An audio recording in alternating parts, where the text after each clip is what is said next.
If you'd like to see Liyue's tourist spots, I have a few references.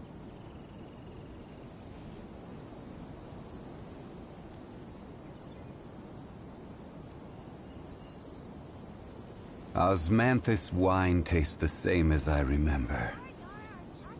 But where are those who share the memory?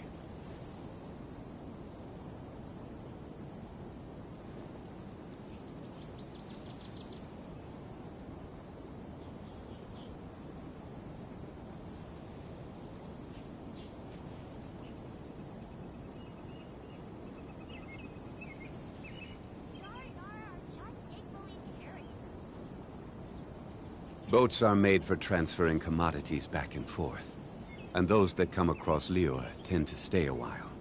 So it is where many things come to settle.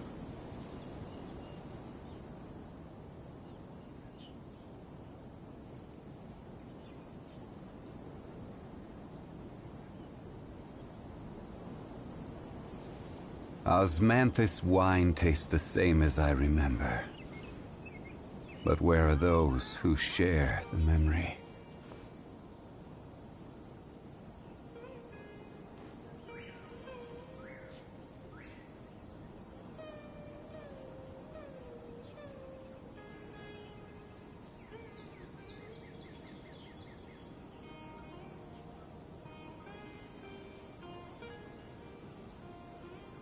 Where do you want to go next?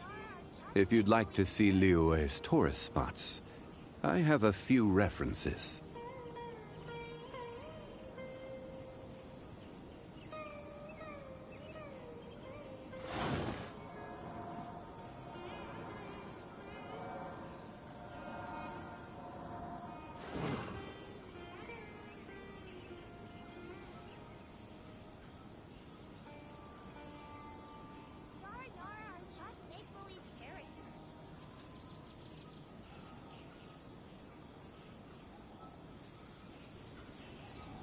Osmanthus wine tastes the same as I remember. I'm finally back. But where are those who share the memory?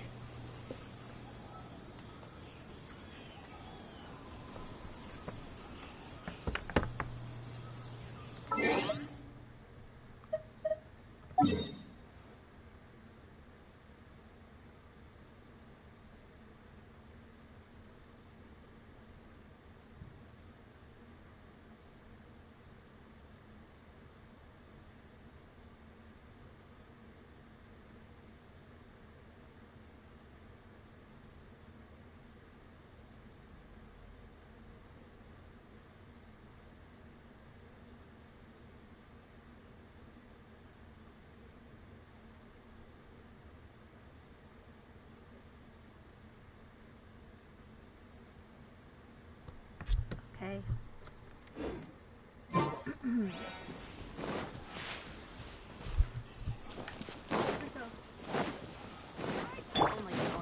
Time to go.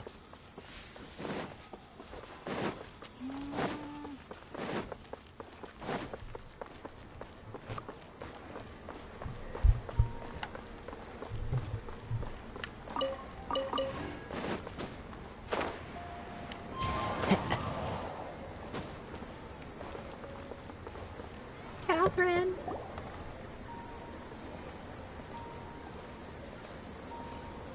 And Astra Avisask. We meet again, you two. Hi, Catherine. Do you have any commissions for us today? Commissions, huh? Let me think. Oh, how about this? Please attend the Academia's Academic Symposium this afternoon and recite a love poem on stage. Love poem? Wait, say what now? And if possible, please also use your camera to capture the reaction of the audience upon finishing the poem. Huh? What kind of commission is that? I feel embarrassed just imagining it. The audience would definitely have a reaction.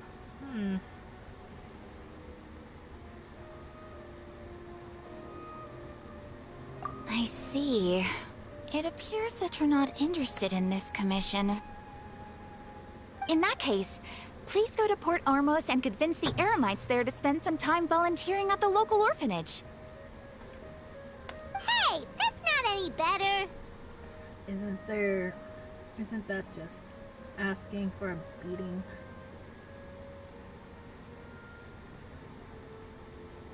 They don't go together. I'm sure the mercenaries will have some interesting reactions as well. Paimon's gotta ask, just who exactly has been submitting these commissions to the Adventurers Guild? Oh, the commissioner? Well, actually, I just wanted to see the two of you in action. It's the Danzo Archon. Was it so obvious? I was hoping you would actually take one of those commissions. That kind of chance to observe humans doesn't come by often. Ah, so it's Nahida. Paimon just knew Catherine wouldn't crack those kinds of jokes. When did you get into her head?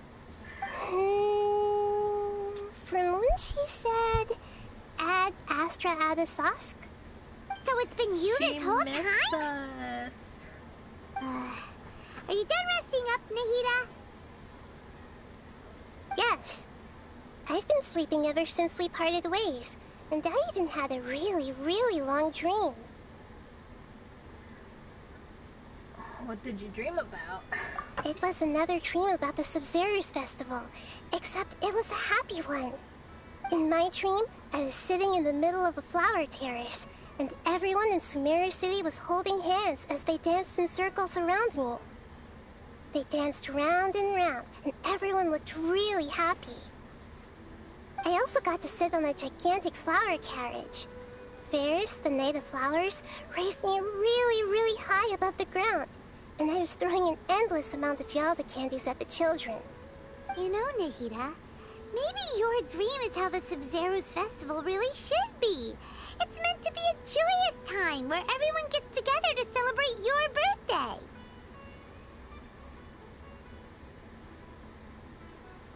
But in reality... Huh? Wasn't I describing a really happy dream? Why are you both looking at me like that? Wait, could this be an example of the emotion known as pity? No, we aren't pitying you. That would only make everything worse. We just don't want you to feel too sad. By the way, have you had a chance to visit Dunyarzad? How's she doing? The Homianis haven't allowed any visitors after the festival, so we haven't been able to check on her. Yes, I paid her a visit right after I woke up. She was resting at the time. Her condition is stabilized. However, since Elazar is a manifestation of the withering on the human body, we can only cure it by finding a way to take care of Irminsol's own withering. But for the moment, our top focus should still be figuring out what the sages are up to and what they're planning. Right. Who knows what'll happen if they manage to pull off another scheme like the Samsara of the Sub-Zero's festival? So our first priority should be investigating and putting a stop to the sages' activities. As for how we should pull that off, let's discuss it somewhere else. There are too many adventurers around here. Oh, good point. Sorry, adventurers. We're gonna be borrowing Catherine for a little while. Seriously, Paimon? Where to?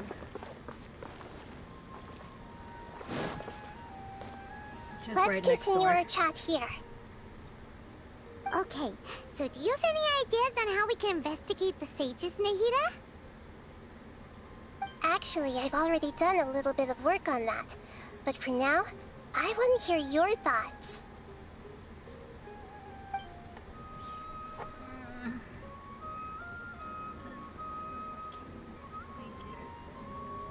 Academia. Students. Really.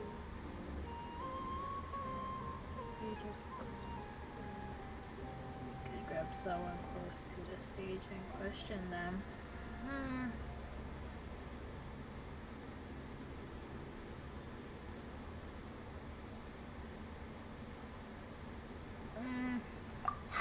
already tried that, but all the key members of the Academia, even the core of 30 guards, intentionally avoid wearing their Akasha terminals. It seems that from the very beginning, they've been guarding against info leaks from the Akasha. Of course, it could also be because they're wary of me. Have you already caught the sage's attention? I'm guessing not yet, but distrusting me would make perfect sense if they've ever paid attention to the urban legends about me. In any case, I probably can't take over their minds directly. We could grab someone close to the sages. We're in the dark as of now. Since we still don't know anything about their goals, any rash move could tip them off and lead to terrible consequences. After all, every person in Sumeru City is one of their hostages. Then we'll possess this dude. No way, that's too risky. You mean it'd be too easy to get caught?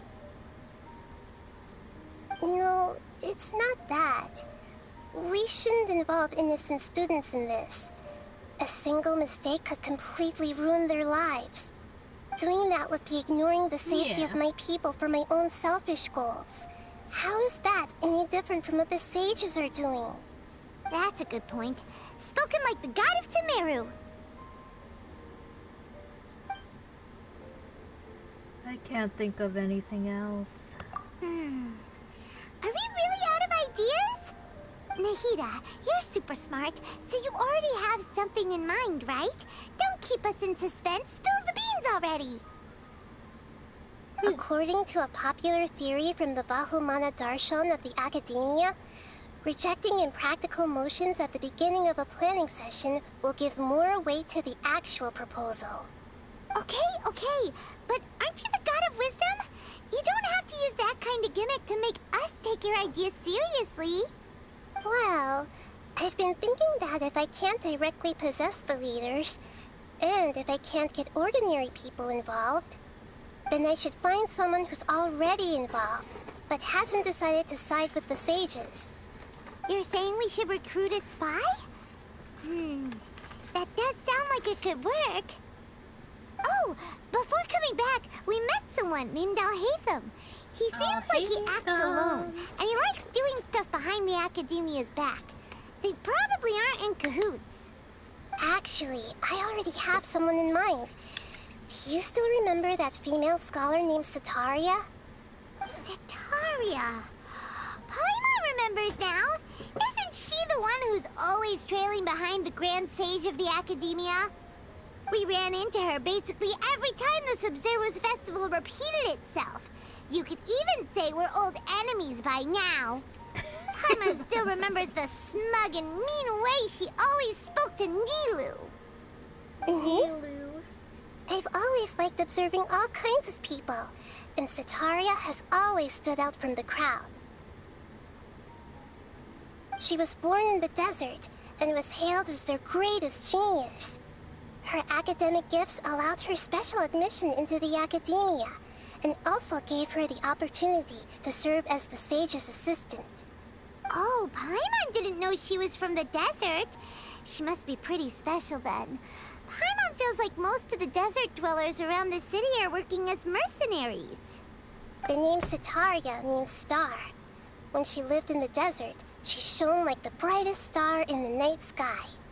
Later on, she was chosen by the sun. The star was given a place in the daytime sky to complement the sun's dazzling light. Soon after, the star witnessed the sun scorching the earth, which brought forth many disasters. The star began to waver. Instead of staying beside such a sun, wouldn't it be better to return and light up part of the night sky? But in the end, she couldn't give up the radiance of daytime. To cope with her shame, the star buried her guilt and closed her eyes.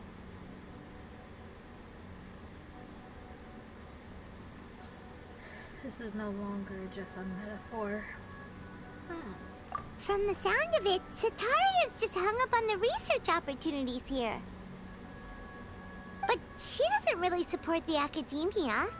She still feels guilty about not doing more for the desert, right? She's just running away from her problems. Indeed. When they are presented with complex moral issues, many people will simply plug their ears and go with the flow until the problem can't be fixed anymore. She's suppressing a lot of guilt, but before she realized it, she had already become the sage's accomplice. She can't deny her part in their schemes anymore.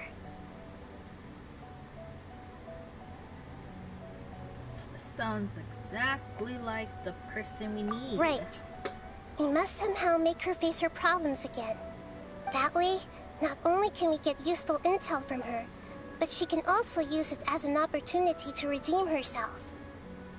From my past observations, Cetaria will take a day off from the academia every 10 days to do some shopping in the city.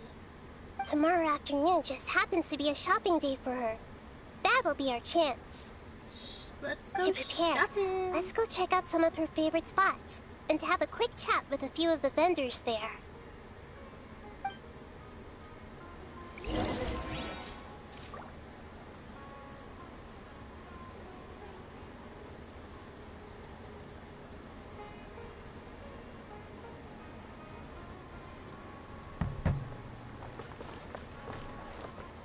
Don't you think my craftsmanship?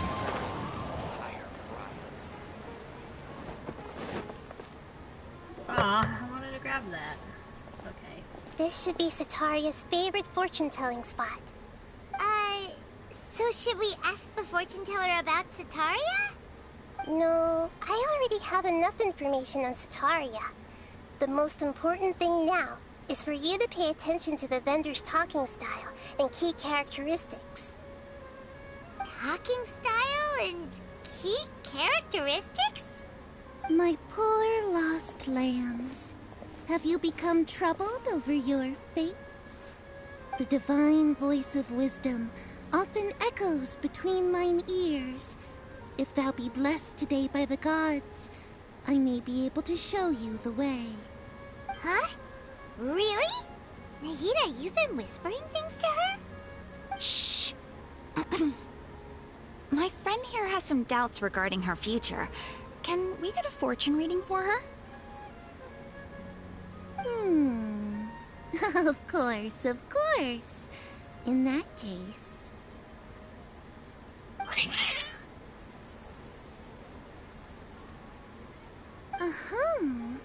It would seem that Harut and Marut are quite wary of you.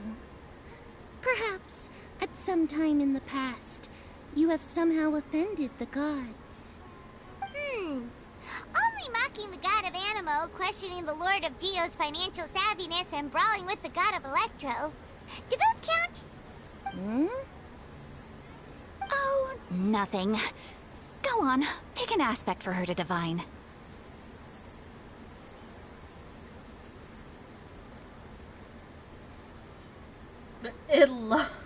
Wait. What happened if I press love? Let's do it. Love prospects? No problem at all.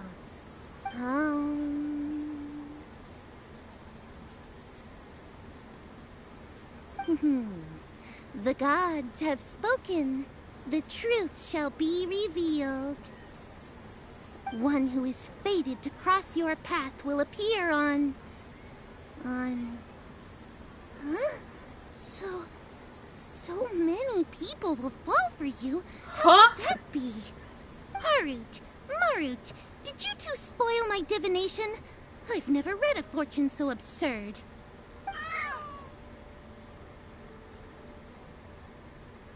Actually, Paimon thinks this is probably the most accurate fortune-telling you've ever done.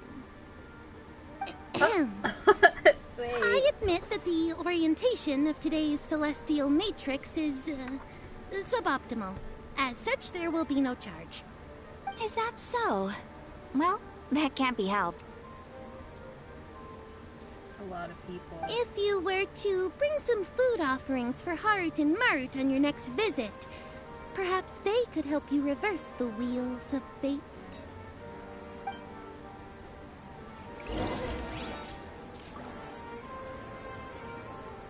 A lot of people, okay.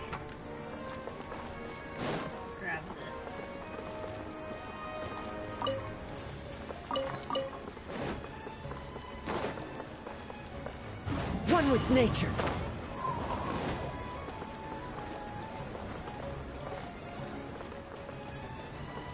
Ah. Follow the wind. Oh. Is this another one of Sataria's favorite stalls? Yep. It belongs to a king. His father helped Sataria a lot when she first moved to Sumeru City, so she still comes by whenever she has time. When I start talking with him, listen carefully to the details of our conversation. Ah, dear customers. Would you like to look at some pottery? We caught wind of your great craftsmanship, so we specifically came to take a look. Oh, I recognize you. Aren't you Miss Catherine from the Adventurers Guild? Sounds like I'm in for some big business. Speaking of, where did you learn this trade? I suppose you could say it all started with my dad. He's a mason by trade, but I picked up an interest in clay while apprenticing for him. After that, I began making pottery by myself in secret. And I simply changed trades when my works turned out well. Although it's a pity that I'm no longer making much use of the knowledge provided to me by the Akasha. That's nice. You're making a living doing something you love. So is your father still working as a mason? Oh no, not anymore. A few years back, he fell from a roof and broke his leg. Since he had already saved enough Mora over all these years, he's just enjoying the retired life in Port Ormos nowadays. I see. We wish him peace and happiness in his retirement.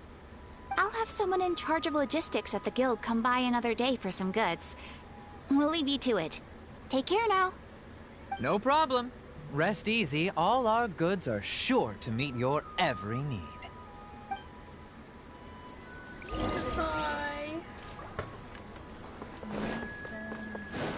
Oh, there, broke his legs. This should be our final stop. Sataria's always thinking of this restaurant when she's working at the academia, so she always comes by whenever she's out in the city. Nahida, you've really thought of everything. It's my duty to protect Sumeru's citizens, after all. Hi there. I feel like I've seen you down by the docks before. Huh? Sorry, I don't quite remember. If I recall, you were having a discussion with someone about shipbuilding at the time. Ah, that's right! I've always been really interested in feats of marine engineering. After all, I grew up in Liyue Harbor and spent my entire childhood staring at the ships going in and out of the port. I came to Sumeru to study, but failed to make it into the academia due to my lack of talent. But I'm still discussing all kinds of problems with different scholars, and I'm continuing to study and perform research from the restaurant's basement. I'm sure I'll get to the academia after their next round of exams. What an admirable spirit for learning. Amazing! Sure, but you'll find hardworking people wherever you go. So this restaurant has a basement as well? Huh. First I've heard of it. That's right. It's not usually open to patrons. Most of the time, employees use it for breaks or to hold private events. I see. Guess that makes sense. Well, good luck with your studies, Miss Chishan. Thank you so much. As long as I can make it into the academia as an official student, I'll be happy.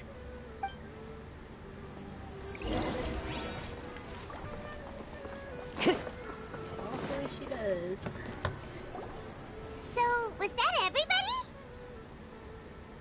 Mm-hmm. 3 familiar faces should be enough for Sataria. What's the point of all the information we've collected? Nahida, you still haven't told us how you're planning to make Sataria face her problems. Sataria is already used to avoiding her problems, so we must find a way to break through her usual sensibilities. I remember that you mentioned that the Eremites in Port Ormos are all making a fuss about the upcoming resurrection of the Scarlet King. Although it's all just a boatload of nonsense, the fate of her homeland may turn out to be Sataria's soft spot.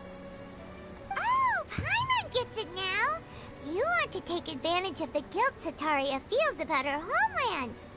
Although she knows she should return home to help the people of the desert, all she's done is conspire with the sages.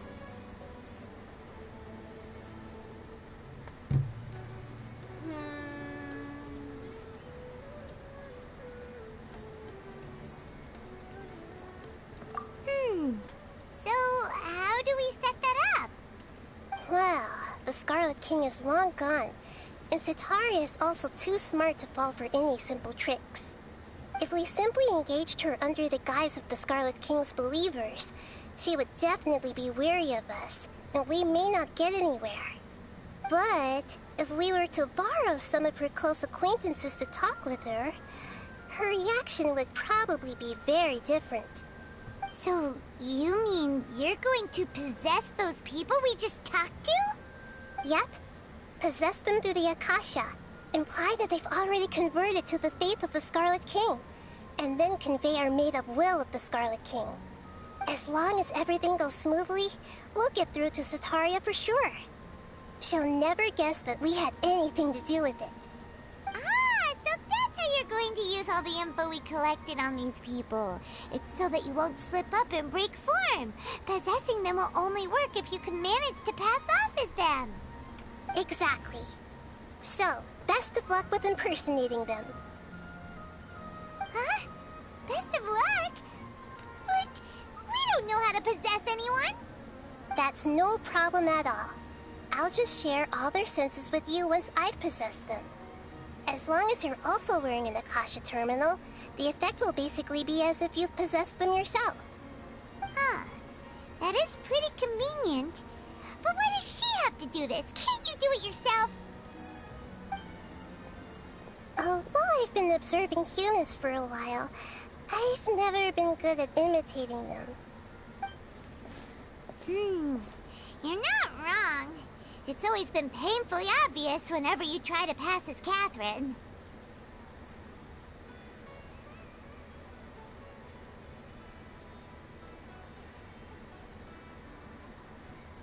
I'll try my best. If it was at all possible, I would have preferred to leave these people alone. But seeing how things are now, I probably should just accept it and push on. Yeah, don't beat yourself up over it. We're only doing this to help everyone, and we'll only be borrowing them for a little while anyway.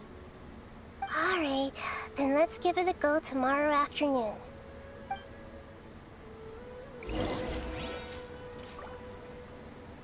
Oh no.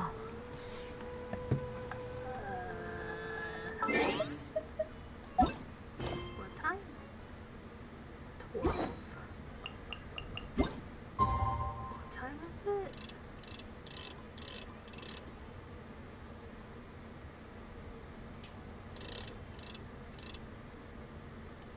Okay.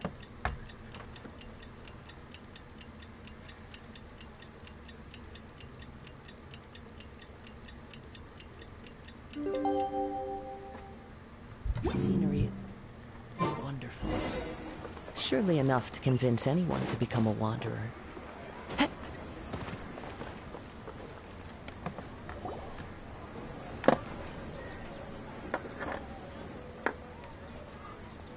Oh? Oh, here she comes. Sataria's here. Let's quietly follow her. Once she starts talking to her acquaintances, we'll find a safe spot to begin possessing them. As for how we'll sway her to our side, I'll leave that to you. I trust you'll know what to say. Paimon's starting to feel kinda nervous. Okay, let's go. Looks like they've already started talking. Let's find a hiding spot and get started.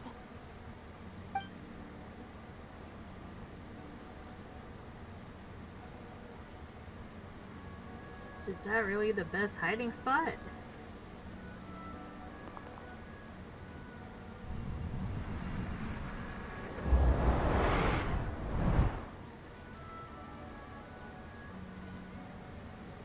That's right. You really can't force anything when it comes to love. And besides, everyone around me has a very different background and outlook. Are you still listening to me, Nabia? Oh, of course I'm listening. You were talking about troubles with your love life, right? I heard everything you said. Okay then. You just seemed a little distracted for a moment there.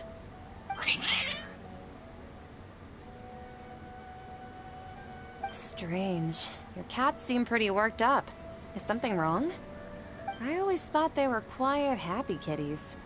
Oh, what are their names again? Fuck, bro. I forgot it. I forgot the name of the cats.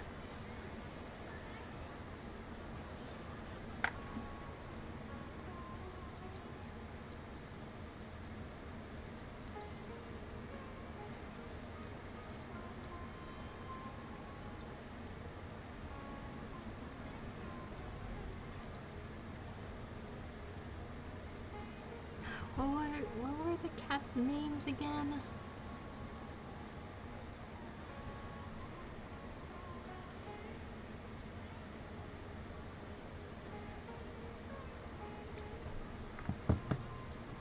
There's no way I forgot it.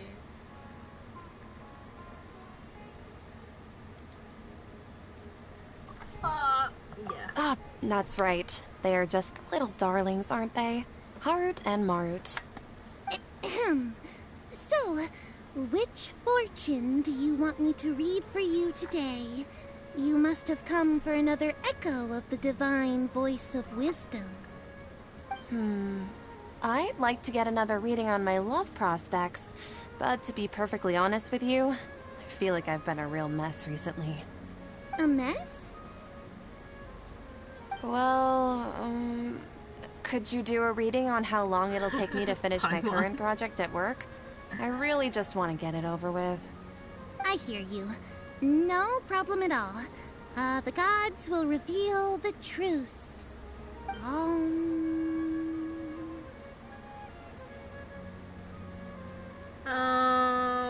The god has spoken. The god has spoken.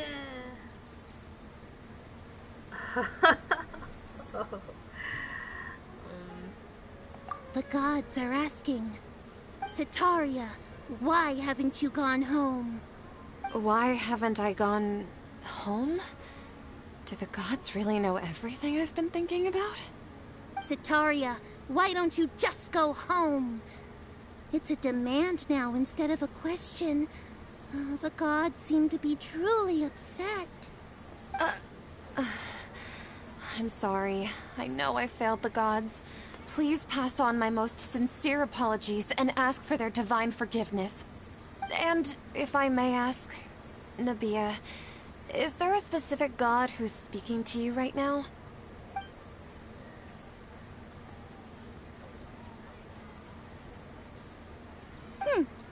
What an inconsiderate and naive question.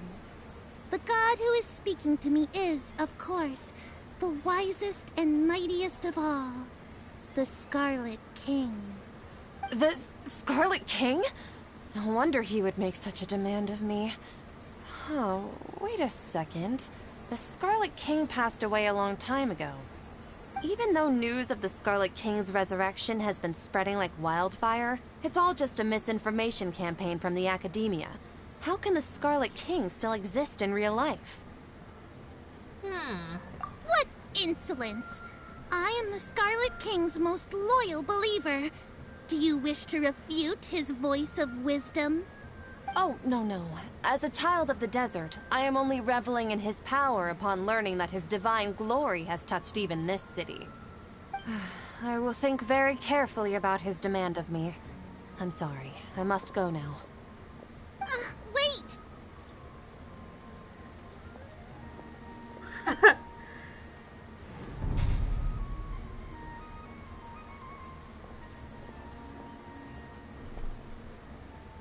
Oh, she just ran off in a hurry. She looked pretty upset, too. Well done. Sataria didn't seem to suspect anything amiss. To have something she's been trying desperately to avoid show up out of nowhere and berate her, that must have shaken her to the core. Aw, Nahida, it seems like you understand human emotions really well after all. All I know are some abstract Harava-taught theories. And in any case, my time with you has shown a lot of them to be utterly useless. I'm still trying to make sense of everything. Anyway, enough of that. Let's hurry and catch up to Sataria. He's out of Keem's now, right on cue. Let's get ready to possess him right away. Okay, if I can remember.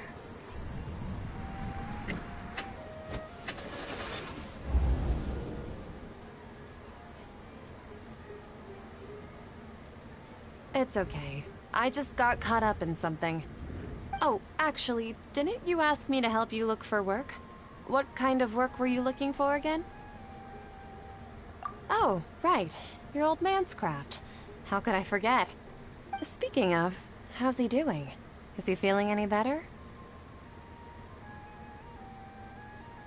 He's feeling a lot better and he's walking more now. He's feeling a lot better. He can lift stuff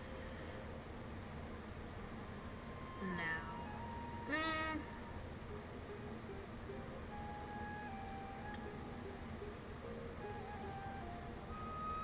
Oh, that's good to hear. I've been thinking a lot about him. If I could get some more time off, I'd love to pay him a visit. Actually, while we're talking about him, is he still living in Port Ormos? Yeah, he's been retired there for a while. If you could find the time, please write him a letter. Please pass on that recently, faith in the Scarlet King has taken root in Port Ormos and has begun to spread across Sumeru. He has a quick temper and has always been a devout follower of the Dendro Archon. I don't want him to get into a fight with those Scarlet King believers because of a difference in beliefs. Oh? So, who are you siding with in all of this? The Academia or the Scarlet King? I'm so jealous of you. You were born a child of the desert. Yet you chose to betray the Scarlet King, and now you spend all your time with those crooks from the Academia. Akeem, you don't mean you've also become a believer of the Scarlet King? What's so strange about becoming a believer of the wise Scarlet King?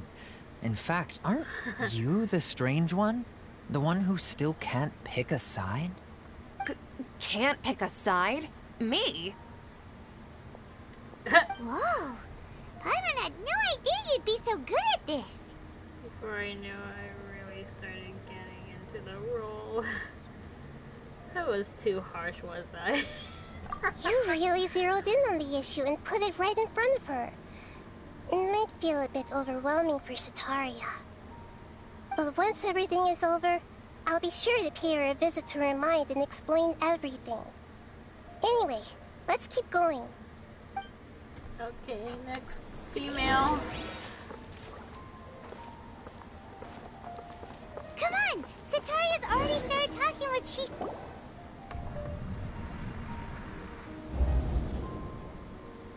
So, Shishan, have you noticed anything weird in the city lately? Like, as if someone was trying to preach to you about something? No, I've been studying all my time. Oh, spending all my time studying in the basement. Oh, right. Speaking of strange things, I celebrated the Sub-Zerus festival so many times that I lost count. That was really weird. Wait, how could you be aware of that? That should be impossible. Nothing in the report indicated anything like that. Are you still failing to realize that the Academia's lowly tricks could never deceive all of Sumeru's citizens? Shishan, don't tell me that you've converted to the Scarlet King as well! What an absurd question. You make it sound like I should be ashamed for becoming a believer of the Scarlet King. In reality, shouldn't you be the one who is ashamed? You, who works side by side with the Academia, and treated people as nothing more than experimental subjects? Please, please stop! I think I was a little too harsh. Even now, Satori is still trying to run from her problems. I push it too hard. She can no longer justify everything to herself. Hey, she's trying to talk to the guards! What should we do? This is the most important part of all. Quick, get ready. Mercenary, you're a member of the Corps of 30, correct? Please help me pass a message to the Matcha right away.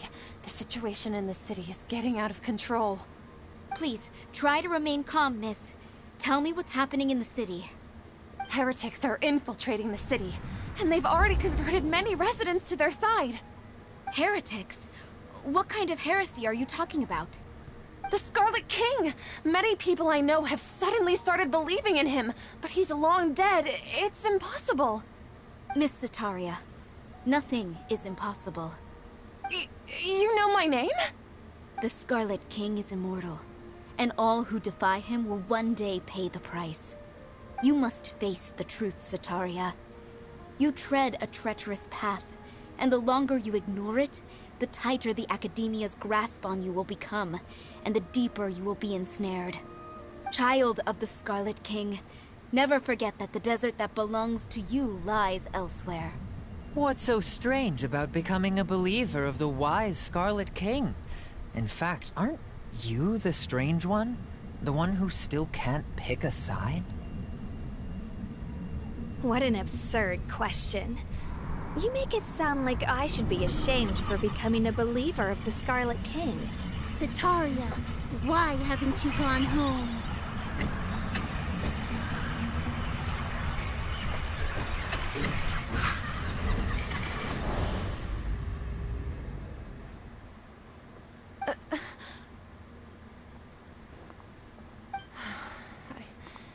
It seems that no matter where I run, I only keep finding more believers of the Scarlet King. I have to say, this is a familiar feeling. I've also been running from my guilt this whole time. Guilt over my part in the Sage's plans, and from ignoring the letters from the children of my homeland. But no matter how much I may try to ignore or get rid of it, my guilt always comes back.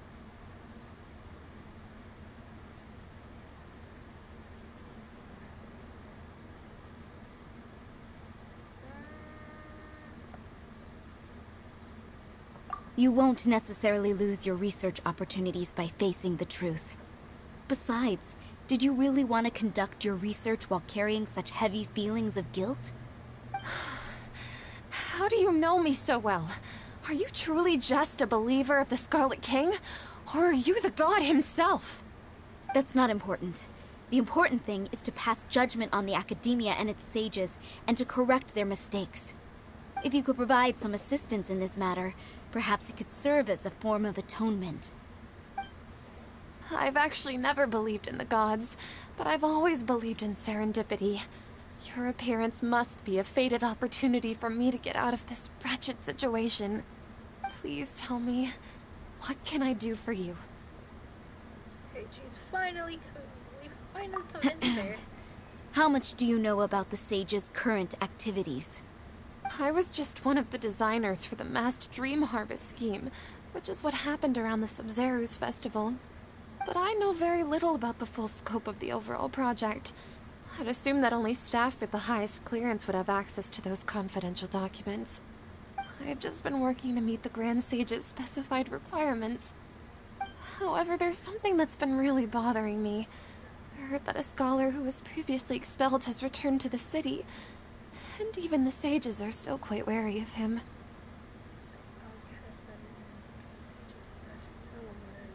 To fight against the Academia, we will need to figure out the nature and the purpose of their work. Is there a way for us to get access to the confidential documents you mentioned? It should be possible if we're willing to take some risks. After all, I'm an assistant to the Grand Sage, and I've been working on many tasks outside of the project. One thing, though, I won't be able to transfer the documents to you through the Akasha once I get my hands on them. The sages have always closely monitored all activities within the Akasha. Let me see... let's use the most primitive method. Send someone to pick up the documents tomorrow evening at the Academia entrance. The Academia entrance. Wouldn't that be too conspicuous? Don't worry about that. I assure you, this won't be a trap. I'm only suggesting this location because it'll draw more scrutiny for me to leave the Academia again. It'll be safest for me to distract the guards long enough to hand you the documents. All right, I trust you. So, if I were to successfully complete this task, would it mean I've atoned for my wrongdoings? That'll depend on the judgment of the Dendro Archon. The Dendro Archon. That's right. Her people are the ones we have endangered. As the God of Wisdom, she's also the one responsible for judging and guiding the scholars. Maybe it's time for me to find a god to believe in. Just as Nahida predicted, we've managed to bring Sataria to our side! The Traveler's execution was ingenious. She's the one who deserves all the praise. Well, now that we've made plans to meet again tomorrow evening, all we can do is pray for Sataria's mission to go off without a hitch. Pray?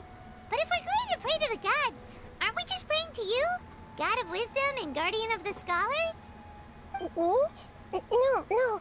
The truth is the true Guardian of Scholars. I've always believed that. Anyway, let's meet again tomorrow evening at the Adventurers Guild. What time is it? 19 now? 19? Yeah, oops, wrong. 19.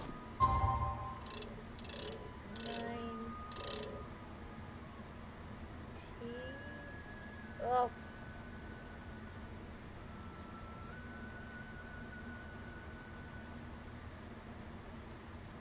Fuck it.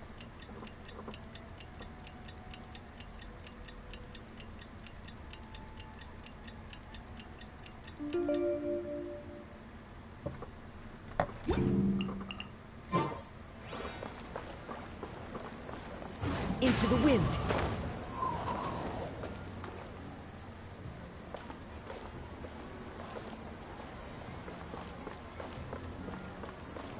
Oh, the following.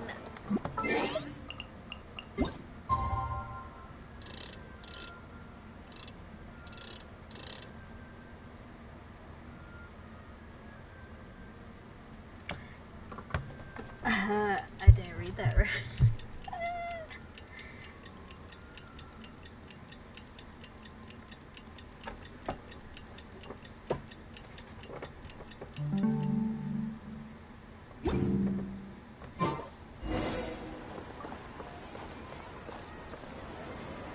Catherine, we're here! Oh, you are the other Catherine, right? That's right. I suppose I'm the other Catherine in your mind.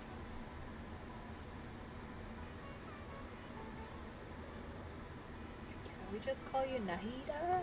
Shh! We're on a secret mission tonight, so we need to protect Catherine's identity. Yep, Paimon's right. We cannot fully rule out the chance that the meetup tonight is just a trap. Yeah. If something were to happen, my existence may be the only trump card we'll be able to play. After all, the Academia should still be unable to confirm the existence of my consciousness in the outside world. Yep, exactly. Just what Paimon was thinking.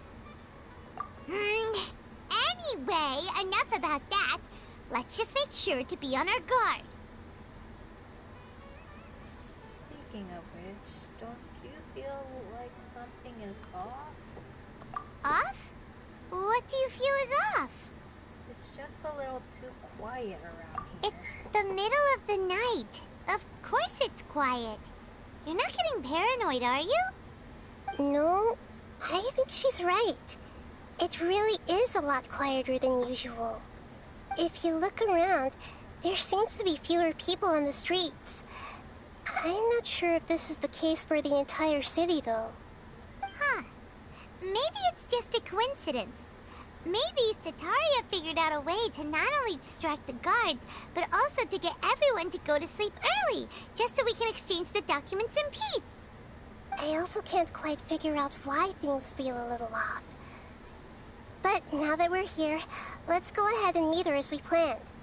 Well, regardless, as long as you're here with us, Paimon feels a little safer.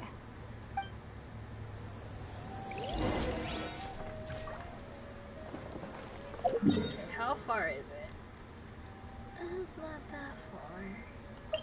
We'll go drop over here. Wait. We can't teleport. Okay. Huh. There really aren't many people out right now. Let's hope it'll be this quiet in front of the academia, and that Sataria managed to distract all the guards.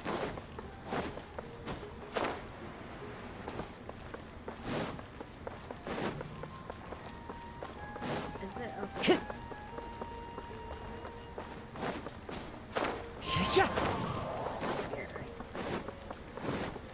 Oh, where can it be? Up there. Guess it's up here. Time to go. Okay.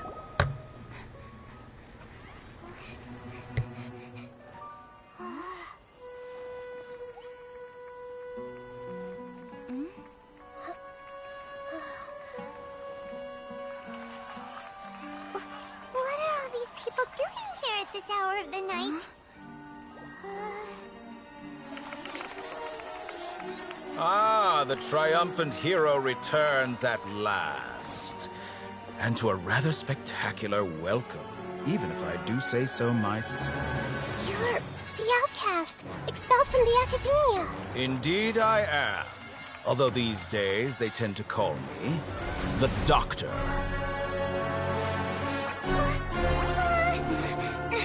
If you're looking for your researcher friend, she has already been taken into confinement. With some basic caution, she could have discovered the listening device on her person. Clearly, she lacks the degree of rigor expected of a true scholar.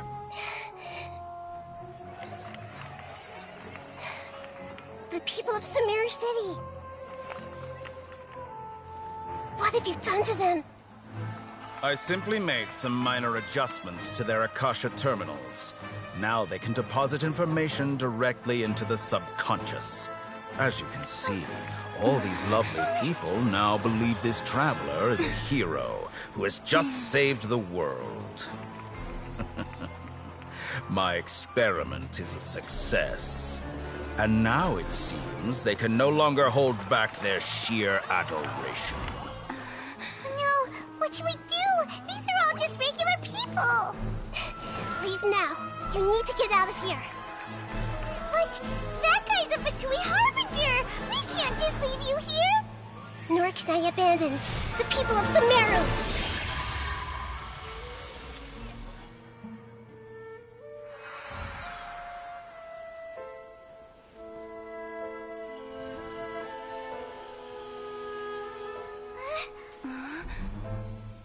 Don't worry. We'll meet again outside of the city.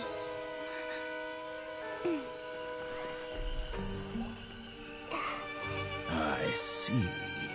You appear to have overridden their mental faculties with your own consciousness.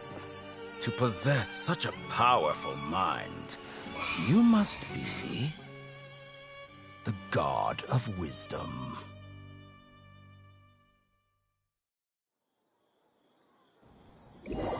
Oh no, what just happened?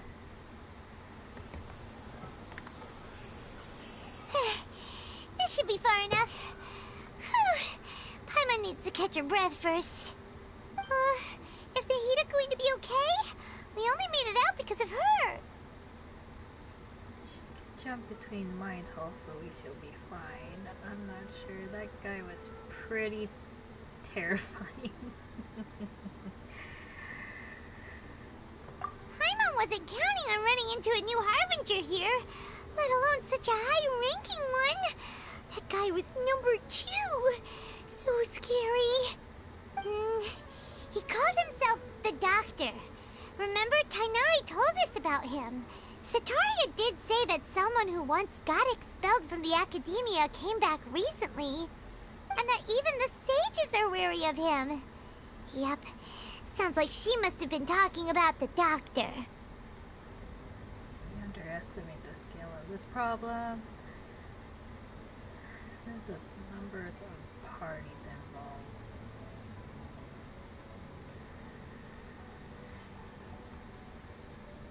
Yeah, now that the doctor's in the picture, we're no longer just dealing with the academia. They're in cahoots with the Fatui. But what are the Fatui after this time? Another Gnosis? We need to find and reunite with Nahida.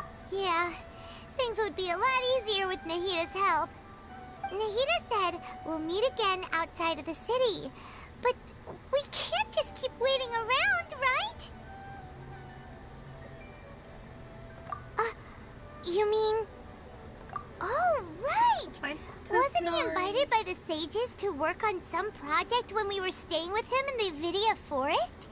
That has to be the same project. Even though he turned it down at the time, he might still know something. There's no time to lose. Let's go to Gandharvaville. Let's go. How far is it?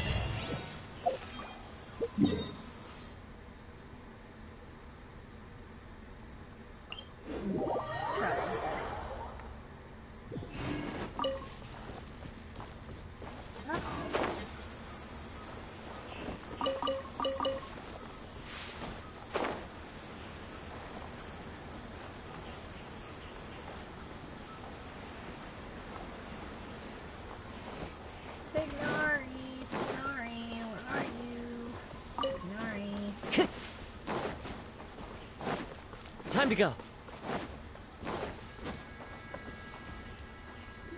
Hold it right there.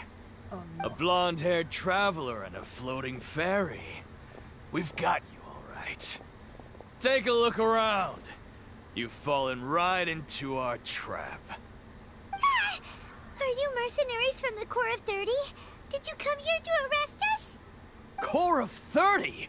We're nothing like those government lapdogs who don't even get scraps for their work. We are an elite brigade that commands the highest commission rate in all of Sumeru. We're here on the orders of a client known only as the Outcast. The Outcast? An outcast from the academia? Sounds like the doctor. But why wouldn't the doctor just send the Fatui after us? Maybe he's taking advantage of the academia resources. Still wasting time on idle chit-chat. We'll shut you up soon enough. Get them! Really? Can you really? You're up, traveler! Following orders. Solidify! This is long overdue. Why save that? Fallen leaves, adorn my night! It isn't over yet! Here comes reinforcements!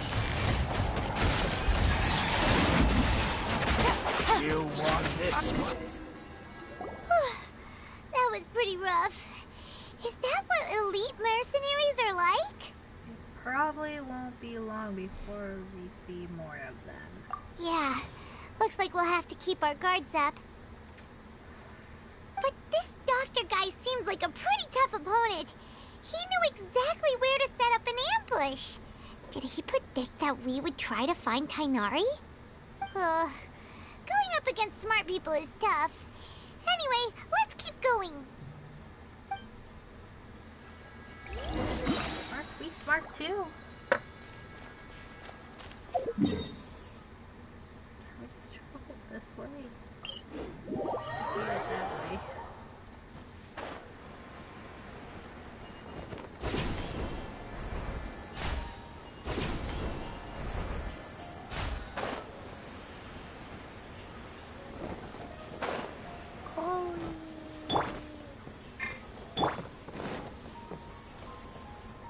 Oh, it's the Traveler and Paimon. What are you two doing back here? Kale! It's nice to see you again. Are you doing all right? To be honest, I'm not doing too well. My Elazar has been progressing at a faster rate lately. I'm finding it harder to complete more intricate tasks. As a result, Master Tainari is taking me off the patrol schedule. He will only allow me to stay here and coordinate other people's tasks. Oh, Kale! It seems that Kyori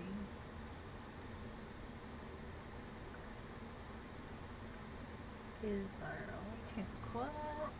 Speaking of Tainari, did he go off on patrol? We're here to talk to him.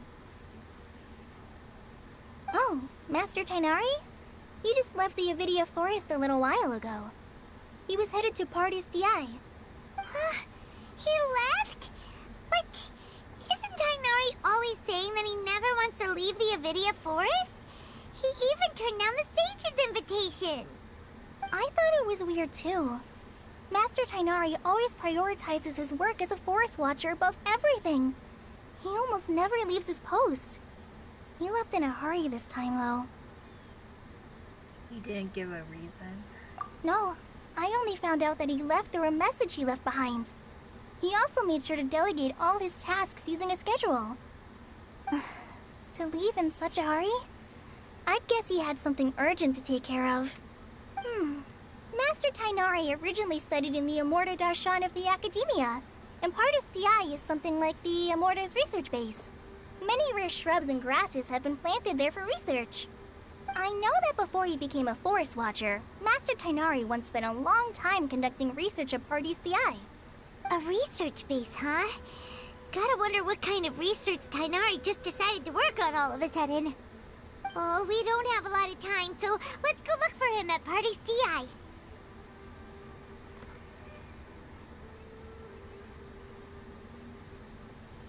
Please take care of yourself, Kale. Don't worry, I'm fine. I'm used to living with Elazar by now. If you run into Master Tainari, please send him my regards. Will do. Got it. Will do. See you later, Kale.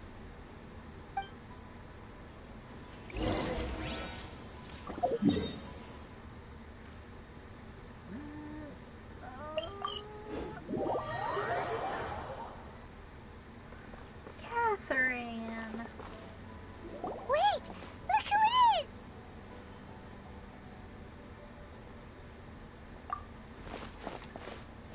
Thank goodness you're okay. We were so worried about you.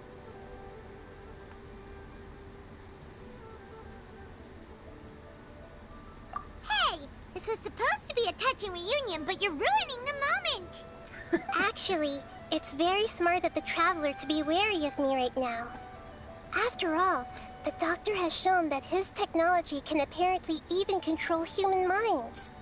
Plus, it's not like you could have known what happened after we split up and I was facing the Doctor by myself. Even a pool of stagnant water after a torrential storm can occasionally pass as a patch of sky. Paimon feels like only the real Nahida could come up with such an obscure analogy. I believe Huh? you. But I wasn't trying to win your trust or anything. All I wanted was to clarify my point. Well, we understand that point now. Please, Nahida, tell us more about what happened. Are those poor people all right? When you left, I was still in the middle of restoring everyone's minds. Thankfully, when the Doctor mentioned depositing information into the subconscious, he didn't mean engraving information into their minds. Instead, he did something closer to creating hallucinations. That was still within my power to fix. Luckily, I managed to finish my restorations and mind jump away from him just as he was about to capture me. Whew. What a relief. The Doctor sure pulled out some hidden cards, but good thing we had Nahida with us.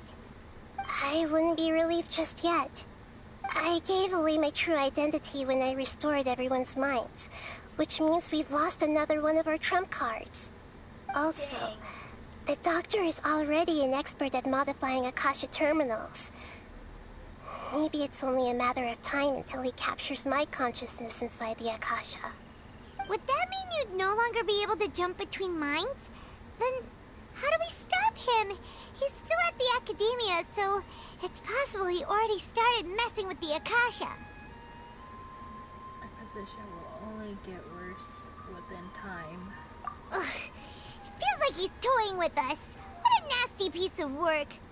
Plus, the doctor's combat ability alone is apparently enough to make him worthy of being number 2 of the Fatui. We shouldn't give up hope just yet. Let's try to find another way to attack this problem. Actually, Nahida, how did you know we were trying to get to Party's DI? Have you been waiting for us? Yes, I have. I can see the Traveler's elemental energy, so I deduced your destination by looking at the direction you were moving in. Can you really? You didn't come here for sightseeing, right? Did you find any leads?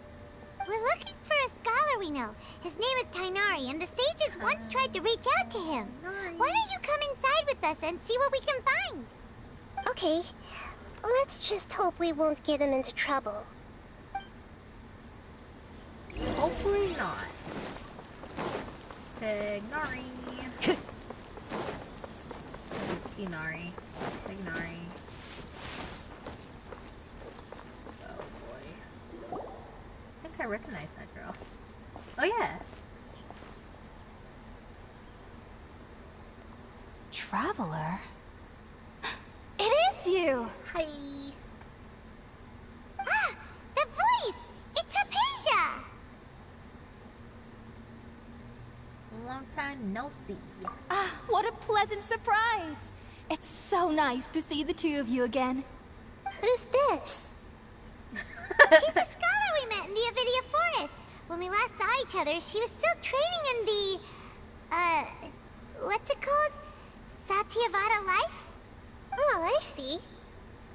That's right, we're old friends. You've come at just the right time. Ever since I've come here, hardly anyone has even talked to me. Hypatia, you're way too excited about this. Actually, for you to leave the Avidia Forest means... you're not in training anymore? Wait, no. Did you already finish your training and reach Pariporna life? Oh, she's so cute. What do you think? My consciousness has already managed to make contact with the divine. You did it! Congratulations! You're truly amazing. It's so exhilarating to share this sublime joy with others at long last! When my consciousness made contact with the gods. Ah, what a supreme and unparalleled experience that was! That sounds incredible!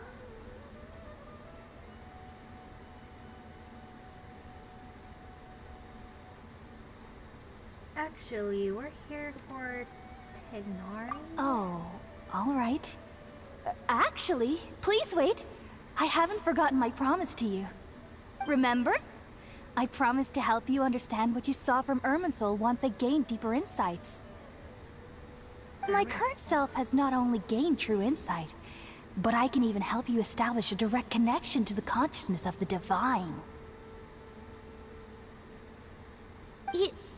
You can do that? Do you believe her? I've never heard of anything like that, but if you want to give it a try, I'll do my best to protect your consciousness during the process. Hold on. I brought some Spiritborn ale with me. This is still a crucial part of the ceremony. We're using that incense again? All right now. Hold my hand. I'll help you establish a pathway to connect your consciousness. Okay. Ready? Ready!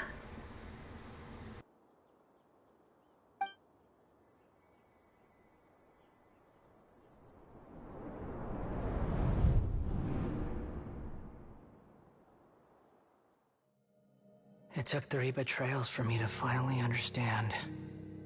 The world is just an elaborate tapestry of lies.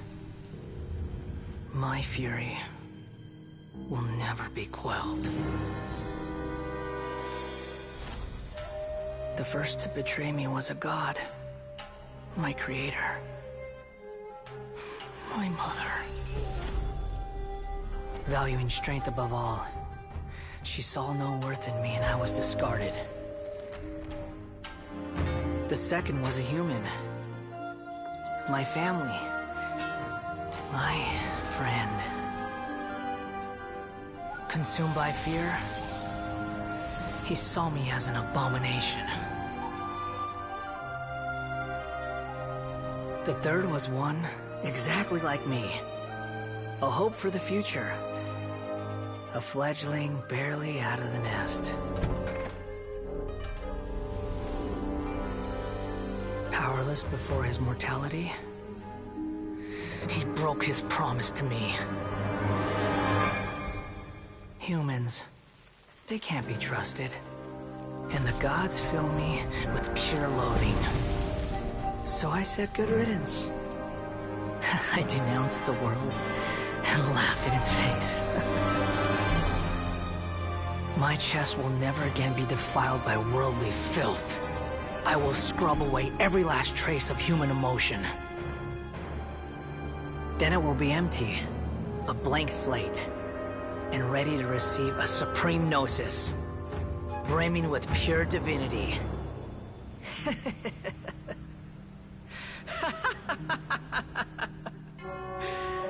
There is no need to fear. The pain will be brief. Your era is coming to an end.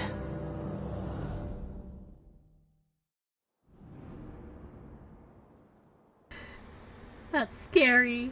What the fuck? What was that?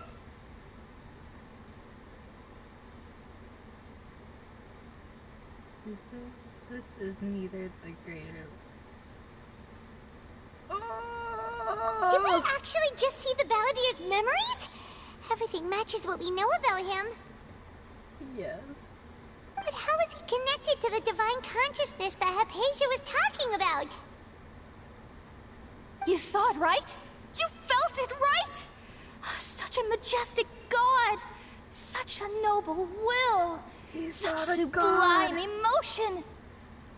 He's not a god. Alas, shame. He's a puppet! If only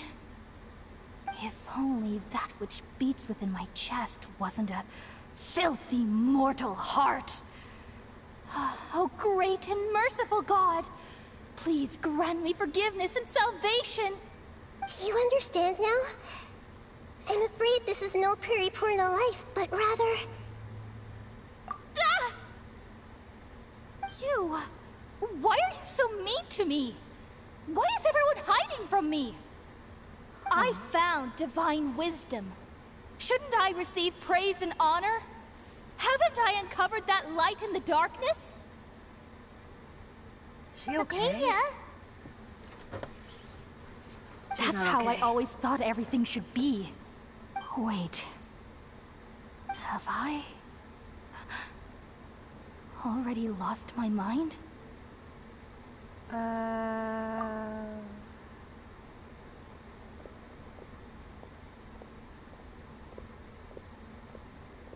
I'm worried about her. Wait, something isn't right! What just happened?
just happened? No, something feels different.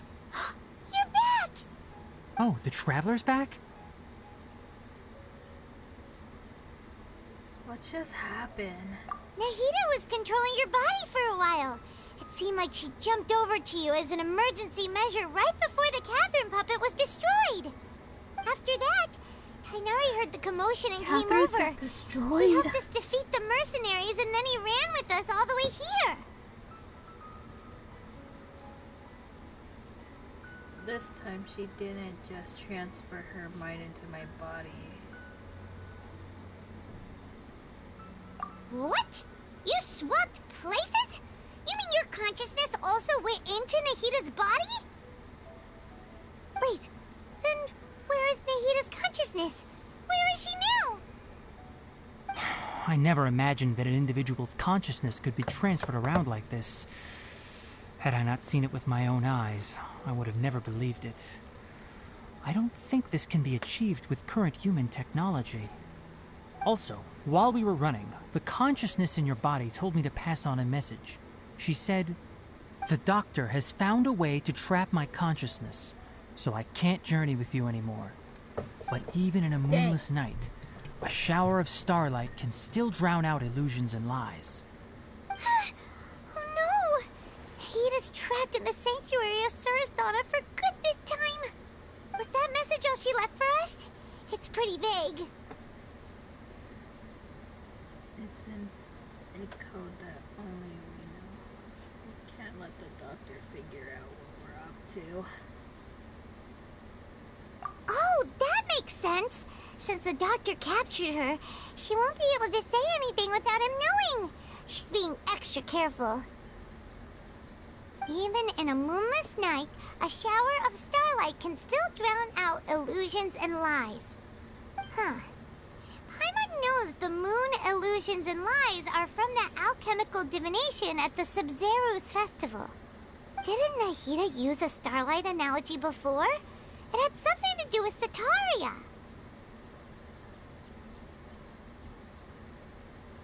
Starlight. Oh, that makes a lot of sense. Huh. Do you think Nahida was telling us to go find help in the desert? But she isn't with us anymore. Think we'll be okay? Paimon, you said Sanctuary of Suristhana. Does this mean that this Nahida you're talking about, the consciousness who was occupying the Traveler's body, is the Dendro Archon? Yes, sir. Your guess is correct, but the situation's a bit complicated, so it's really hard for us to explain right now. That's all right. A scholar's curiosity doesn't need to be appeased right away. As for the complicated nature of the situation, safe to say I have witnessed that for myself. I've spent some time with you, and it looks like the Dendro Archon's also on your side, so I trust you. Thank you, Kainari. Oh, actually, we came here to ask you a question. What do you know about the project that the sages have been working on? Ah, that. While I was indeed invited to join that project, the sages were always secretive about its scope and goals, so I eventually declined. All I know is that that project has something to do with the restoration of Irminsul.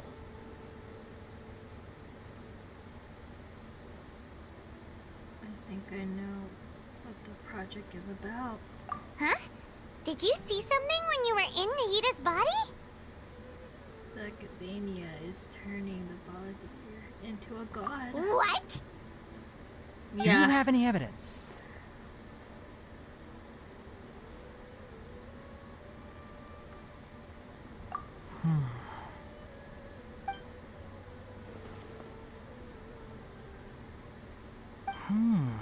So that's what happened. That explains why Hypatia's symptoms were different from those of the other scholars who went mad. It's because she made contact with the consciousness of a new god who is still in the process of being born. Kainari, did you leave the Avidia Forest because of Hypatia? I did. I noticed Hypatia's mental anomalies, But since her symptoms were rather atypical, I secretly took her to Party's DI and began searching for a way to return her to her normal self. Scaramouche is trying to If be I a didn't take god. action, Hypatia would have already been taken by the Matra to the desert, doomed to a life of exile at Aru village. Now that you mention it, I knew the Academia has never thought particularly highly of Lesser Lord Kusanali, but I still didn't expect them to do something as arrogant as creating a new god. Looks like I made the right decision by not accepting their invitation. So Skara is trying to be a god. The Fatui is also behind some of this. The Doctor and the Balladeer. We have 2 Fatui Harbingers in Sumeru. Sounds like we're in for a bad time. From your description, I don't think they've completed their project. There may still be room for us to intervene. But then, what is the connection between creating a new god and restoring Irminsul? Yeah, it feels like we're still nowhere close to figuring out the Sage's goals. Let's head to the desert now. Right. We've pretty much gone over everything we need to know, so we should head out. How about you, Tighnari? What are you going to do? I'll stay here for now. I still want to try a few more things to help Hypatia. If you're planning to go into the desert, start by heading for Caravan Rabat. That'll be your fastest route. Come find me here if there's anything else I can do to help. May the spirit of wisdom go with you. Thanks, Tighnari. Hopefully Hypatia will feel better soon. We're off then. Goodbye, Tighnari. I will be right back.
Okay, now I'm back.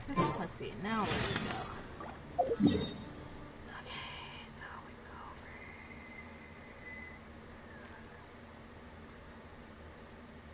go over here? Okay, we'll just go over here.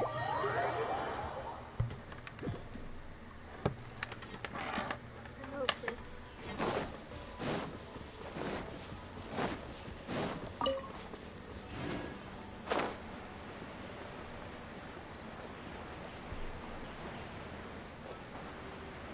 Forehead. Vita.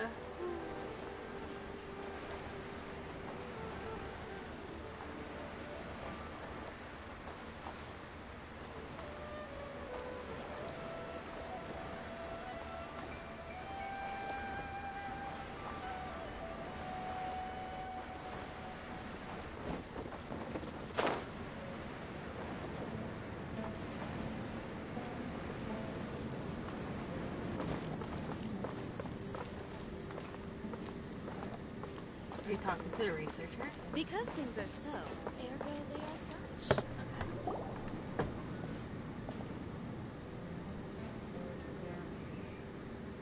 We finally made it to Caravan Rebat. It's pretty lively here. So, just past this wall is the desert, huh? Oh, wow. Paimon remembers hearing people call this the Wall of Samiel. It's made to block sandstorms from the outside. Oh, if it's this tall, it's gotta be the divine work of Greater Lord Rukkhadevata, right? It's indeed quite impressive. Enough gawking. Hey, Come on, follow me. Huh? Over here. Oh, Haytham went that way! Let's hurry up and follow him. Wonder what he's up You're running to. too fast for me. Bro, wait. Yo, do you have to sprint for yet? Okay.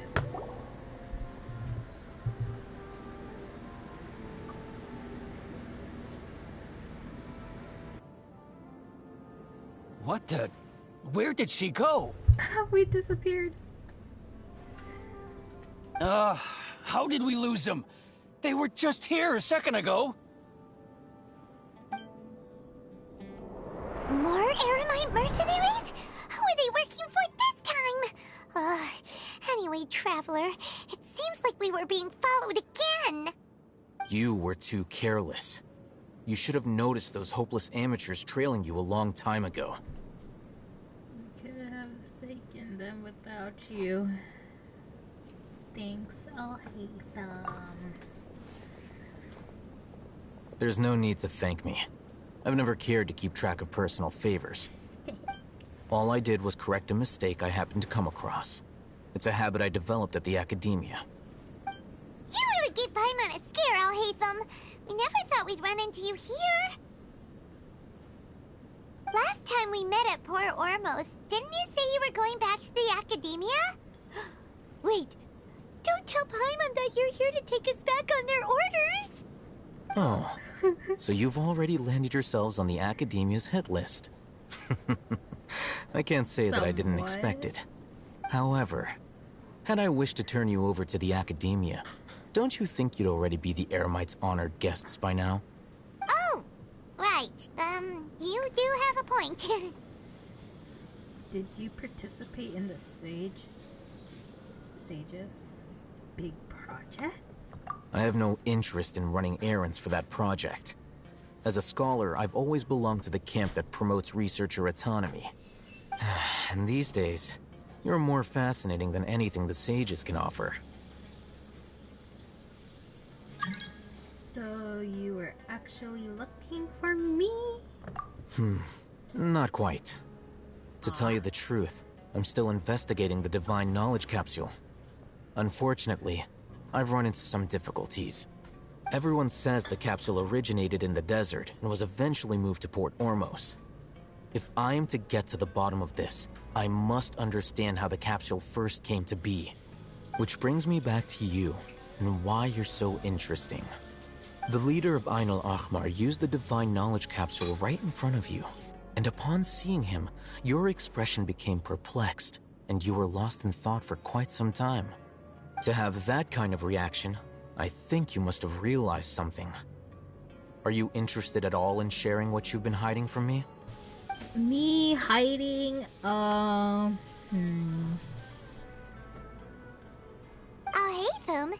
you really have a ridiculous eye for detail. What kind of person even notices and remembers stuff like that? The situation is a little complicated. I can't share what I know yet. So that's your answer. Well, I do work for the Academia after all. So considering that, it is indeed wise to keep your cards close to your chest. But that does prove you do have some undisclosed information about the Divine Knowledge Capsule. Am I right? No matter. Rather than simply learning the answers from you, I'd still prefer to investigate on my own. Speaking of, you two are also headed to the desert? That's right! We have the same plan as you! But we don't really have any concrete goals at the moment. Then I'd suggest starting with Aru Village. It's the largest settlement in the desert, so it'll probably have more resources and intel than anywhere else. Well, would you like to head there together? Let's head there together then. Sounds good. It's always better to travel with someone you know. Let's go! Only if we don't get caught, you know? What here? What there? Before us lies Aru Village, the safe haven of the desert folk. Whoa, this landscape is really something else. What a cool place! Let's go check it out!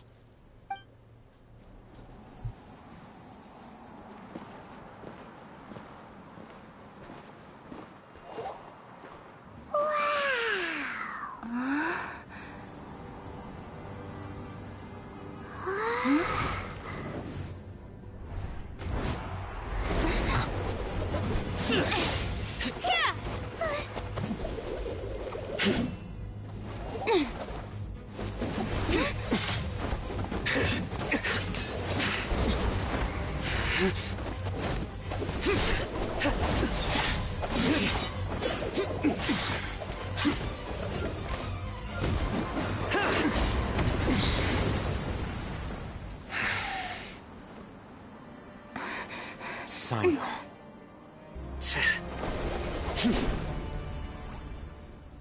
Unless my memory fails me, we have barely spoken 2 words to each other before now at the Academia. Would you care to enlighten me as to when and how I invited the General Mahamatra's wrath? Al-Haytham, do not think you can escape my judgment just because you managed to escape my attack. Judgment? So that's how you'd characterize your actions here, is it? Or would elimination perhaps be a more accurate description? Had I used my full strength, not even this traveler would have been able to stop me. Though styled like an assassination, I sought only to ensure that my target would be unable to flee or resist. Standard practice for the Matra, as well you know. Seemed to me more like your own personal touch. Who is that, Al-Haytham? Did you call him General Mahamatra? Yes. General Mahamatra Cyno, head of all the Matra at the Academia. He's a formidable hunter, and the ultimate nightmare for any who have committed academic crimes. You seem to have placed a lot of trust in Al-Haytham, to the point of blocking an attack for him. If I were you, I'd never choose to side with him. I wouldn't believe a single word that comes out of his mouth. I have been pursuing this scribe for a long time. I urge you, stand back and do not seek to defend him any longer. Otherwise, there will be consequences. I don't trust him as much as you seem to think, but that doesn't mean I'm going to stand by and do nothing. Has Al-Haytham done something wrong? Paimon doesn't think he's as bad as you've made him out to be. I won't waste my breath explaining things. Al-Haytham. I saw it during our fight. Take it out. The divine knowledge capsule you're hiding on your person. Unless you want me to retrieve it for myself. Very perceptive of you. Nothing escapes Amatra's senses. Wait, the divine knowledge capsule? Didn't it fall into the Matra's hands in Port Ormos? So you did lie to us. No wonder you speak with such confidence, Cyno. But I must admit, I'm very curious. What does this capsule mean to you? And why, as General Mahamatra of the Academia, are you all alone in the desert? As far as I'm aware, the other Matra have been speculating about your disappearance. Have you been given a mission that's, let's say, morally dubious? If I was the real target of your mission, what was stopping you from simply using your authority and resources to judge me within the walls of the Academia? Is it a mission from the sages? I should have known you'd be difficult to deal with. You two! Ugh! What you would do, Traveler? Paimon feels like we can't trust either of them! Ahem. Well, look at you two, acting all tough and self-righteous over there. Wait, Dia? Dia! Yay! Great! Finally, someone that we can trust! You gotta help us out here, otherwise these two are gonna start fighting again! Yeah, sure looks that way. Two giants from the Academia duking it out once and for all. Not something you get to see every day, that's for sure. Listen, I know you academic types love to fill up your big brains with self-righteous morality and lord your empty rules and virtues over each other. But how dare you bring your petty disputes into the safe haven of Aru Village? It seems like someone's gonna have to beat some sense into your thick skulls until you finally learn to respect these grounds.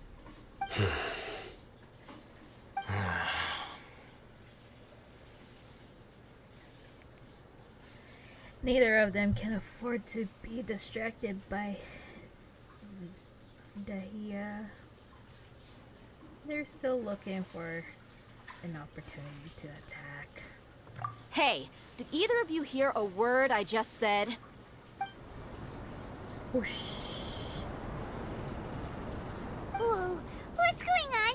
The wind's so strong! Is this a sandstorm? Paimon's gonna get blown away! Another sandstorm? What's up with these recently? Hey! All of you, over here, quickly! We have to take cover! Someone's calling for us!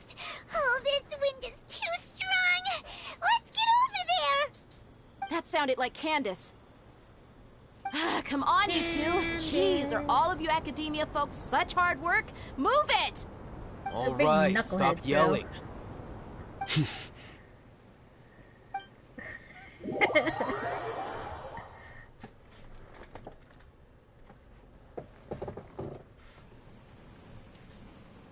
Ow.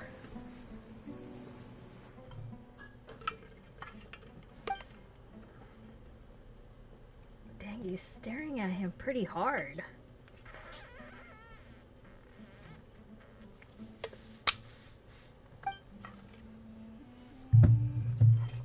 She's staring at him pretty hard too. Well, this is pretty awkward.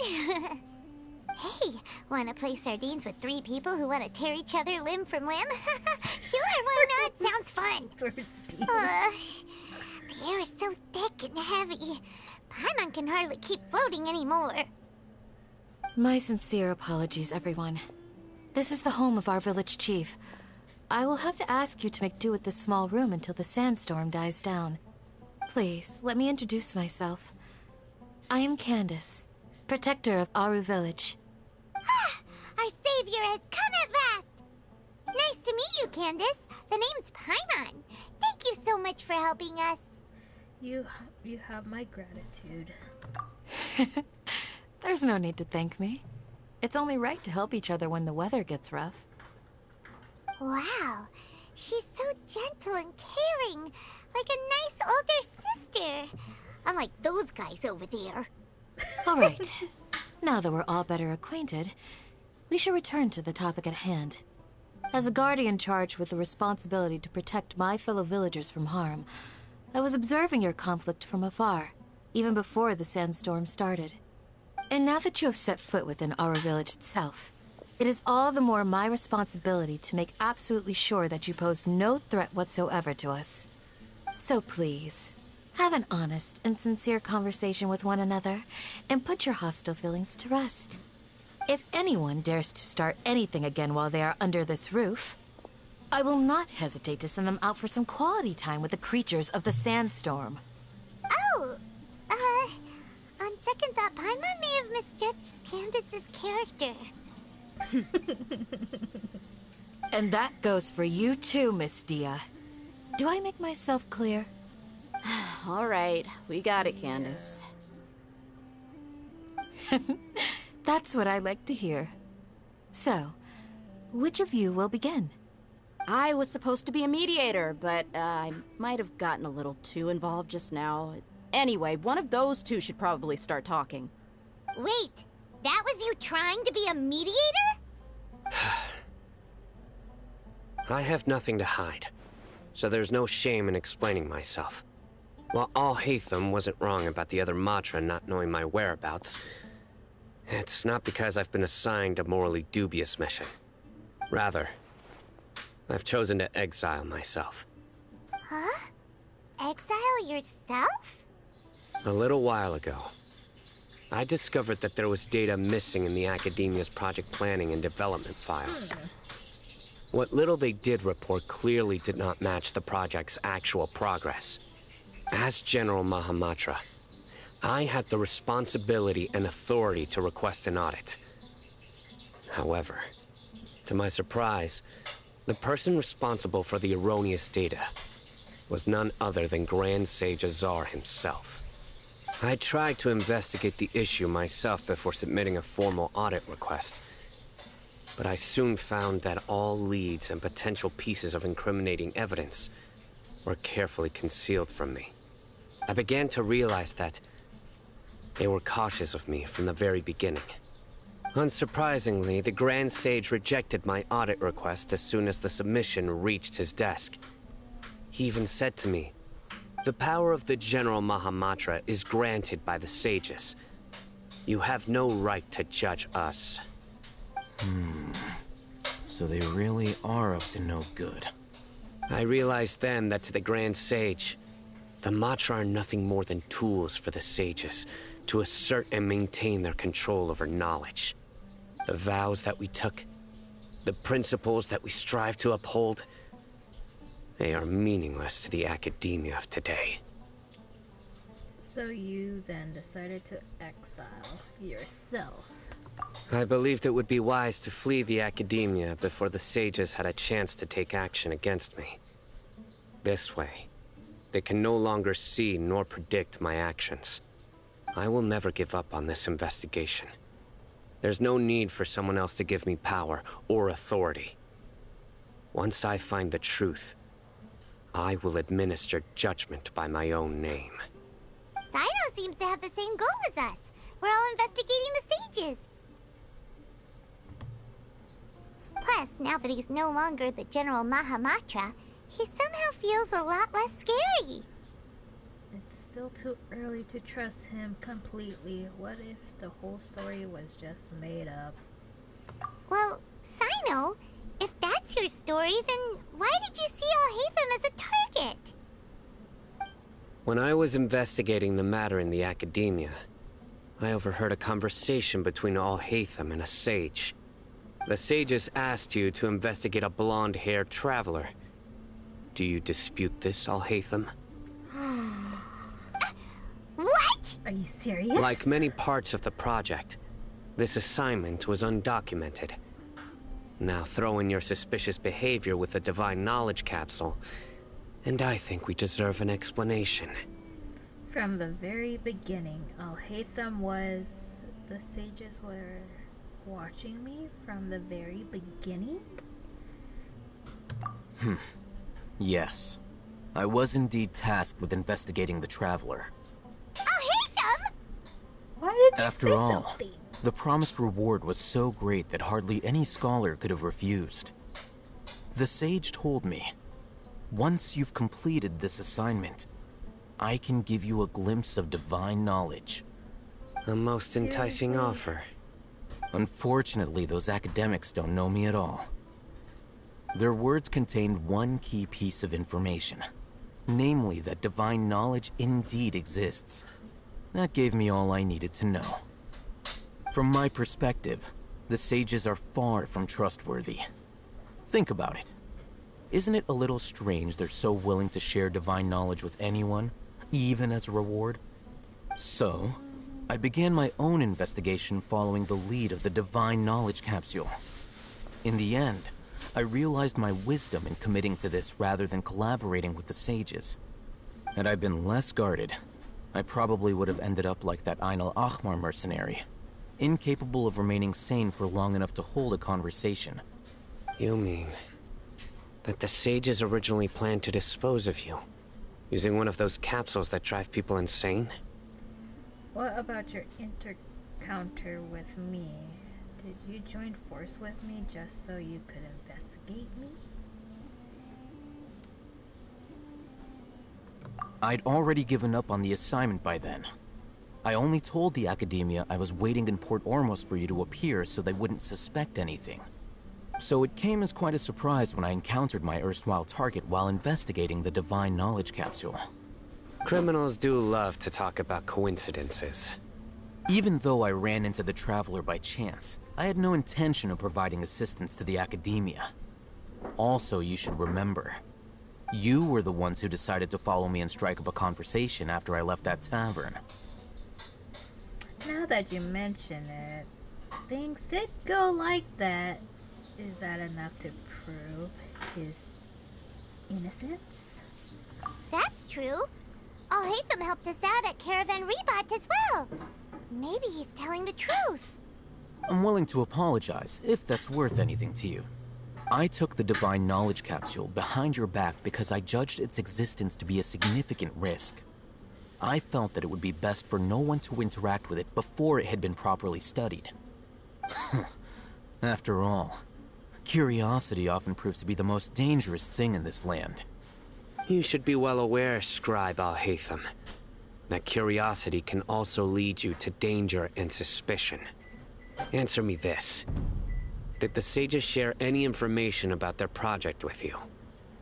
Have I not made myself clear? You and I are both distrusted by the Academia. Do you really think they would tell me anything? Fine. Although you haven't completely proven your innocence, I won't regard you as an enemy, for now. As you wish. Good. I'm glad to see you two clearing up your misunderstandings. And now you, Dia. I believe it's your turn. Oh, sorry.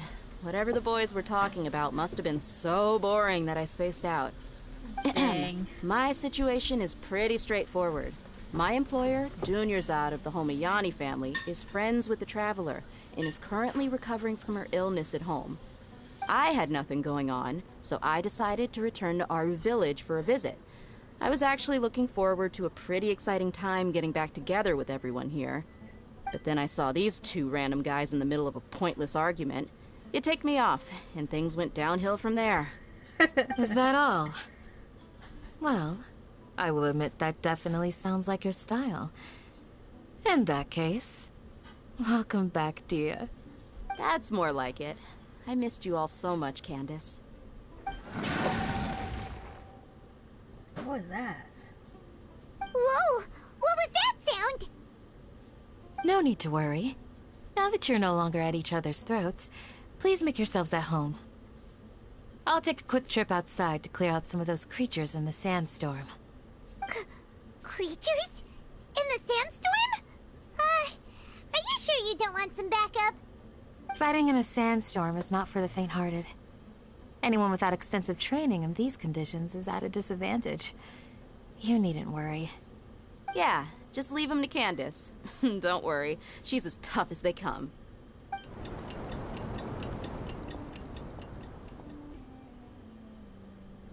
The wind's died down. That means the sandstorm's over, right? Candace still isn't back yet, though. Is she alright? Maybe we should go out and check on her. When you put it that way, even I'm starting to feel a little worried. All right, let's go. We've been here long enough, and the boys are as chatty as the floor.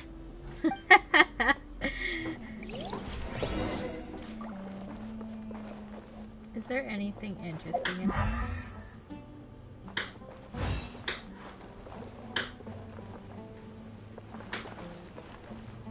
Oh, we can't cook food there? Okay, that's fine. Let's exit. Where to?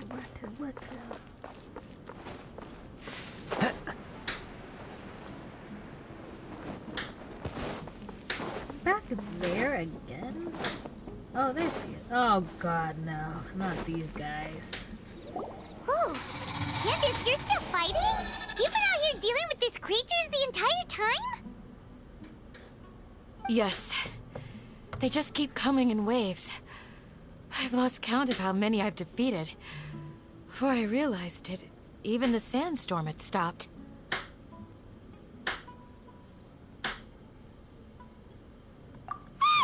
Here comes another wave!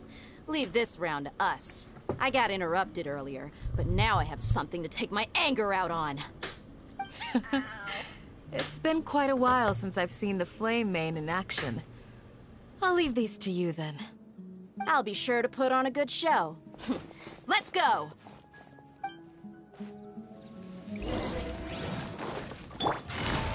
Busted. Access denied. Game's up. Fun's over. Order guide you. Stabilize. For Rex Really? Lapis.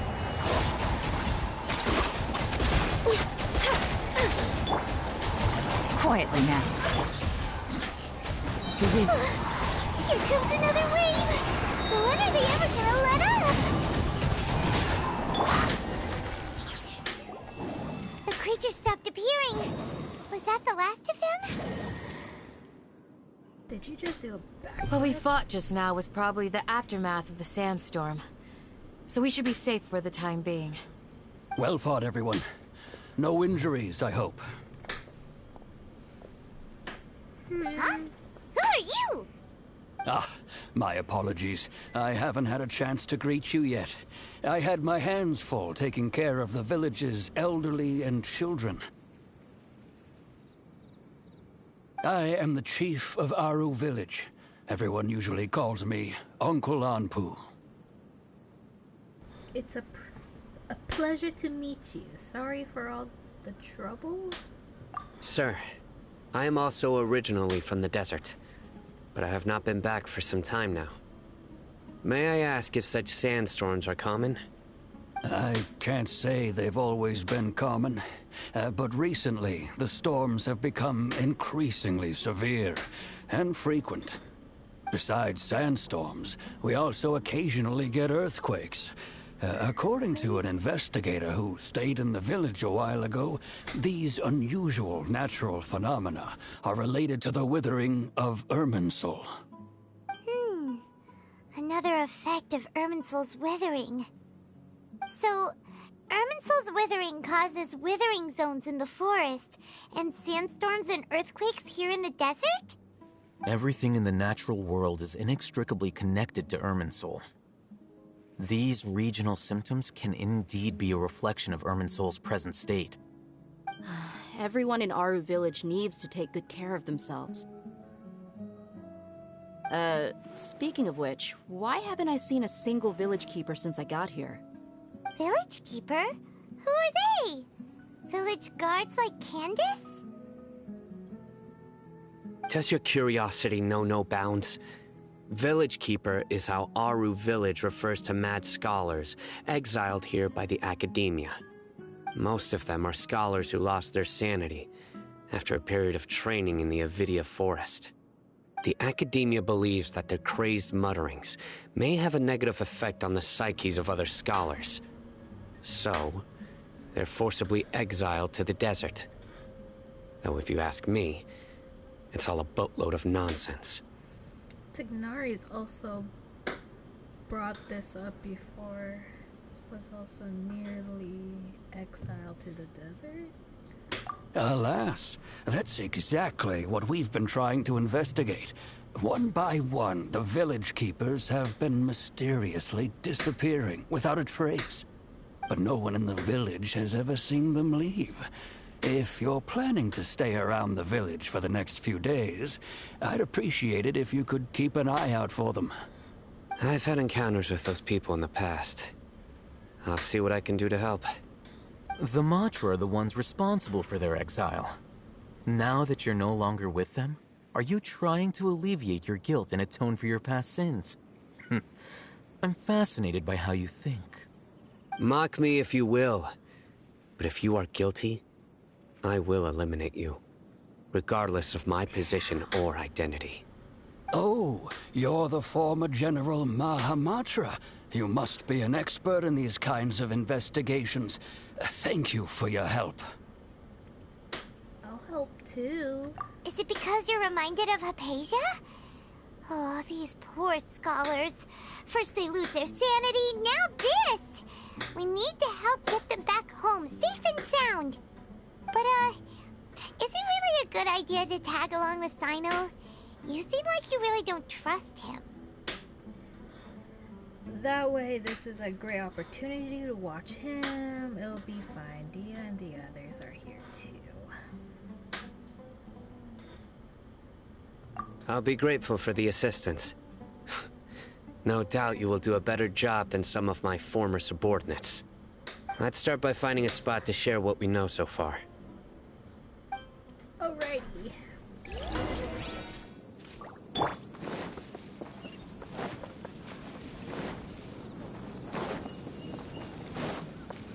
Time to go.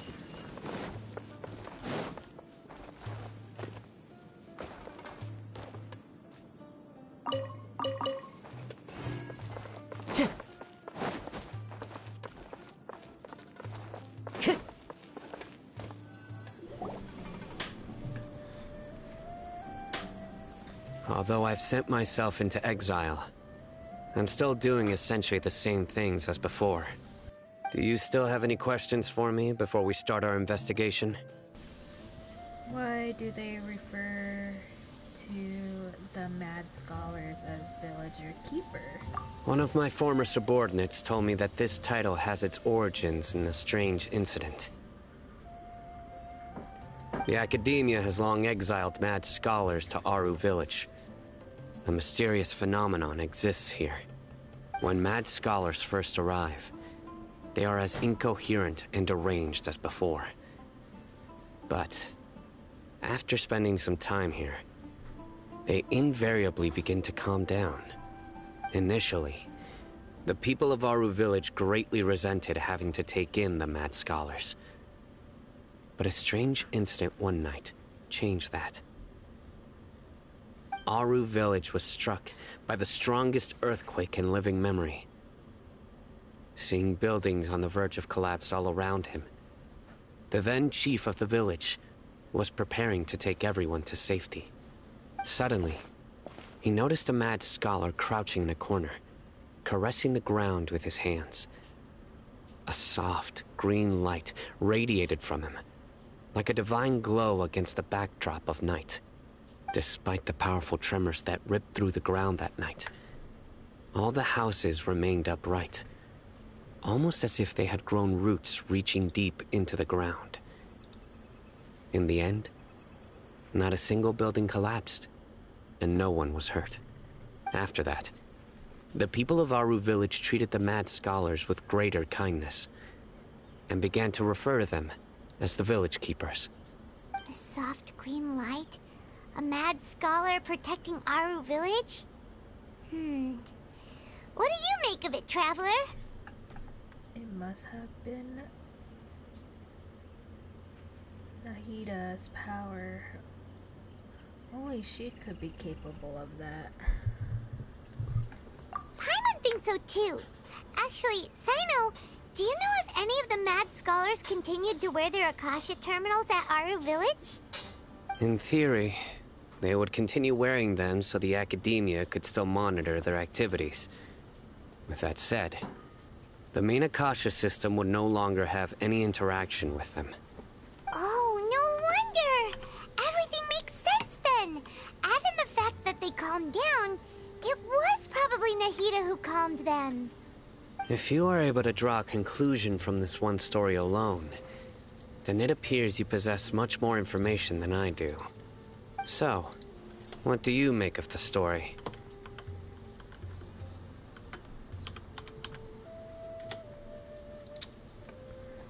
That mad scholar's powers likely came from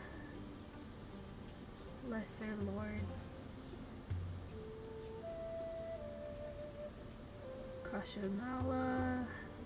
Lesser Lord Kashanala was actually the one who protected the village. Really? Lesser Lord Kusanali. Kusanali, oops. What? You don't believe us? Lesser Lord Kusanali was definitely using the Akasha to give her power to the mad scholars! No, it's not so much that I don't believe you. I'm just struck by your reasoning. Lesser Lord Kusanali, the current Dendro Archon. Is she really active in Sumeru? The Academia has always placed far greater importance on the late Greater Lord Rukkhadevata. They've more or less ignored Lesser Lord Kusanali, and I've never had any reason to doubt their views. In addition, I've never heard any stories about Lesser Lord Kusanali and her deeds. To me, she might as well have been a god that never existed. No way! Nahida definitely exists! She's a... how should Paimon put it? She's a good Archon who's kind and wise. Even if she says weird stuff sometimes. She also saved me once, not long ago. We saved Sumeru City together in the not so distant past. I've spent many years interrogating criminals, so I can easily tell when someone is lying. Good! Then you should know that we're telling the truth! That look in your eyes. I've never seen that from a liar. You two really must have met Lesser Lord Kusanali. How can this be? Yeah. To think, our Archon has been amongst us this entire time. Alright, now it's our turn to put our skills to good use for this investigation.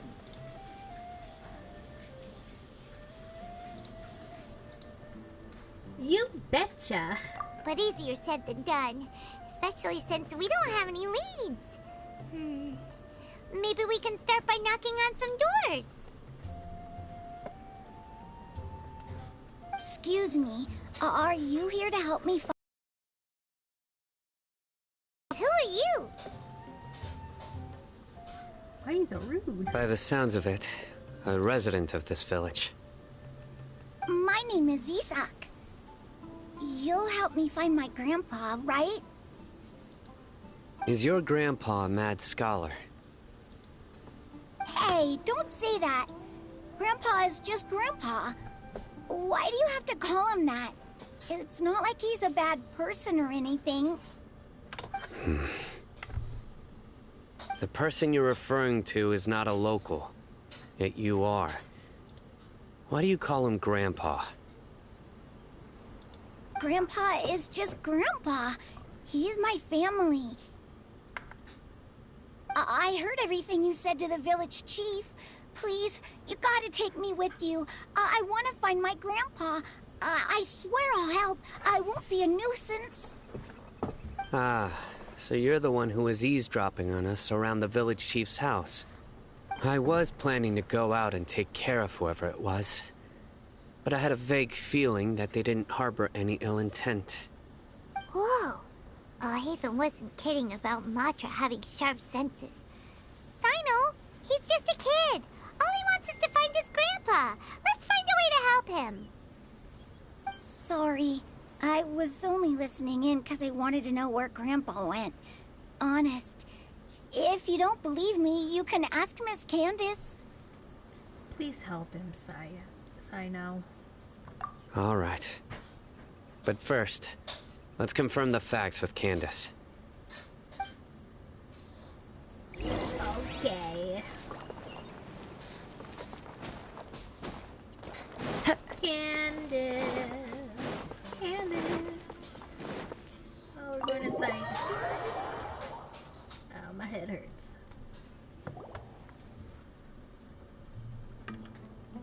Cyno is super vigilant. Is this what all the Matra are like? Ah, you're back already. We just wanted to confirm something with you. Do you know a boy by the name of Isak? I had a feeling he'd go looking for you. Huh? You knew this would happen? Yes. Although he tried his best to stay hidden, I still noticed him eavesdropping outside the window. He really wants to get his grandfather back. Isak's parents were both Eremite mercenaries who rarely returned to the village after finding employment in the city. He was raised by his grandfather. Unfortunately, it was only a few years before his grandpa passed away. Isak was still very young at the time, so various families in the village took turns caring for him so he could survive. Later, an elderly mad scholar arrived at the village. Isak thought the scholar bore a striking resemblance to his grandfather, and thus often spied on the man. However, the scholar was unkempt in appearance and incoherent in speech. Although Isak referred to the man as his grandpa, he was afraid and didn't dare to approach him. One summer night, the oft mumbling and bumbling grandpa suddenly calmed down and seemed to become more lucid. He even noticed Isak hiding in the distance. So Grandpa walked up to Isak and patted him on the head. He even took Isak to the entrance of the village, where he patiently taught the boy the names of the stars, and accompanied Isak until he fell asleep. The next morning, Isak woke up and wanted to go find his grandpa again, only to realize his grandpa no longer recognized him. However, even so, Grandpa retained his calm expression. It's said that those who saw the scholar claimed he no longer appeared to be crazy, but appeared to be living in his own world, almost as if he were sleepwalking. Isak was thrilled that his grandpa was able to find peace, and would follow him all the time, asking him things like, "Grandpa, want me to take you somewhere fun?" Or, "Grandpa, could you tell me stories about the stars again?" All this somehow just makes Paimon feel really sad. It seems like they both deserve so much better. Perhaps. Nearly everyone who lives in the desert has some form of hardship or regret. But even so, we must still continue on with our lives. It's also my reason for fighting. I must continue to protect this land.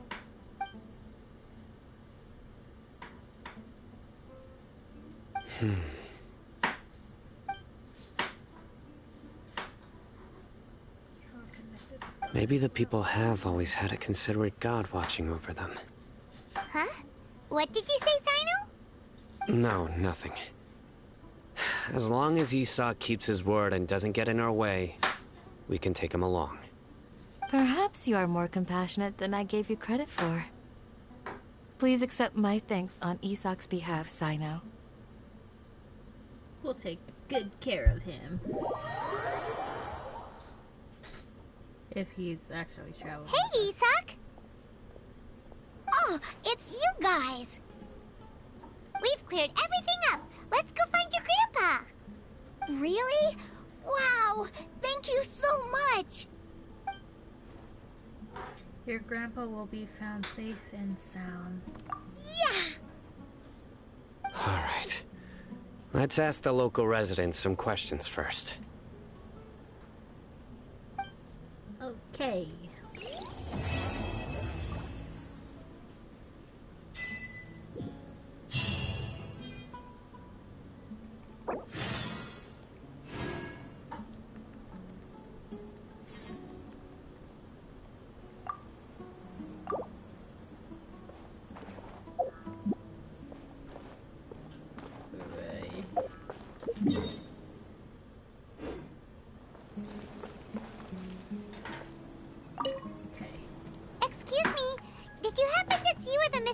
scholars went?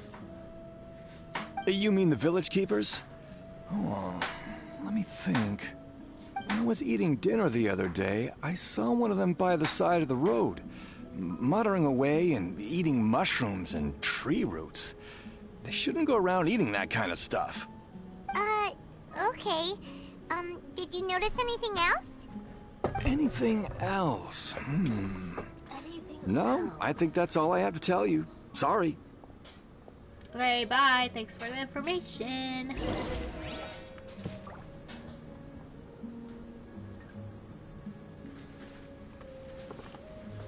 Hold on.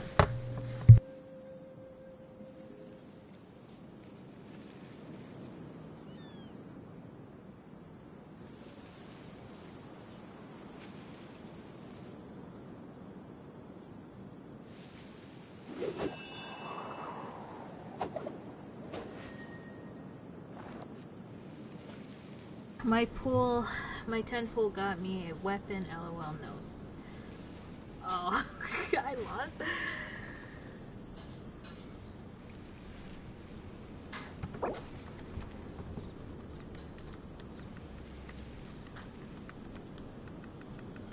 There are leaves around, and I know just the tune to accompany them, if you wish to hear it.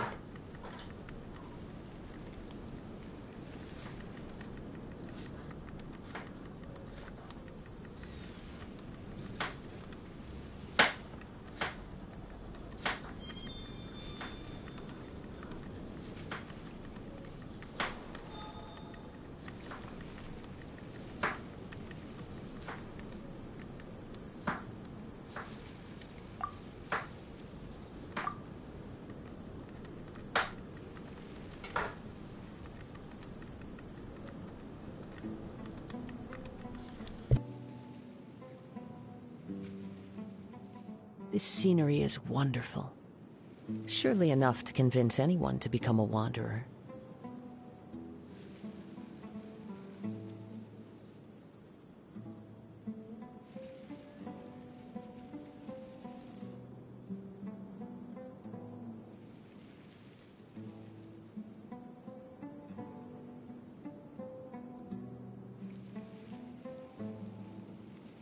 There are leaves around, and I know just the tune to accompany them, if you wish to hear it.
This scenery is wonderful.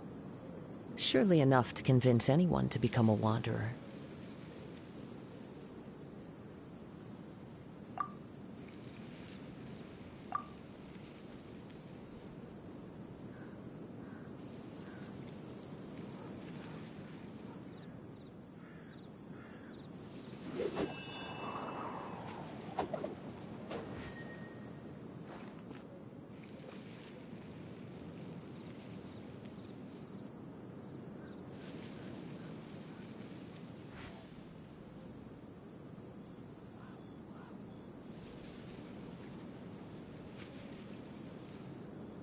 Wherever in this world I roam, I carry memories of my home.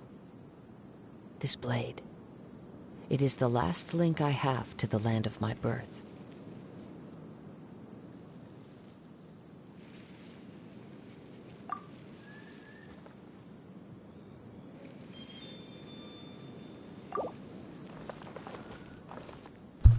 Okay, next person. Where are we going? First, let's see if my friend's gonna... That's sad.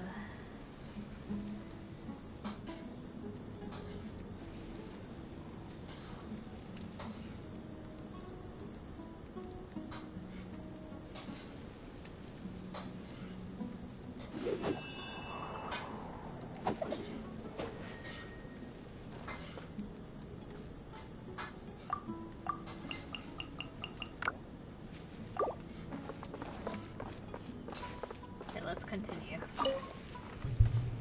The scholars that have gone missing. Have you seen them? Those eyes. Those fierce eyes. You look like a real fighter.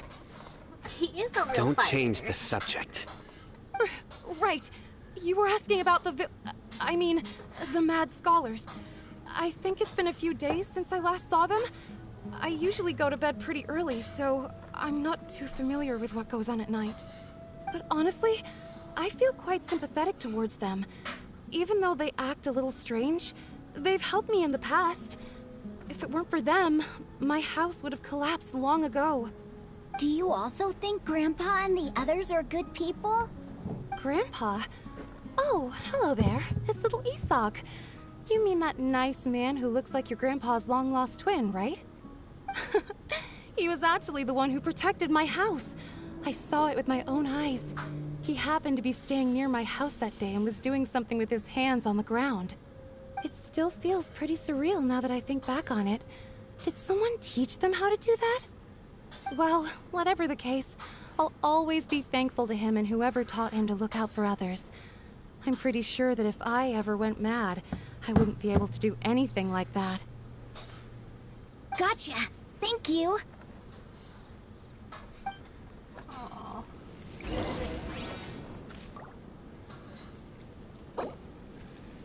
Somehow.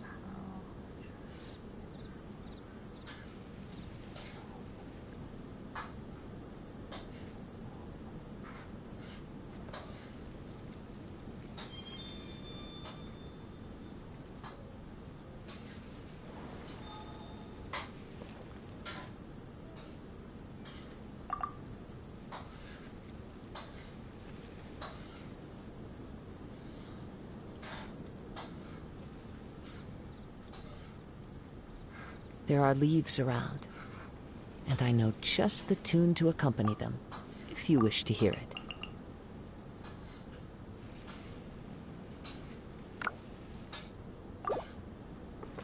Okay, where's the next person?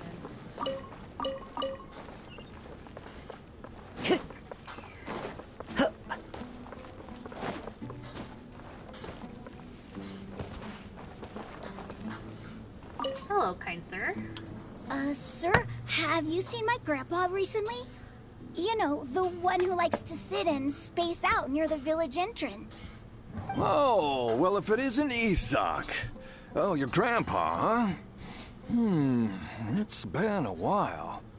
The last time I saw him, he was spacing out by the road as usual. I went and asked him if he'd like any of the food I had prepared, despite my wife's protests. Like many people, she's really quite terrified of them. And speaking of my wife, she's still always complaining about how I don't make enough mora. It might explain why she's always mad at me.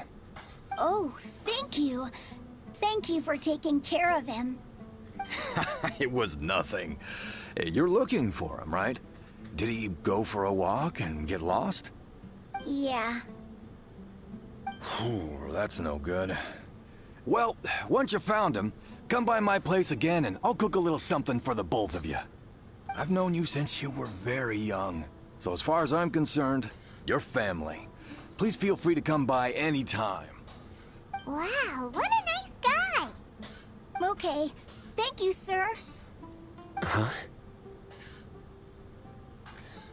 What's wrong? Cyno? Did something happen? Don't say anything for now. Isak, stay here. Let's head over there. Stay quiet as you move. Okay, sneaky position.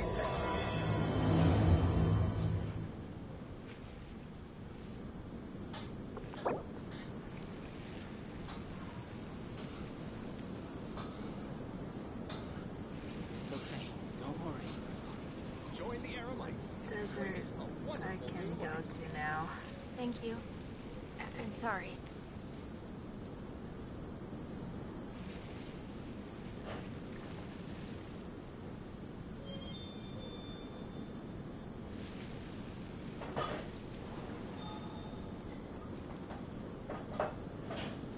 It's okay.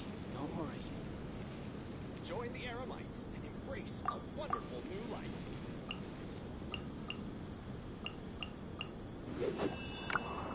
Thank you. And sorry. Sneaky position. Oh.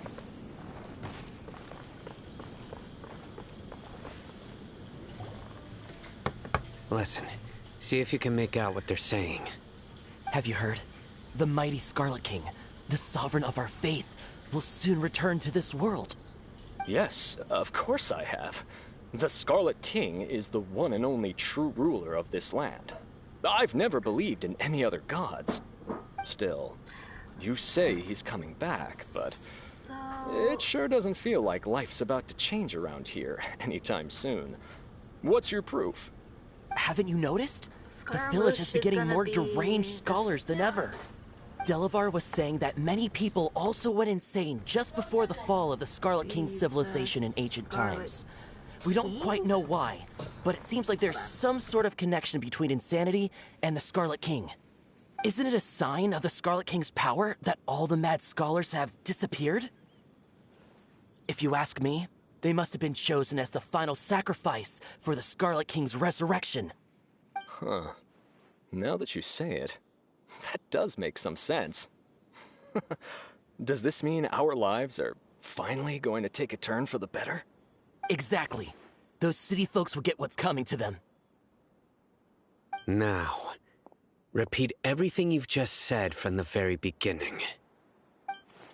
Huh? Who are you? Where did you come from? My patience is running thin. You heard what I asked.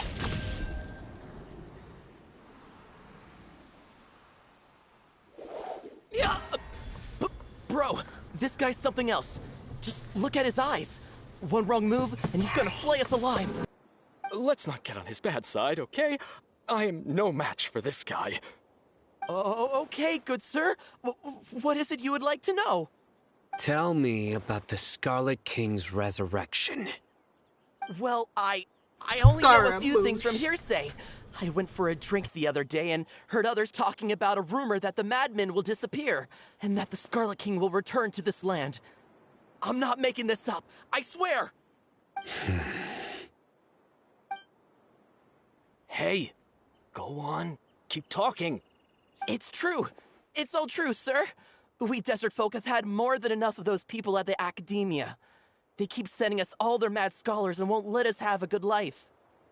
Would you want to live like this if you were in our place? The radicals were even more thrilled than me when they heard the news. We're all praying for the Scarlet King's speedy return. Delavar also said that once the Scarlet King returns to our side, it's only a matter of time before we conquer the land on the other side of the wall. They're all willing to serve under the Scarlet King and fight for a share of the glory. Is that so? Seems like he still wants to know more. Keep talking. Got it. At first, I told myself it was just the drink talking, but then all the mad scholars vanished without a trace, just as the rumors said. Please, don't beat me up just for mentioning these rumors. If I'm guilty, then everyone else around here is also guilty. I'm just saying what the others said. The people here really like the Scarlet King, but dislike the Dendro Archon. The academia is probably the true target of their hated. Where is this radical person you talked about? I haven't run into him over the past few days, so he probably hasn't been around the village. What about you, man? Have you seen him at all? No, not at all. We wouldn't dare lie to you. He's really not here right now. Sounds like you're not too close with the radicals. No, of course not. All we know are their names. I have many ways to stop you from talking. And many others to stop you from sending warning messages. So you'd best just stay home and hope I don't hear of you trying to contact anybody. Don't do anything until I've gotten to the bottom of this. Try something foolish, and even Candace won't be able to protect you. Yes, yes, got it. We'll do just as you say. That scared Paimon half to death. Cyno is pretty terrifying. Good thing I'm not the one of your enemies. He didn't try to reassure us at all. It's like he's used to hearing that. Oh, Paimon bets lots of people have told him that before.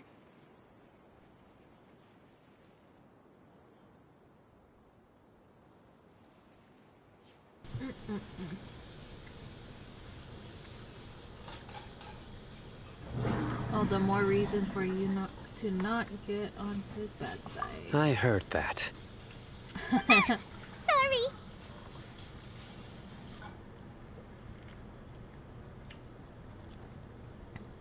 Sorry. It's part of being a Matra. The rumor we heard just now seems like a strong lead. But we need to check a few more places. Maybe we could check the scholars' homes. Maybe we'll find something there. Very well. Isak! I'm here. Where's your grandpa's house?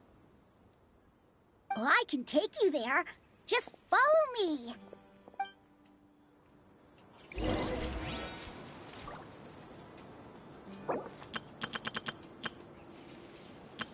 Join the Eremites and embrace a wonderful new life.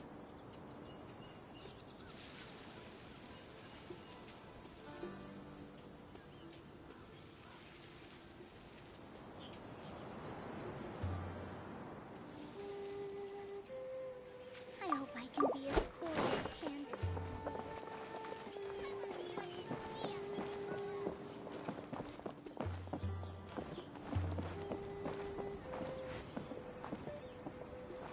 Grandpa?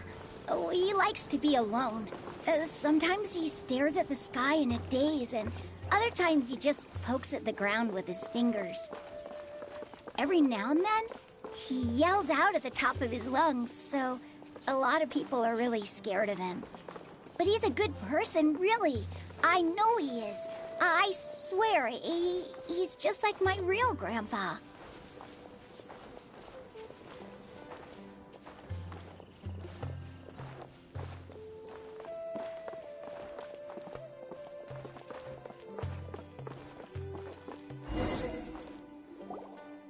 Well, this is where Grandpa usually stays. There sure isn't much here. What's that smell? Cyno, did you catch a date with with incense? No. Incense? Please don't say it's the same one as before. It's definitely that one. But are you okay? Are you getting dizzy or need to lie down? There's a scent that you can sense, but I can't. A certain traveler here once passed out from that smell. Thankfully, Tighnari saved the day.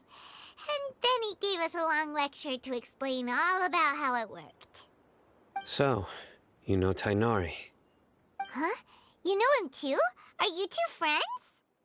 Yes. Now that I concentrate, I can also make out the scent of incense. Wait, surely Tighnari didn't lecture you too? No. No need. I can't handle this scent very well. Did you first encounter this scent at Tainari's house? No, it was in the forest where a scholar was meditating. In the forest. From a scholar. Let's keep looking for more clues. It'll be more efficient if we split up.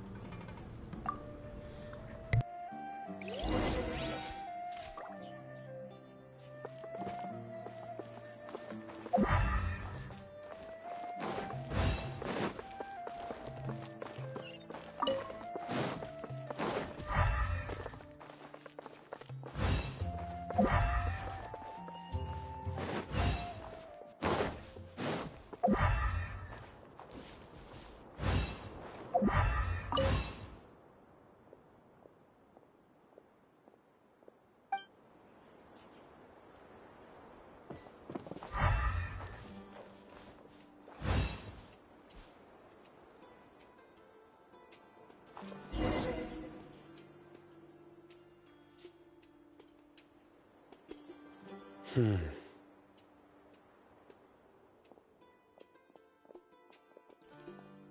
are you looking for, Cyno? Here it is. Take a look right here. What are we looking at? Doesn't see anything. Although the traces have been completely buried in the sand, there are footprints here. From the size and shape, they belong to an adult male. This pattern is a common one from this area. Local shoes. This was probably someone from the village. The scent is quite faint, but still extant. The footprints head in the direction of the door.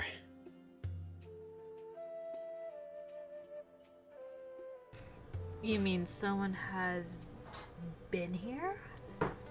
But who would come looking for Grandpa? He doesn't have any friends. We'd have to ask whoever lured him away with the incense. Lure him away, so that's what happened. Huh? So you can lure someone away with just a scent?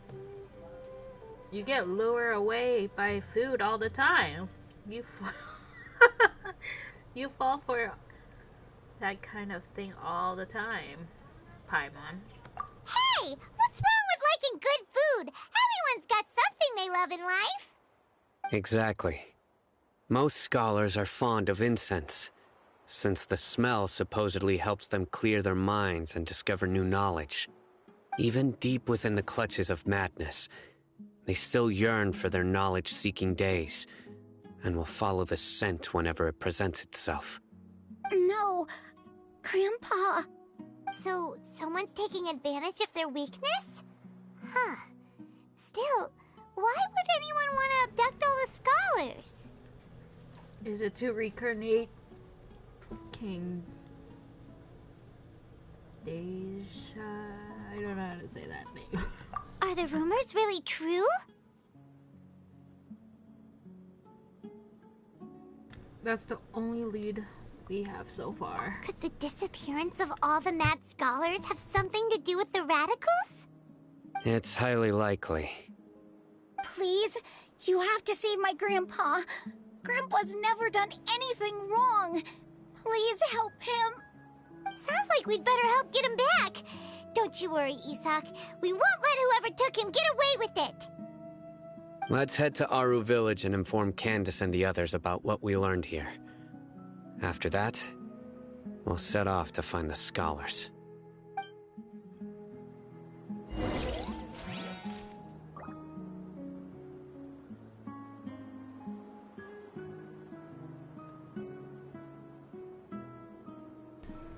Heading back to... where?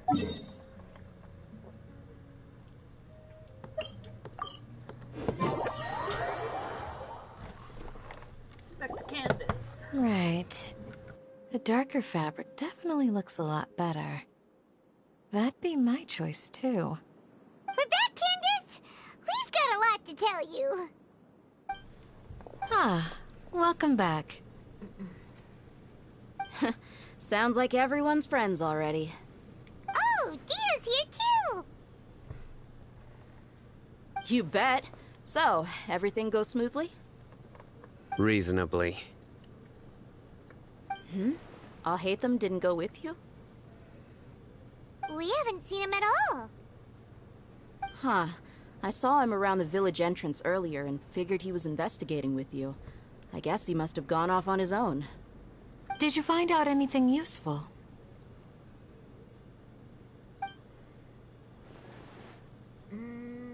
I see.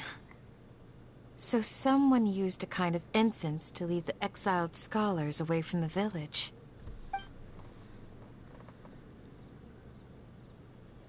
The resurrection of the Scarlet King? First I've heard of it. Far as I know, the kind of incense you just mentioned is only popular beyond the wall. Scholars are fond of it, but as you can see, there aren't many scholars still studying around these parts. No seller would be able to make a profit here. Not to mention, making incense is a labor-intensive process. You won't see anybody in the desert with the patience to make or sell something that requires that kind of effort. It seems someone from beyond the wall must have been supporting this. Makes sense. So what should we do then? Do we go back to the academia and search for leads there? If it was any other day, that would be your next logical step. But today, you've got me on your team, so you get an extra tip. Didn't you say that the villager got his news from the tavern? Well, I also like to drink at the tavern, so I know a thing or two about these radicals he mentioned. If Paimon remembers correctly, the leader of the radicals is some guy called Delavar. Ah, yeah. Delavar, the scar-riddled bandit, Engur, the wide-eyed butcher, and Jabari, the duck-tailed bearded crook. The whole lot of them are known around these parts. I feel like I heard it. These guys have one thing in common, and that's being broke. The rougher life gets, the more they want to believe in the Scarlet King. Way they see it, the Scarlet King's resurrection is their only chance at overthrowing the academia. Throwing all of Sumeru into chaos is the only way to change the way of life here in the desert. Anyway, that's my guess why they've chosen to become radicals. Tia! You're amazing! You really know this place inside and out! But Tia,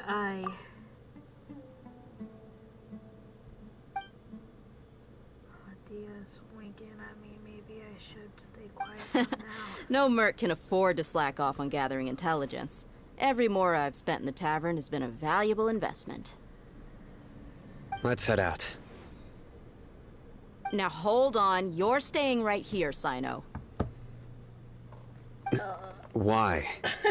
Aru Village is not a big place. Outsiders stand out here like a sore thumb. I'd bet word about you has already gotten out.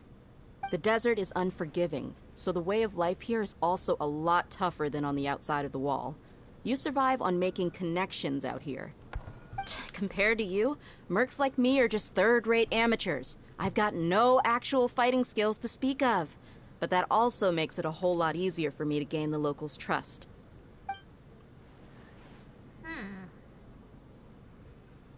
I need to go around and ask some questions, but it'll be difficult if you're with me. Fine. Good. Then we've got a plan. The Traveler and Paimon will go to Caravan Rebot with me, and we'll try our best to figure out where the mad scholars have been taken. Cyno, you'll have to stay in the village and continue investigating on your own. Alright, sounds like a plan!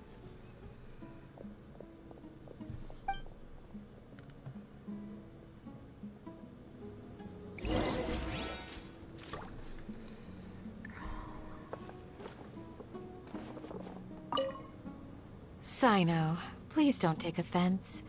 I'm sure Dia just wants to help everyone solve their problem as quickly as possible. That's why she can be so straightforward at times. I don't mind. Ah, I see. Well, from the way you were staring out into the distance, I thought you might have been mulling over Dia's words.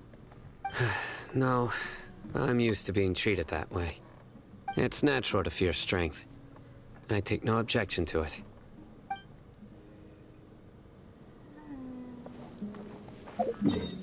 Okay, back to the tip. Oh.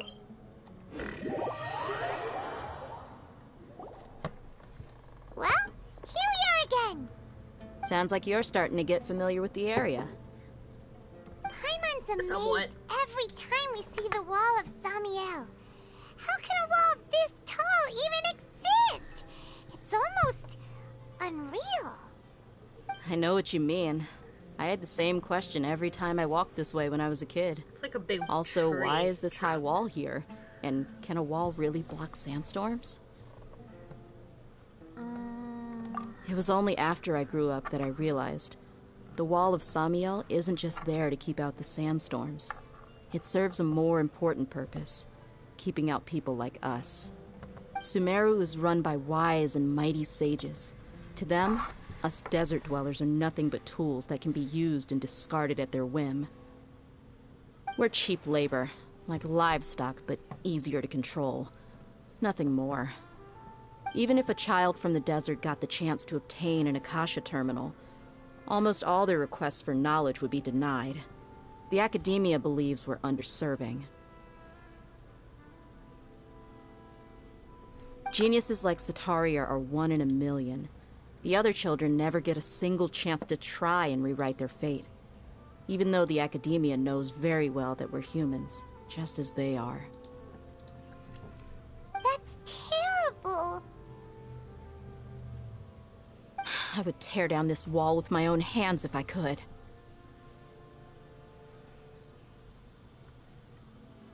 I understand how she feels, but I hope she doesn't do anything drastic here. Hey, Dia. You're not thinking about doing anything scary, are you? No, not at all. This place just gets me thinking, that's all. Besides, we're here to procure information, aren't we? Yep, we gotta catch those. Paimon.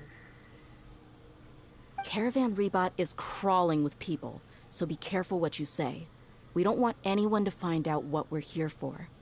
Our mission started the moment we arrived here.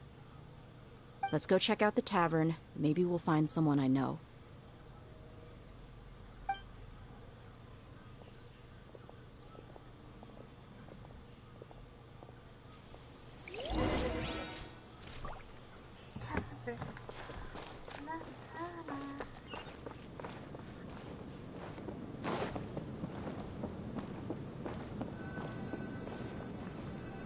Just our luck. None of them are here today. You mean you don't see anyone you know? Dia, is that you? What a coincidence. You here for a drink too? Zaki. Finally, a friendly face. Oh, and who do you have with you here? Guests from another land? Hello, nice to meet you. Hello, hello. I'm Zaki. Dia's, how would you put it? Drinking buddy? We've had drinks together a few times. You could say we go back a ways. Anyway, as far as my friends here, they aren't too shabby, are they? You rarely see any Outlanders so friendly and respectful nowadays. Absolutely. Much better than those people on the other side of the wall. So, Dia, are you looking for someone? Yeah. Have you seen Enger, Delavar, or Jabari recently? Of course I have. Matter of fact, we were all here drinking together just a few days ago. I've got a spice trading deal from another nation. I thought maybe Delavar and his friends might be interested. Know where I could find him? Ah, how thoughtful of you. Then I assume you also know that Delavar's been having a hard time making ends meet these days, so you came here to help him out? Hey, keep it down. Let's just say I prefer to keep this deal a secret. Y'all at Caravan Rebot are like family. If there's more to be made, why not do it together? Besides, Delavar and his friends have muscle. They'd be a good fit for escorting the goods. Yes, how considerate of you. Delavar's my friend too, so of course I can take you to him. Come with me.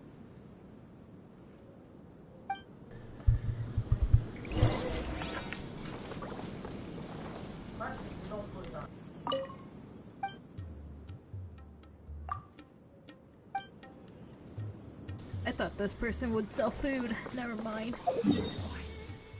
How far is it? Oh, okay. Come on.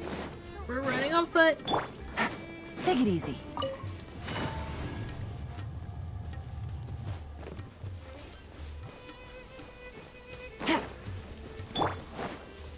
Time to go. Perfect.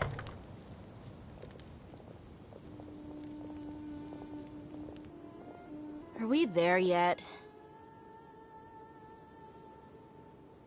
Yep, this is the place. This place is practically deserted. What are they doing in a place like this?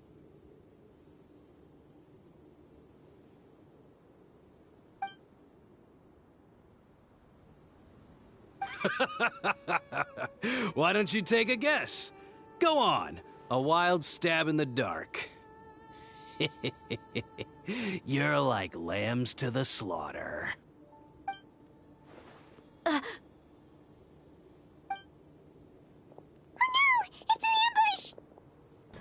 Seriously?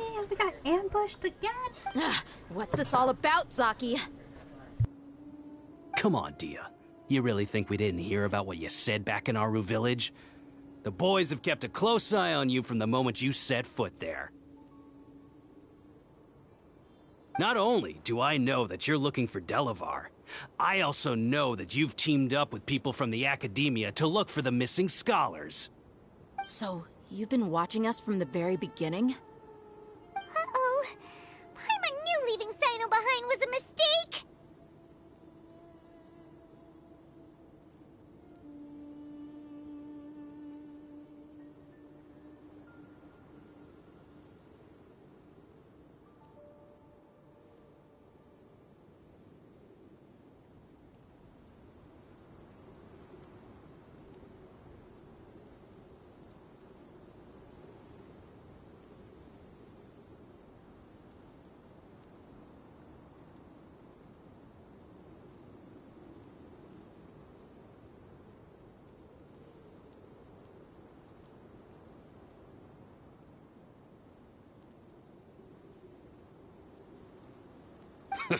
And you left the strongest one in the village, didn't you? Who do you think you are? You really thought we'd fall for your little business deal nonsense? So you and Delavar have been partners all along. Dia, I guess it's only natural for a traveling mercenary like you to be out of the loop. Those of us who hang around the tavern have stronger bonds than you think. But you got one thing right. We're all looking forward to an uprising in Sumeru. There's nothing more we'd like to see than the desert folk overthrowing the Academia. If that's the case, then I'm sure Delavar wouldn't miss a second of it. I'll be honest with you. If it weren't for what you said in the village, your little monologue about the Wall of Samiel would have convinced me that you're one of us. Delavar. And Enger, you're here too, huh? Long time no see, Miss Mercenary. You should have known the traitors are what us followers of the Scarlet King despise the most. Dia, I thought that you, a fellow desert dweller, would understand that the Scarlet King is greater than the Dendro Archon. Little did I know, you don't deserve to join us. Yeah, gee, what a missed opportunity. Adopting radical views and kidnapping innocent scholars, all because of some baseless rumors. Anything else I'm missing out on? See? There you have it. Mercenaries are just a bunch of faithless scum with only one thing on their minds. Mora. Pathetic. You're all like a pack of street rats. You're not wrong. Mercenaries are driven by Mora, and my faith lies with whoever's paying me. As long as there's a profit to be made, anyone can become my friend. Enough talking! Get him! Just as I expected. Let's teach him a lesson, traveler. Time to kick ass again! Let's go. Following orders. The range knows me. I will have order.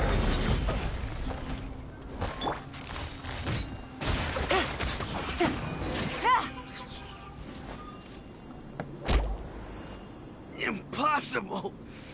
How could you? So, what do you think about your meticulous network now, Zaki? How did you say it?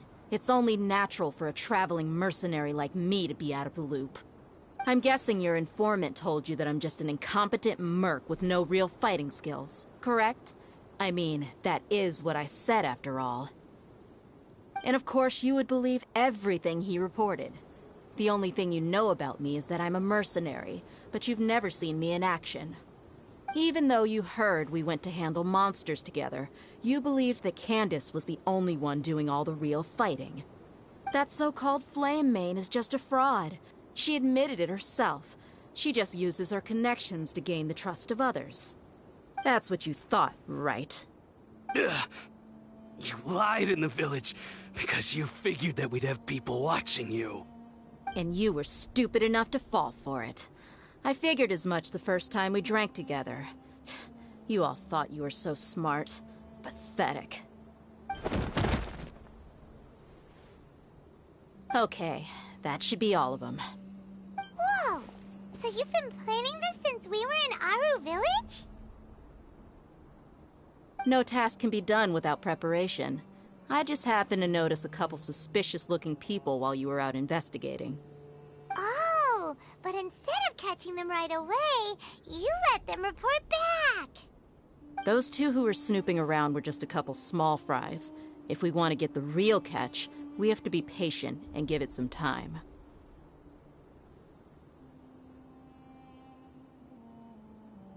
So those names you mentioned.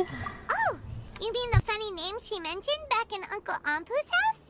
The wide-eyed butcher, scar-riddled bandit, Paimon can't remember them all. That's just a bunch of drunk talk. Edgar and Delavar like to talk themselves up when they're drinking. Edgar, the wide-eyed butcher, and Delavar, the scar-riddled bandit, are the nicknames they came up with for themselves. Alcohol has a way of making people share what they really think.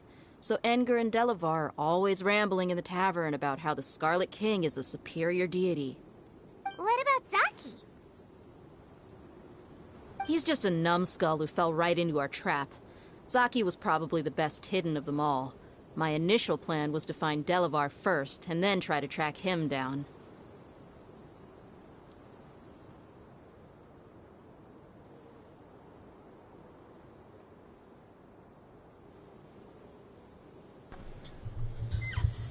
So what is the ducktail baird?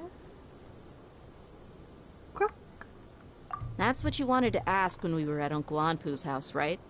Jabari is one of the villagers you talked to. You know, the one who wanted to treat Isak and his grandpa to some food. Wait, so he's a radical too? No, he isn't. I just needed to tack on a random villager name to make the eavesdropper think that I was making some wild guesses based on my impressions. Wow, what a genius idea!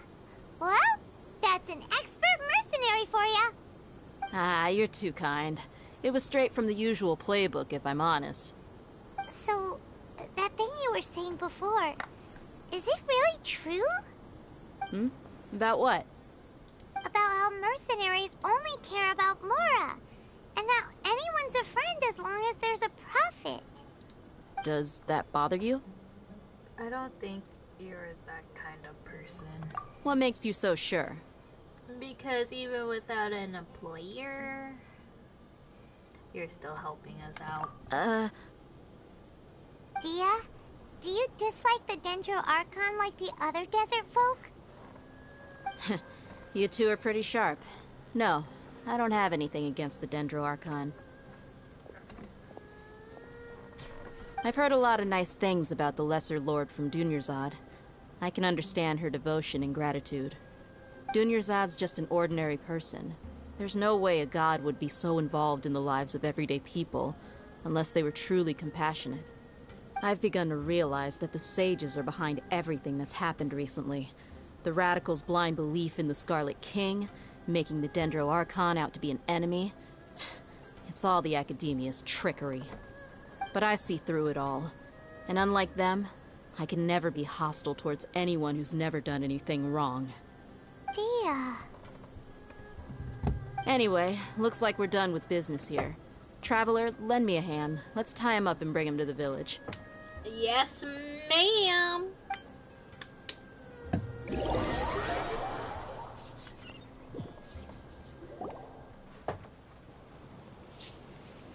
This should be all of them. I'll let you take it from here. They're gelled up in there. All right. I'll be in touch. Until then, please stand by. Candace, do you need any help? Candace will be okay on her own. I trust her, so you can too. She's been guarding Aru village for quite some time now. If anyone is qualified to question the offenders, it's her. While I'm questioning them, why don't you pass some time by exploring the area? I'll meet you back here Already tomorrow did. morning, Traveler. Sounds good. As for these idiots, let's just hope they live to see another day.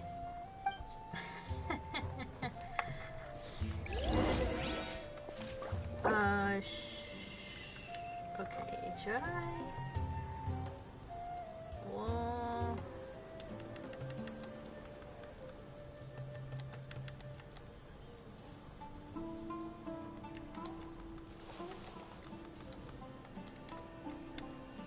You need to watch out for any signs of earthquakes and sandstorms.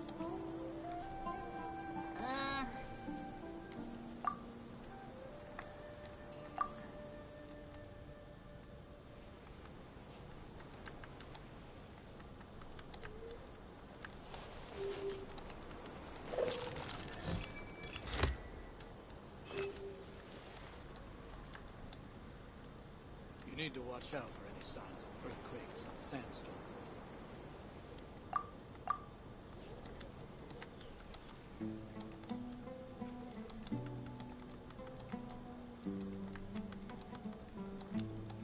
I got a new letter from an informant. Looks like the situation has changed again.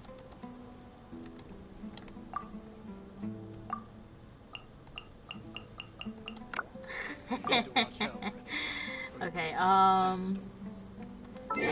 6 o'clock. 6 o'clock. There we go.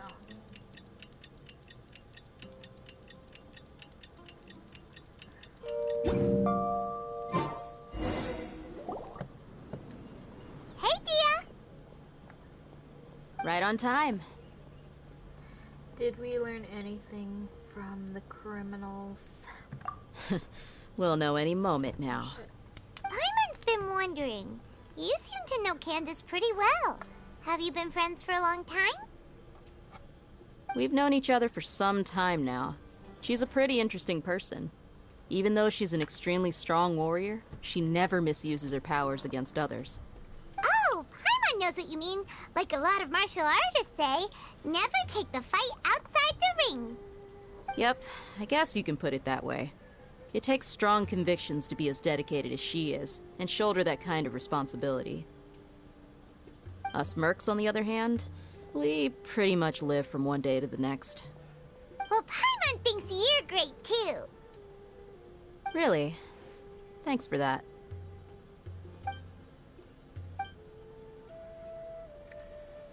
Oh, Cyno's here, and he's pretty early too. Yes. I was here yesterday to help out a little. To help out? By doing what? Sharing some interrogation techniques. Oh, you mean you taught Candace some more persuasive methods? Right. Come on in, everyone. Come on, let's go inside. Methods you speak of.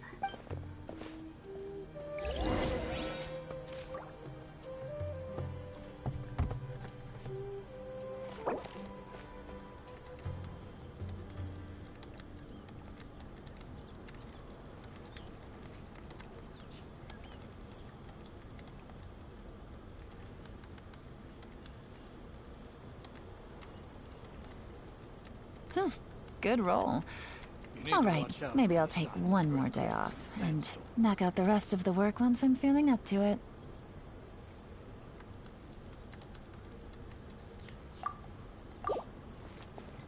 Okay, where the heck? Oh, we go inside. Whoops.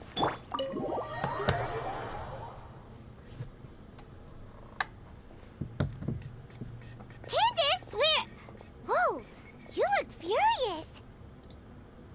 Do I? Huh. What gave it away? Oh, there's no mask that can hide true bloodlust. Cover up your eyes, and it'll still show itself at the corners of your mouth. Perhaps I need to work on my composure. Still, it's perfectly understandable why I'm angry.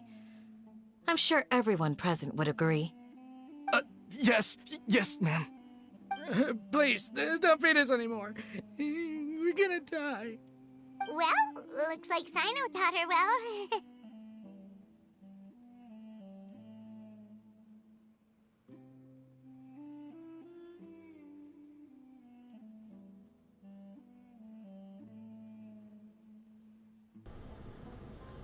She mastered it really quickly. Now she's just as terrified as he is. You fear death yourselves, yet you do not hesitate to place the lives of others at risk. The absurdity is mind-boggling. The ones you call mad scholars are known to us as the Village Keepers. They are vital members of our community, and some even count them as family. You come here, to my village, and you treat my people as nothing more than stepping stones towards your goal. Tell me, what would you do to you in my position? Mercy! Please have mercy! You've made your bed. We may both be desert dwellers, but there is one thing that I understand better than you. The resurrection of the Scarlet King will only result in war. And war serves no one. The people of Aru Village care little about which god is in power. Life may be tough and tiring, but we wish to preserve our way of life. A war would only cause us to lose all that we have. And that is not a responsibility that you can afford to shoulder. We understand. We're sorry. I'll tell you everything I know, please. Just let us go. I'm listening. You might not believe this, but it wasn't us who came up with this idea. Someone was spreading rumors in the tavern. That's how we ended up hearing about the Scarlet King's resurrection. Some mystery man told us that mad scholars will make the perfect sacrifice to usher in the Scarlet King's resurrection. They give their lives, and we can get anything we wish for. They're called Village Keepers. Slip up again, and you'll regret it. Yes, sorry. It was all that mystery man's doing. He told us to spread word about the Scarlet King's resurrection and talked us into helping him.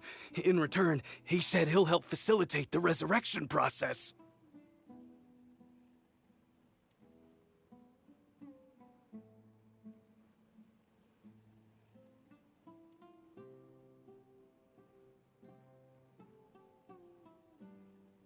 Where are the villager keepers now? I'm not sure. Are you serious? That's one. Huh? One what? Strike. You get a total of 3. Then, you die by my hand. Wait, I'm telling the truth. We don't know anything. It was all him. 2. He got us to lure them out of their houses in the night with some kind of incense. We take them to a junction outside the village. Then the mystery guy takes them from there. You gotta believe me, please. I'm telling the truth, I swear. Just ask them if you don't believe me.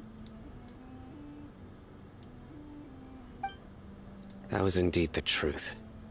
Traveler, go on.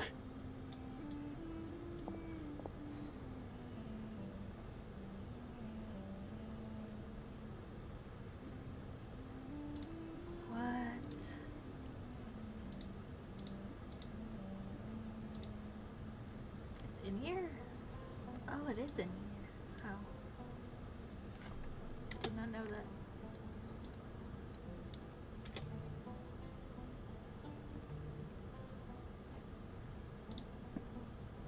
Okay, wait a second.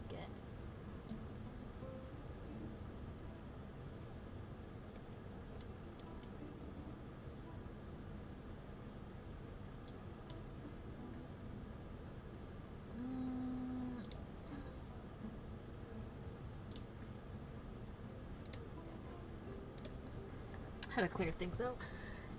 Do you have any idea who the mysterious person might be?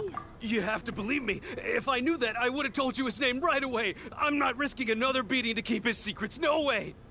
That guy, he wears a cloak, and he's always careful to cover his face. He calls himself the Scarlet King's envoy. I believe I may know what's going on. Uncle Anpu? What do you mean?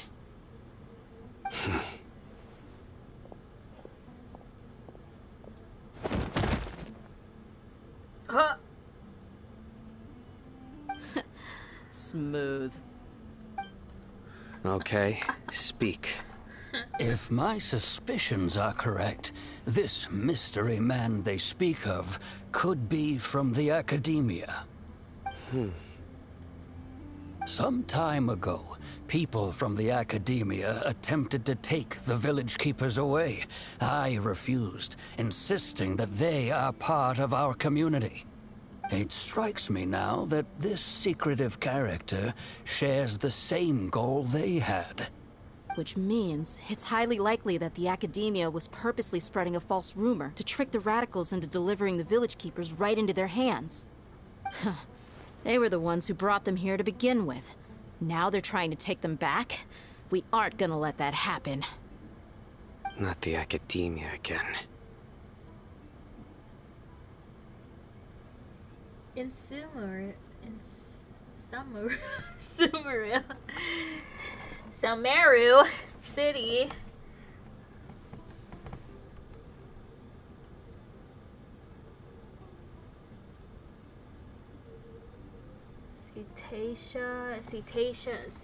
Cetacea also mentioned King Deshret. I can't say that. Reincarnation is just the Academia misinformation campaign. Just as I thought. But what could they want with the village keepers? People are nothing but tools in the eyes of the Academia. A change in their plans likely means they found another way to exploit the scholars. Regardless, our top priority now is locating the village keepers. You're right. Isak is still waiting for news on his grandpa. Time to go. Let's leave the village and try to track them down. Yes. Pack up and get ready to leave. You got it. Candace, I'll let you deal with the radicals. Leave everything outside the village to us. All right. Let's meet back here once everyone's ready.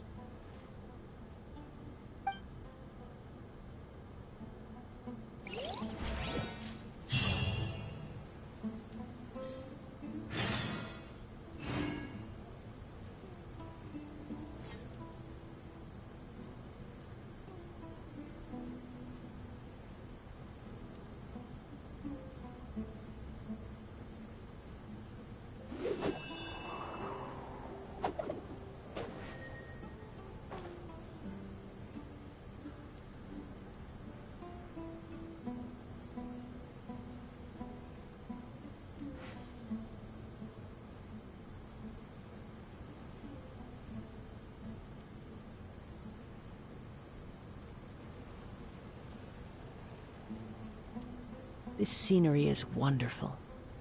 Surely enough to convince anyone to become a wanderer.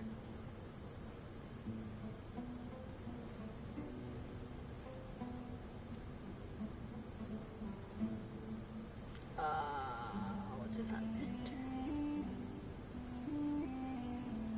Okay.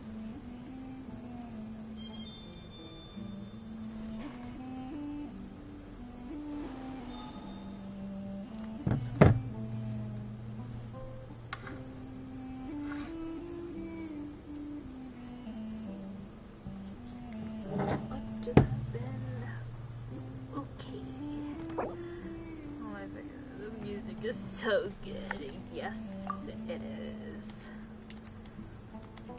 Wherever in this world I roam, I carry memories of my home. This blade. It is the last link I have to the land of my birth. What scheme is the Academia brewing now? You look worried.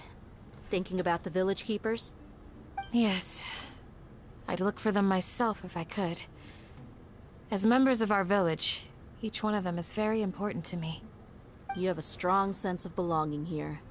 I guess I'm the opposite. Mercs are stray dogs, wherever they go. Dia, don't say that. You can be a part of this community too. Thanks. I'll let you know when I feel like joining. Dang, these poor guys. Got smacked. What the heck just happened here? Oh, hey, Let's get some food in us and then we'll... Whoa! He's scared Paimon again. Where did you come from? Reading a book? Well, as you can see, I am merely sitting here and reviewing what we have deduced thus far. You were gone for ages, and now you're suddenly sitting here musing to yourself? Where have you been anyway?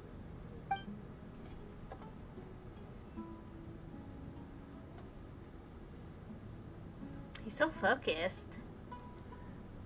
Hey, what's with the silence? You never think things through before asking questions. I'm giving you some time to make up for that. Paimon's so mad! Paimon's gonna give you an ugly nickname! Go ahead, I won't stop you. Never mind! Paimon's got nothing. There's just nothing super obvious to pick with this guy. It makes it so hard. Well, you've heard nothing to suggest I left this whole time. So clearly, I stayed in the village to investigate. Anyway, you plan to leave Aru village and keep searching for the truth of this matter, yes? Yep. We're not gonna find out anything more by staying here, so we thought that we might as well take the search elsewhere.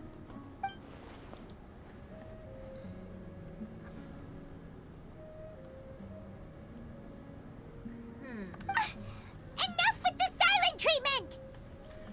Maybe he's giving us time to think? No. I'm just surprised that you decided to team up with him. Alhaitham, you haven't helped us out at all ever since we arrived at Aru village. Bold of you to question our choices. That's true. Yeah, you're all talk! While you were investigating, I had my own work to do, which I've now finished. Really? Paimon doesn't believe you. To be honest, we aren't really a team, so I have no obligation to inform you of my whereabouts. Not to mention that going separate ways allowed me to find some important information that you all had missed. Huh? Right here in the village? Correct. What did you learn? I'm going to take you to someone. But, before that, you need to understand where she's coming from. What does that mean? How do you think the residents of Aru village feel about what we're doing? In other words, do you truly believe every single word the villagers tell us?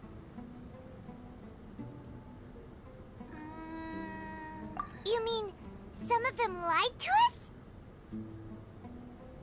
Hiding the truth does not necessarily equate to lying.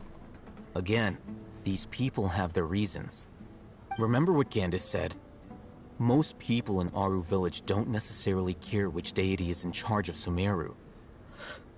That's because whether the Scarlet King or the Dendro Archon has power is of little significance to them. By contrast, the perils of their daily lives are ever-present concerns. They won't simply share everything they know with you without good reason. That's why you believed there was no further information to be found in this village. So you're saying we can find new information from someone we're already spoken to? Glad you're following along. Among those you have talked to, there's someone who was consciously keeping you out of the loop. In fact, she's been observing your every move since you arrived. The reason being, to someone who only wants to live their life in peace, any external factors introduce unpredictability into the equation. Those eyes. Those fierce eyes. You look like a real fighter. Don't change the subject.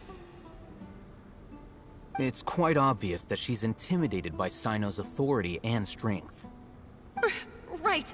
You were asking about the Mad Scholars. She corrected herself mid-sentence because she's aware that there are Scarlet King fanatics in the village. If she sounds too friendly towards the village keepers, she could easily make herself the Radicals' next target. I think it's been a few days since I last saw them. I usually go to bed pretty early, so I'm not too familiar with what goes on at night. All along. Remember? She made a point of denying her involvement in anything that occurs at night. But honestly, I feel quite sympathetic towards them. Even though they act a little strange, they've helped me in the past. If it weren't for them, my house would have collapsed long ago. After speaking to the village chief, it became clear that the village keepers had protected Aru village at night. In other words, the young miss was very much awake during that time. Then why would she lie? To protect herself, I guess? By getting involved with an outsider, she risks drawing unwanted attention to herself. As for why she might be so wary about all this, maybe you should ask her. I'll pass on this one. You said that she is afraid of me. If so, it's best if I stay out of this. We're on it! We gotcha. Lady, why would you lie to us? Knock knock. Miss Shawnee, as we discussed earlier, I've brought someone with me. Mr. Alhaitham, I'm aware of where you stand, but how can I make sure that your friends think the same as you? Huh? What do you mean? We need to clarify our stance or something? Go ahead and talk to her. You'll get the answers you want. Go on. Earn her trust. Is it really that simple? May I call you Traveler? Sure thing. Hi, Miss Shin. Yeah. Hi, Traveler. I want to ask you something. Do you think the resurrection of the Scarlet King can truly change Sumeru for the better? No. Why's that? Because it only results in conflicts. That's very similar to what Miss Candace says. I know you two are friends. That's why I'm willing to talk to you, even though I do have some reservations. Before, I wouldn't even have the courage to ask something like this. Traveler, do you believe our lives will get better?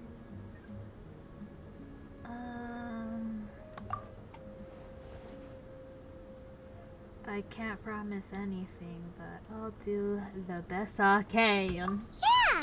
We came here from another nation, so it isn't wrong of you to be weary. And we aren't really residents of any one nation.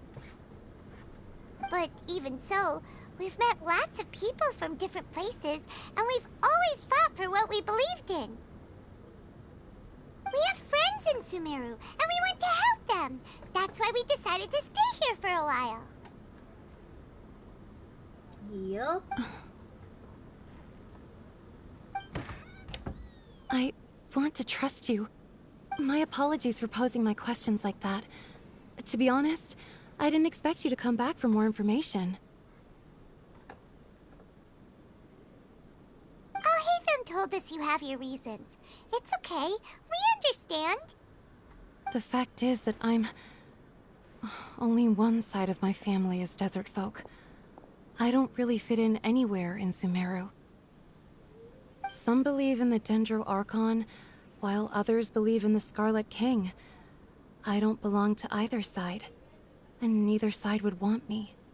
Speaking of which, the Radicals mentioned that they despise traitors.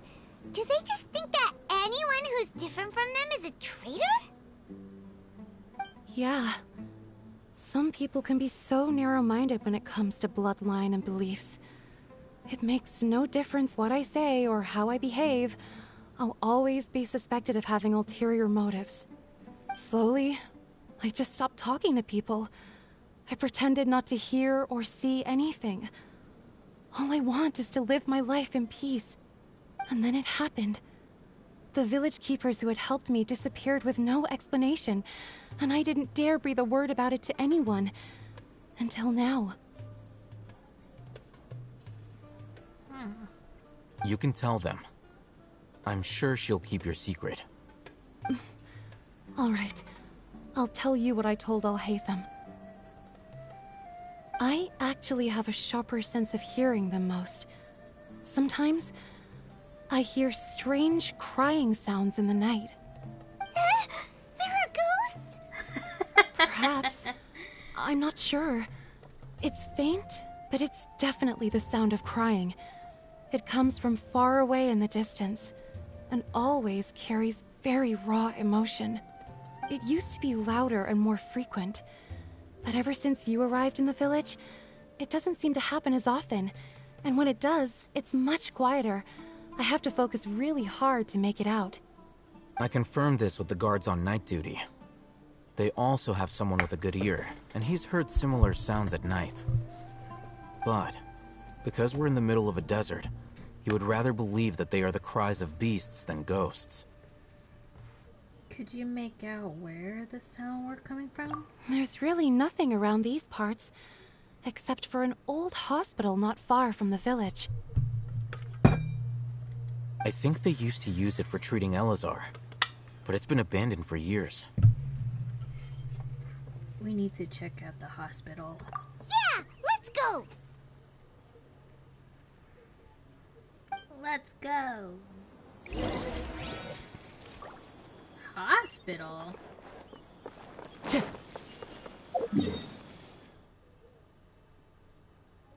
Oh, okay, we can travel there. So that's a hospital. How is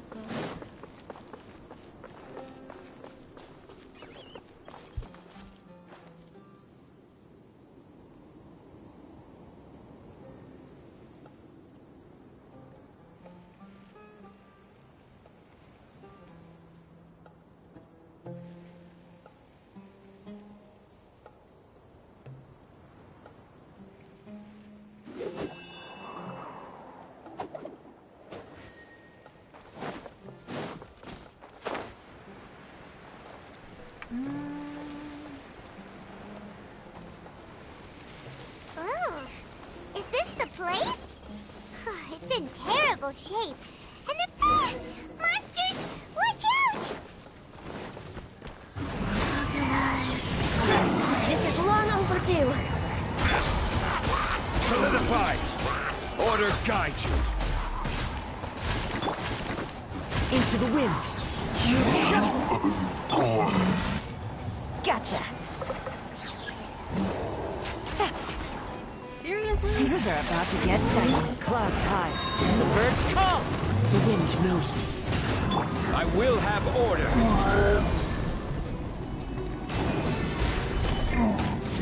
No touching.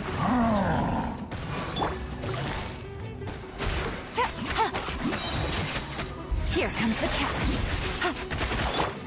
All hail! Born of ice and frost.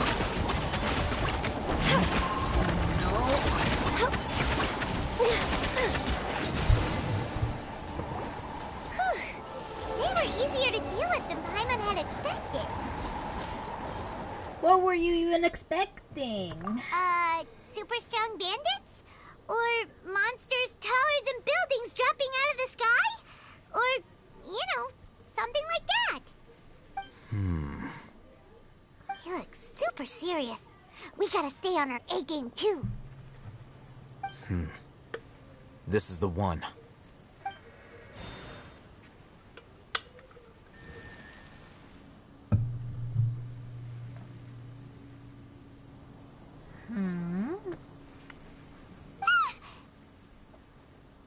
Let's go in and take a look.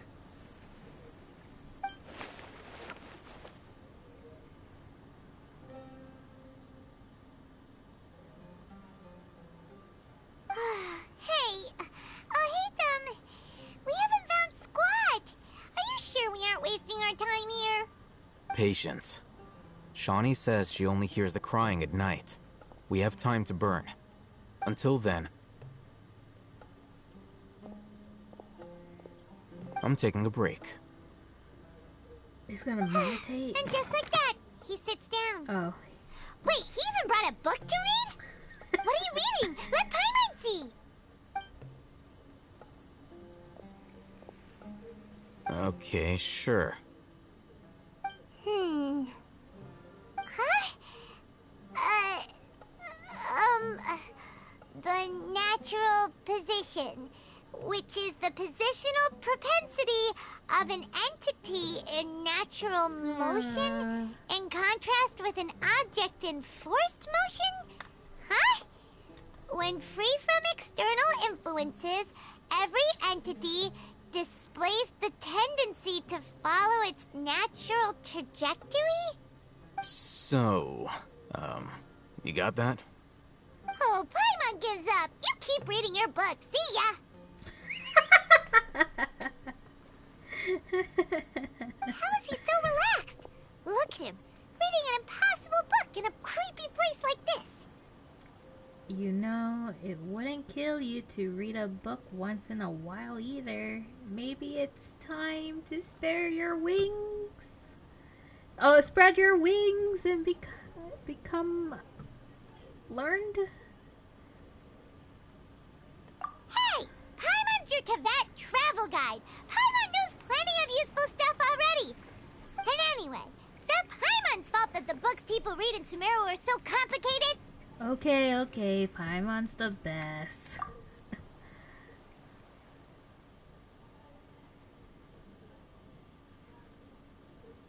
Are we gonna hear some ghosts? Paimon's getting so sleepy. I hear it. Huh? Huh? What was that sound? There it is. Crying for help, bro. It's coming from that direction. Is the sound coming from here? Huh. Paimon's not seeing anything. Underground. I see a hole underground.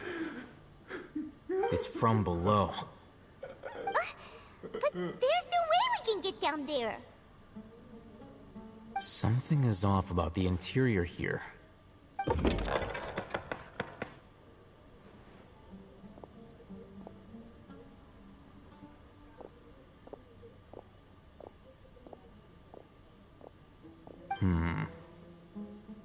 As I thought, there's a hidden structure. Wow. It's like they tucked another hospital into this one. Oh, it looks like there are other mechanisms around here. Let's keep exploring.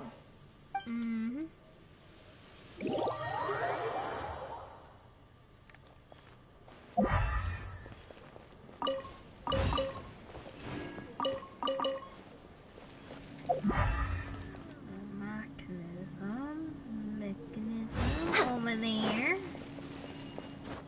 I don't have my ID traveler.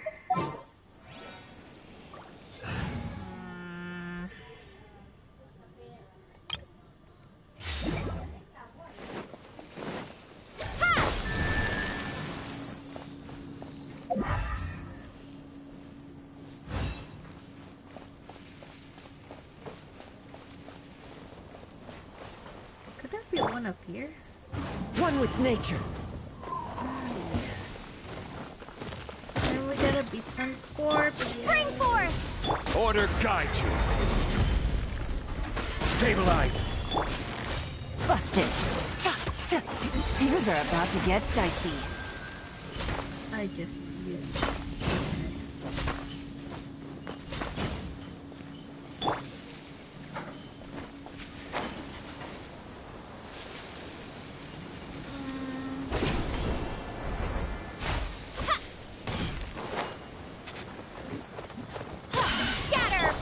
Into the wind. Fallen leaves. Adorn.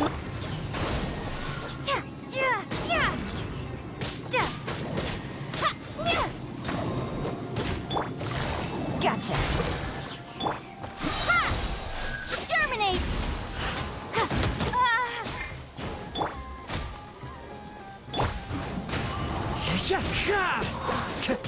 This is order. Crumble! Here comes the catch.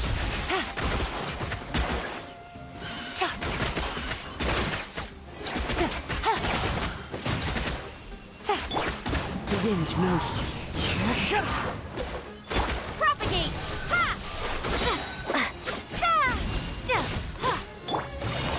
Busted. Order guide you.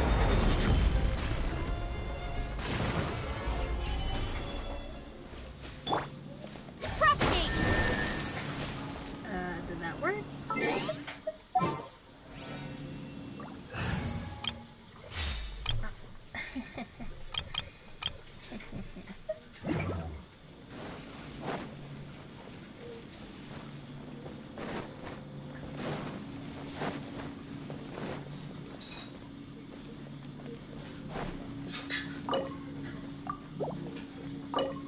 Where's a key for that? Darn. Okay. I'll have to find a key for that later. 4. Blank.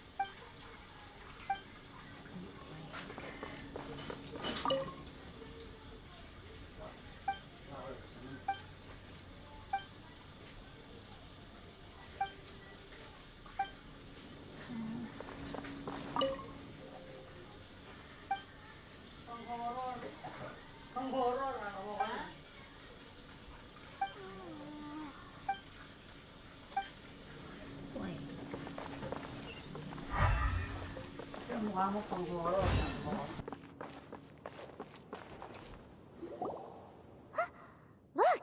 There's someone over there! We need to be careful. Good idea. Let's approach him slowly without alarming him.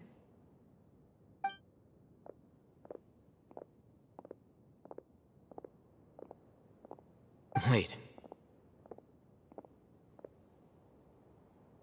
Who is it? You're...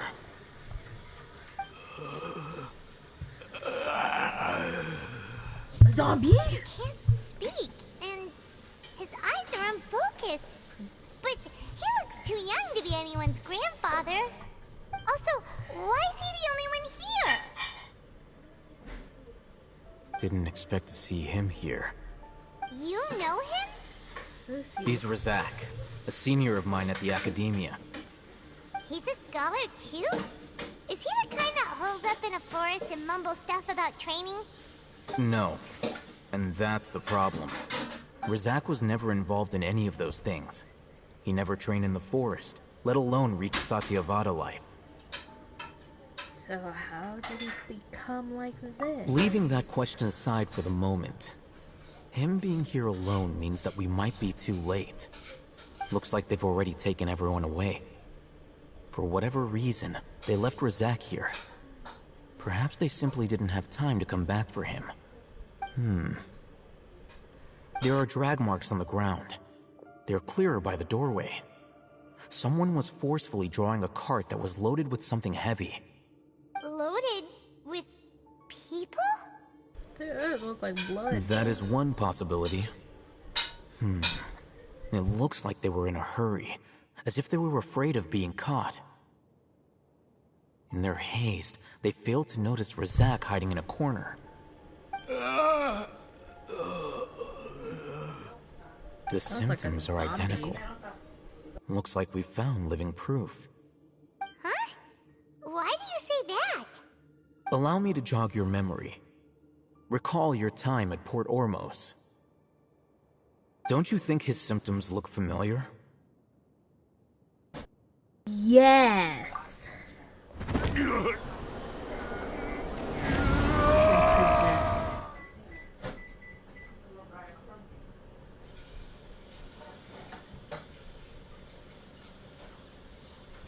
He's nice, guys. He's not mad. Oh! Now that you mention it, they're acting the same way! Correct. The Academia is behind all of this. It isn't difficult to deduce their rationale. First, the Academia spread a false rumor of the Scarlet King's resurrection, emphasizing the role of the Village Keepers, the mad scholars who were exiled to Aru Village. These rumors were all the persuasion that the Radicals needed, and those based in Aru Village leapt into action. Unbeknownst to them, of course, through rounding up the scholars, they were actually helping the Academia. As well as being able to exploit the Radicals for their own ends, this scheme has one further advantage to the Academia. All the risks and responsibilities are offloaded onto the Scarlet King's followers. Life for the Desert Dwellers has been brutal ever since the Scarlet King's death all those years ago. Beneath the surface, feelings of desperation are widespread. Many would give everything they have for the prospect of something better. Anyone looking to exploit that for their own ends simply needs to make a few empty promises. Even if complications arise, people will see that those involved are all followers of the Scarlet King and look for no further explanation than differences of belief. A deep-seated mistrust of the desert and everyone in it by the rest of Sumeru will make sure of that. The notion of an Academia plot wouldn't even cross their minds. It may seem like a simple strategy, but it is able to work wonders under Sumeru's current circumstances. Oh, that makes a lot of sense. It's in line with the village chief's theory, too. But there's still one very important question. Wasn't it the Academia that brought the scholars to Aru Village in the first place? Why does it want them back now? Throughout this process, one thing has changed. The scholars' identity. First, they were scholars. Then, they became lunatics. After that, they were exiles. And finally, they become missing persons. I see. An exile is still patently a living, breathing human being. But when someone becomes a missing person, that is brought into question. If you can't find someone, you have no way of knowing what exactly happened to them. That makes missing people an ideal resource. Resource? For what exactly? One possibility is that the information in their brains could be extracted into knowledge capsules. Extracted? You mean canned knowledge comes from people's brains? With the technology of the Sumeru Academia, it's entirely possible. Perhaps the process caused them great suffering, which is why they cry out in the dead of night, when no one is watching them. So, the human brain... Nope! Nah! Hyman doesn't want to think about this! How did you learn of this technology? I'm the Academia scribe, after all. I'm familiar with their projects. Anyway, judging by Razak's state, the contents of a divine knowledge capsule were extracted from his mind. But something went wrong in the process. Or perhaps his curiosity got the better of him, and he used such a capsule for himself. Hyman's a little confused. Can they just use anyone's brain?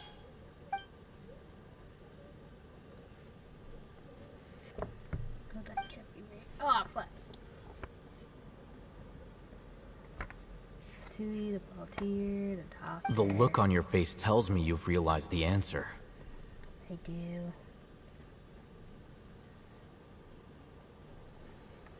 The Academia needs people who has been exposed to the divine conscious. That's right. To some scholars, gaining knowledge about the gods is their entire life's pursuit. Extracting canned knowledge is just one of the extreme measures they turn to. However, I can't help but wonder, what do they seek to gain from divine knowledge? The academia is going out of their way to look for forbidden knowledge, but what is their ultimate goal? I've spent quite some time trying to analyze the contents of the divine knowledge capsule, but to no avail. It seems like my way of thinking is too different from theirs. You mean you're not even slightly interested in getting your hands on this forbidden stuff? All scholars seek to expand the horizons of knowledge, but I'm not particularly interested in gods, so I don't share their degree of zealotry. Extracting information from people as if they were lifeless objects? If this is the direction of academic progress, then the academia may as well shut its doors. Sounds like you're really against all this. Of course. The academia's actions run contrary to their rules. Whether it be academics or knowledge, everything has its boundaries. If those lines are crossed, the rules and order that govern everything in the world will be destroyed. This matter needs to be corrected, just like fixing a typo in a book. Wait! Didn't you step in to help because you felt sympathy for those poor people? Not to be callous, but no. My criteria are a little more restrictive than that. There is no shortage of suffering in Sumeru, and the same can be said for the rest of Teyvat as well. What do you plan to do about that? Save every last person? Probably not. Paimon's not sure.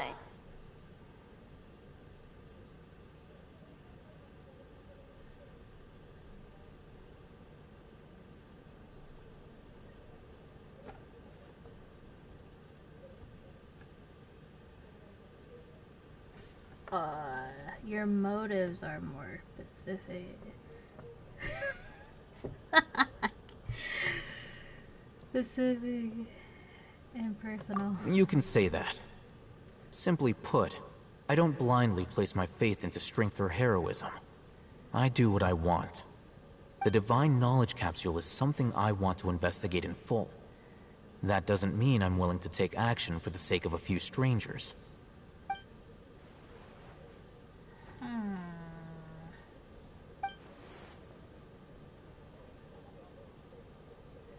Paimon's been wanting to say this for a while. There are a lot of bad guys in the academia, but you're not one of them.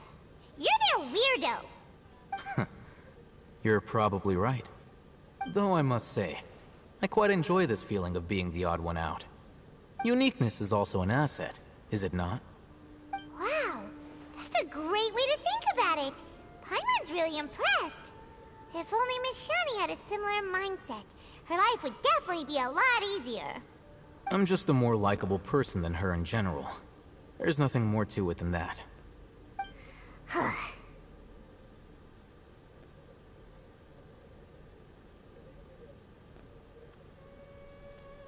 So what do we do with him? He won't last long if we leave him here. Let's take him with us. We'll work out our next step after we return to Aru Village.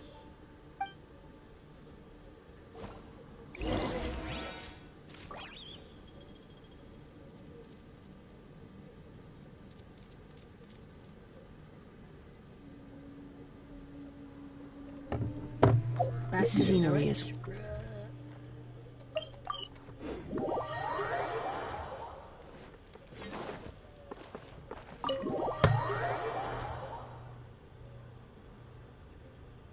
We're back! You must be tired. You should rest and take some water. What's the situation? Who's this? Unfortunately, somebody who's too young to take on the role of Isak's grandfather. Nevertheless, he's one of the people we're trying to find.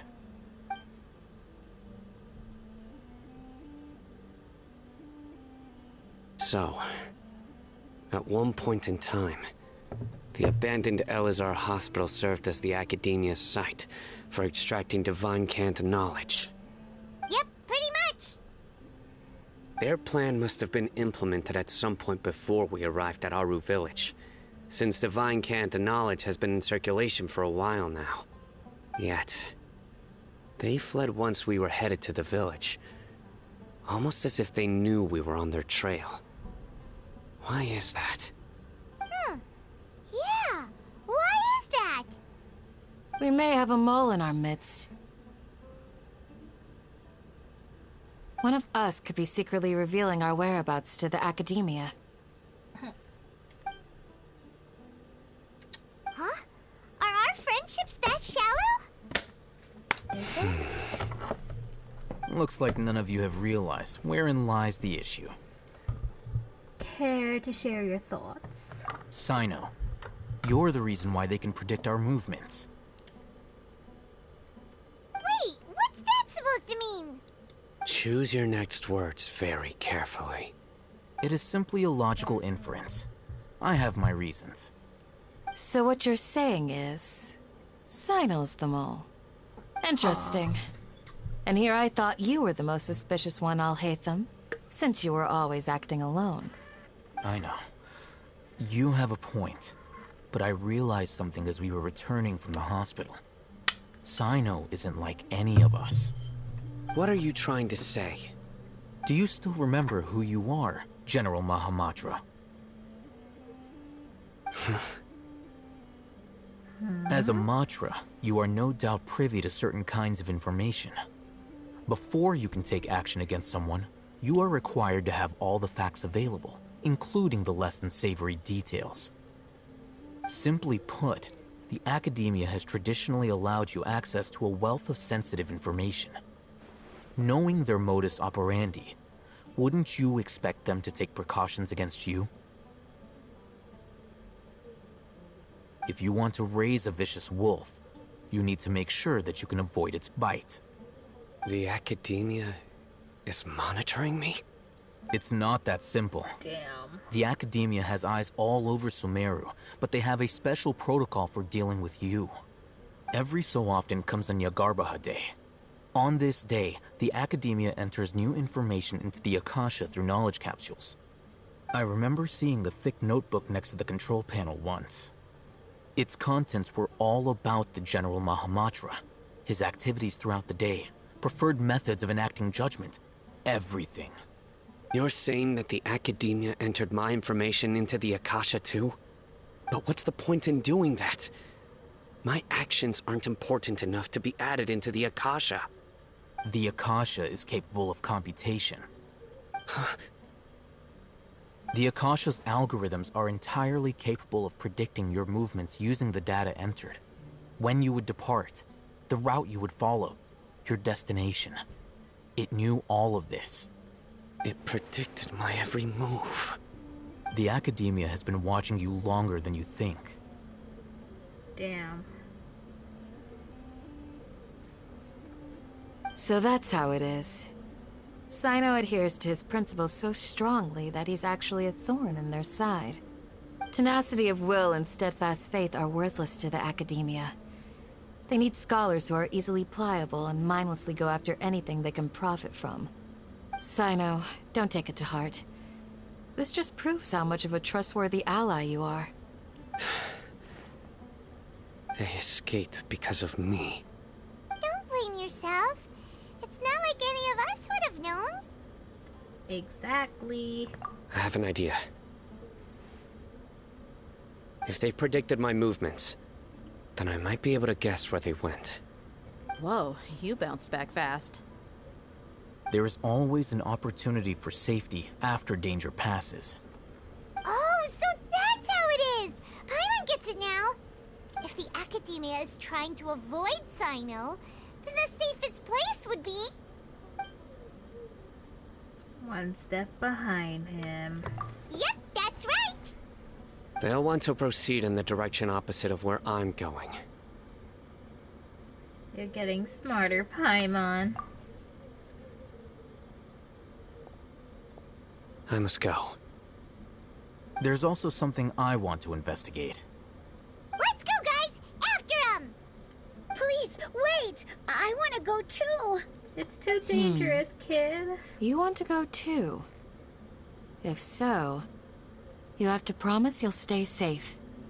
I want to find Grandpa. I promise I'll be careful and not cause any trouble. Everyone, I leave him in your hands. We will take good care of him. All right. Yay! Let's go! Remember to pack some food with you. Paimon feels like we're missing someone, though. Deja. Hold on.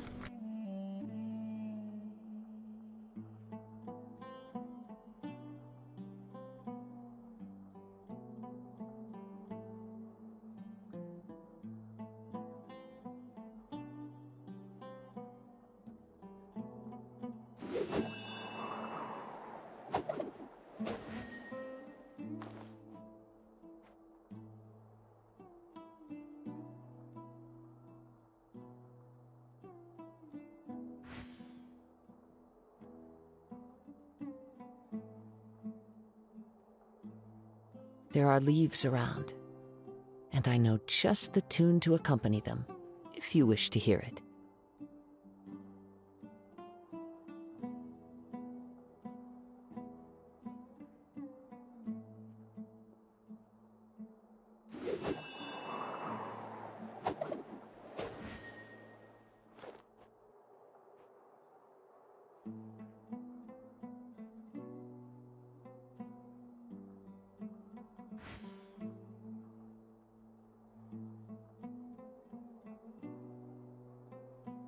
This scenery is wonderful. Surely enough to convince anyone to become a wanderer.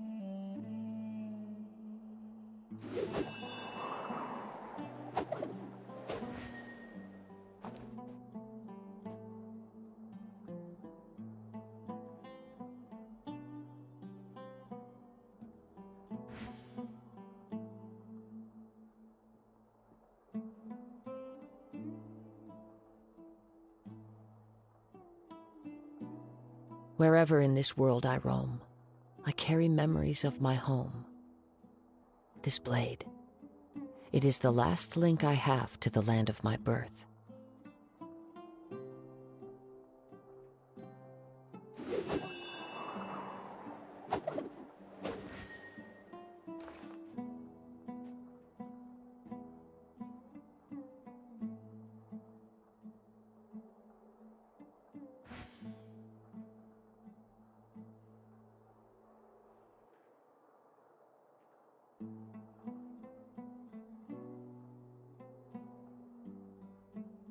There are leaves around, and I know just the tune to accompany them, if you wish to hear it.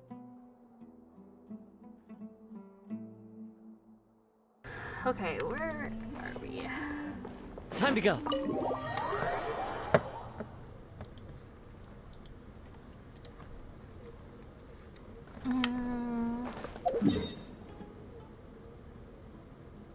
Over there.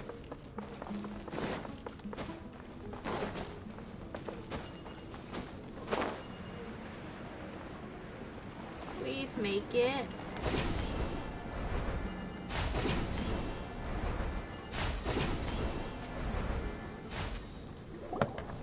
So, where do we go from here?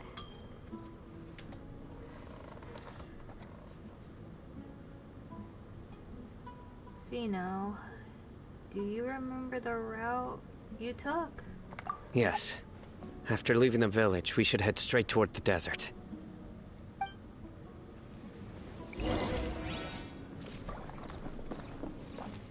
I know the desert like the back of my hand. Is that because you play here a lot? Yep. One time, Grandpa almost got lost in the desert, but I was the one who brought him back. Oh, sorry. My bad.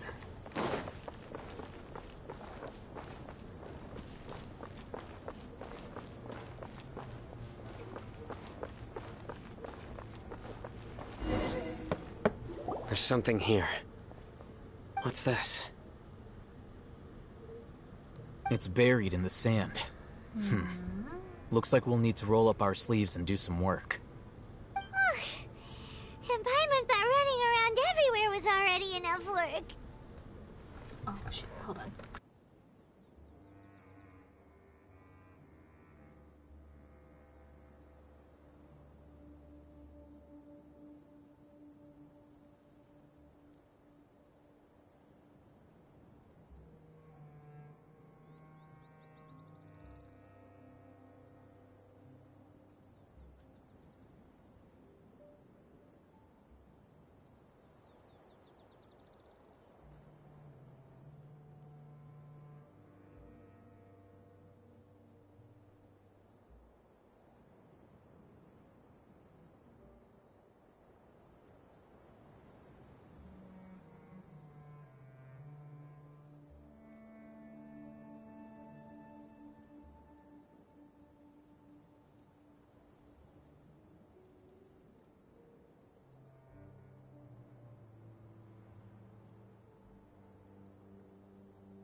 Now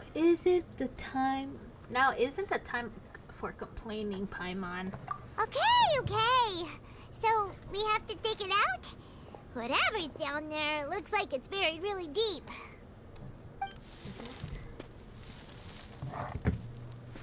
These are likely fragments of an Academia-developed device, something akin to a headset.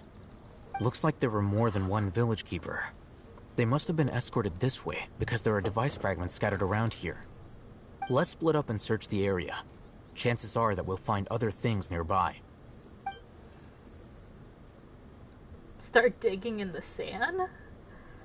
Dig up another device nearby. Is this what we're searching for?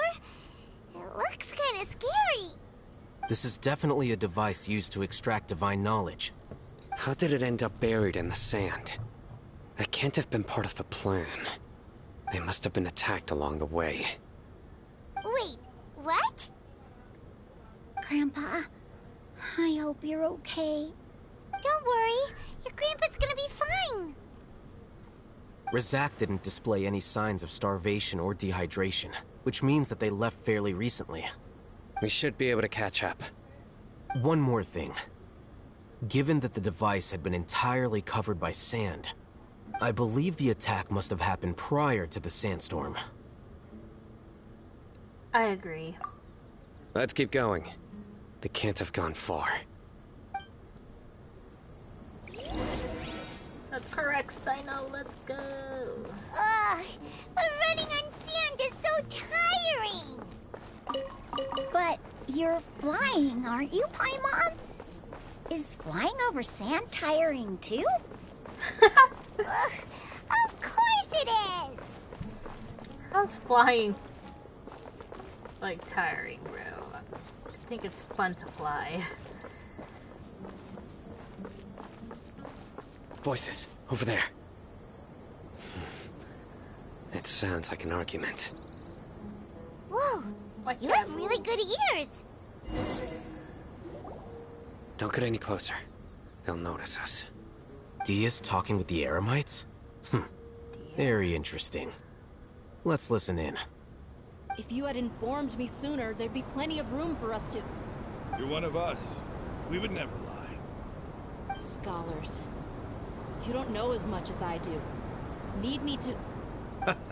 I knew it. That's our Dia. Dia? Why would you... Dia! No, kid, why would you? Hey, what are you doing? Huh? Didn't you say you'd help me find Grandpa? Why are you on their side? Well, look who's here. Ain't that something? This complicates things. You've betrayed Aru village? So, this is the great General Mahamatra. Dear, you'd be better off as my assistant than hanging around with this motley crew. Seen for yourself. I have the means and methods, and my ideals are far more admirable than theirs. I'm not the type that's easily swayed, Raman. You of all people should know that. Wait, what's going on, Dia? Whose side are you on here? Shut it, Paimon. Doesn't matter. Whichever side you pick, nothing could deter us from the grand mission of resurrecting the Scarlet King. Once our Lord of Old returns to this land, we will have a new beginning. Face the facts, Raman. It's not gonna happen. You should understand that more than anyone. Have all your years as a merc taught you nothing about placing hopes in a ruler? I'm a desert dweller and a proud follower of the Scarlet King. Whether I live by the edge of the sword or in peaceful comfort, my soul will always carry this conviction. It's not too late yet. The village mad scholars aren't gonna bring the Scarlet King back to life. You don't understand, my dear lady. Pursuing our faith is our purpose in life. Even if the chance of success is 1 in a million, we must be willing to give everything we have. Even if it'll expose you to the academia? Even if they end up disbanding the Eremites? Your Eremites, which you've worked so hard for all these years? Yes. We've waited a long time for this day to come. The sun and the moon no longer shine here. All you see now is cracks in this desiccated land. But fate has finally dealt me a hand to play against the Academia. With these scholars in our custody, we'll stomp the Academia's forces and fight our way beyond the wall of Samiel. Ridiculous. Think about it. The Academia controls the entirety of Sumeru. Your powers are negligible in comparison. If you still don't believe me, then try asking these two men. They're also against the Academia, but neither of them are as arrogant as you are. They look more like pawns of the Academia to me. Why would I listen to anything the people of Greater Lord Rukkhadevada have to say? Filthy traitors. Your god abandoned all honor and betrayed the Scarlet King. We desert dwellers will never trust the likes of you. It's impossible to communicate with someone so hostile. Perhaps we should. Do you really believe that by kidnapping the scholars, you'll be able to negotiate with the Academia? Huh? Some? These people have no value as bargaining chips, but I could be persuaded to take their place as your next hostage. These scholars were exiled from the Academia. I, on the other hand, am their current scribe, and will be a much greater asset to you. Wait, you can't be serious. So, you want to trade places with the hostages, do you? Precisely. Oh, why would you do Any such wise a thing? person would gladly accept my offer. What are you thinking? What if they decide to kill you instead? Well, that would be bad luck for me. However, I'd get the chance to observe the scholars, perhaps even find out the truth. Think you can talk me over with that confident look of yours? I'm not trying to persuade you. I'm using this as a means of joining forces against the Academia. You are the scribe. What do you have against the Academia? Not all desert dwellers believe in the Scarlet King, and the same applies to the Academia. Why must all knowledge seekers approve of the Academia's way of doing things?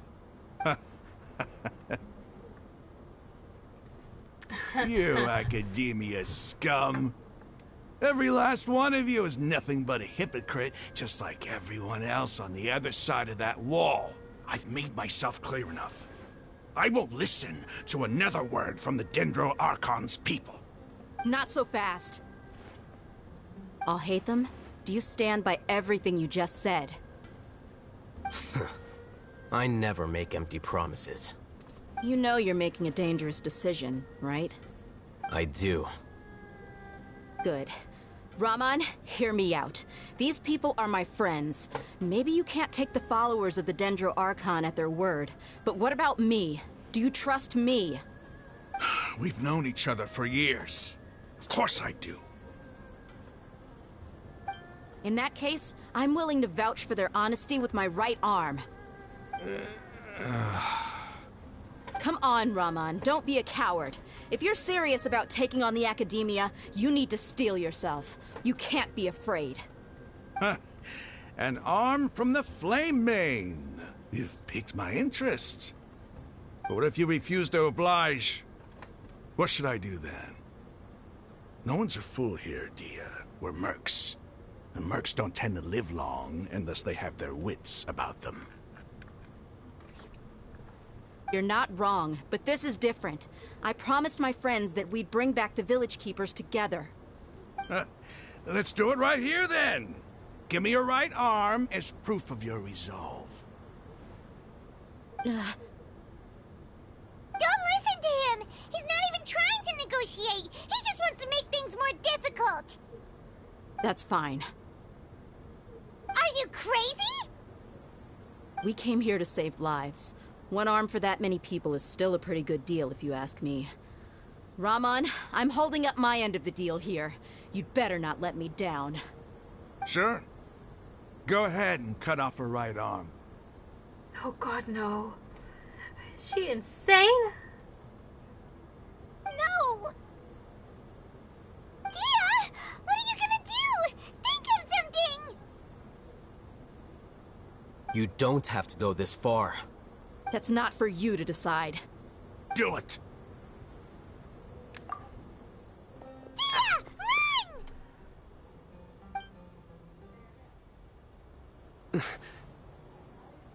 Run!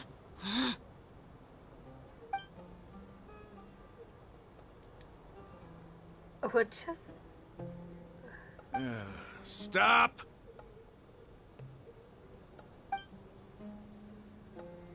What's wrong? Can't do it? Flame Mane, you and I are both desert folk. Cutting off your arm is no different than cutting off my own fingers. Where's the sense in cutting my own kin to pieces? You've shown me that you're serious. Go on now, take your friends and leave. Meet me in the desert at noon tomorrow.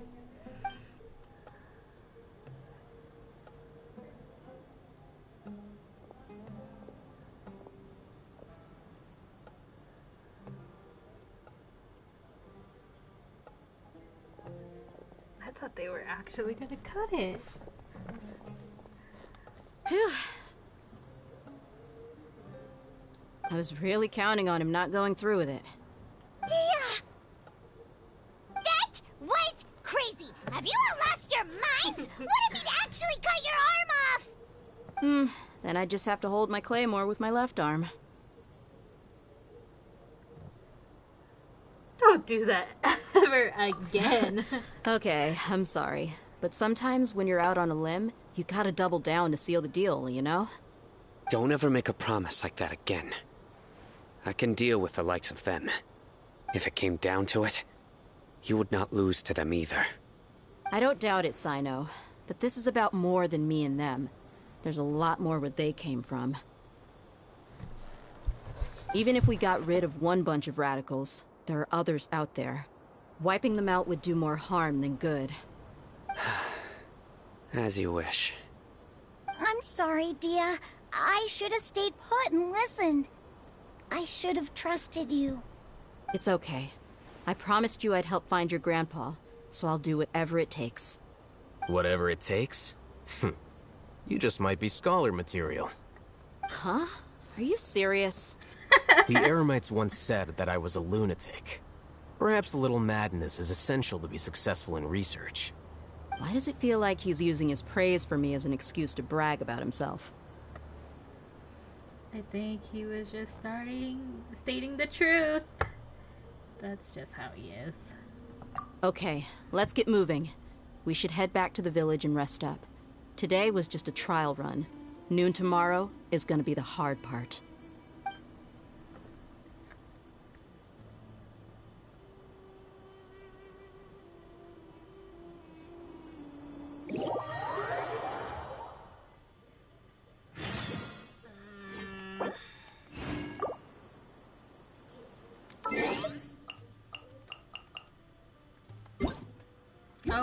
I keep pressing the... Okay, so it's tomorrow at 6, I think.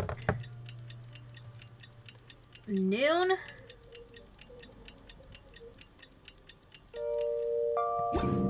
Is this even right? Oh, it is right. Okay. This is noon.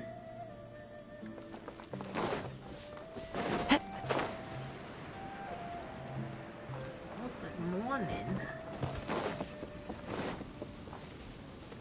Oh, they're chit-chatting. You're all here so early. Looks like we have everyone here. Isak, are you sure you want to come with us? I'll watch from a safe distance. Dia, I want to be there to bring Grandpa home. Okay, let's go then. Dia, wait. What's the matter? I heard that you were quite reckless yesterday. No more of that today, understood? Or I'll be very upset with you. Fine.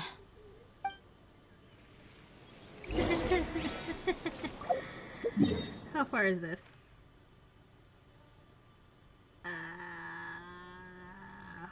Fudge.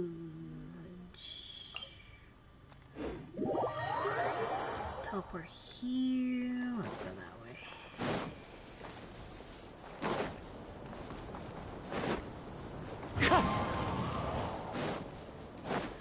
Time to go. Nope.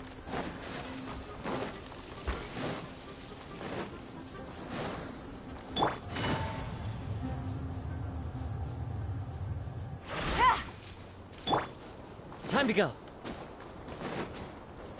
It's gonna be another ambush.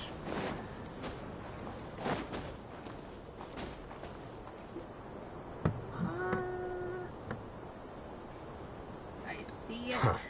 They got here before us. Uh-oh. Is it because Paimon overslept by 5 minutes and held everyone up? You didn't have to admit that. Is everything ready? Absolutely. Although, you brought fewer people than I imagined. Bring him over.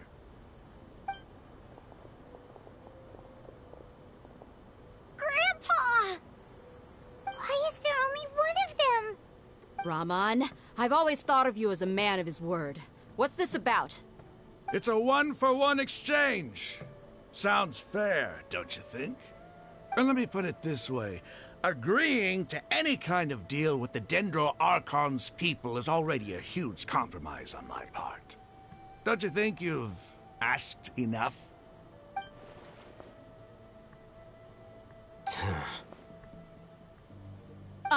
You stay right there!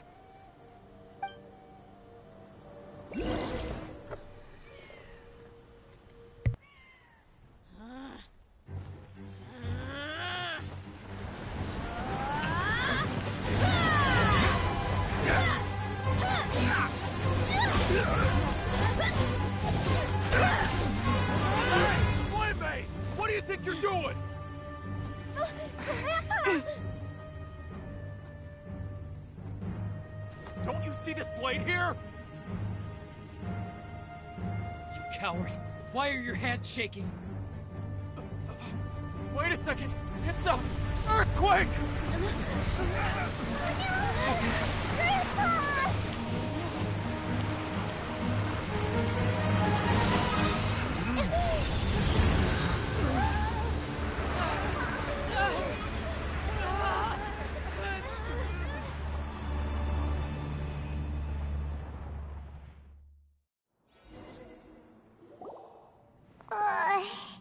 Paimon's dizzy. That is insane.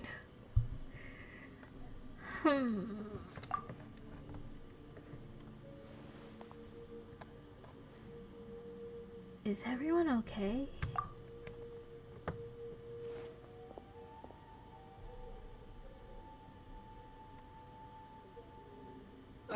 This day's going just great. What a nuisance. The sand dune collapsed. I saw an energy field. The village keeper protected us. It glowed green with dendro.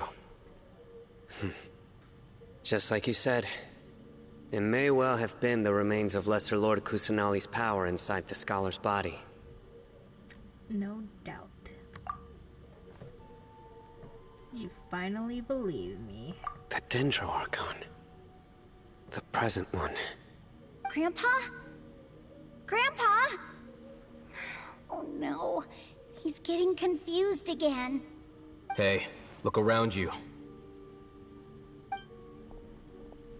Did there used to be a temple here?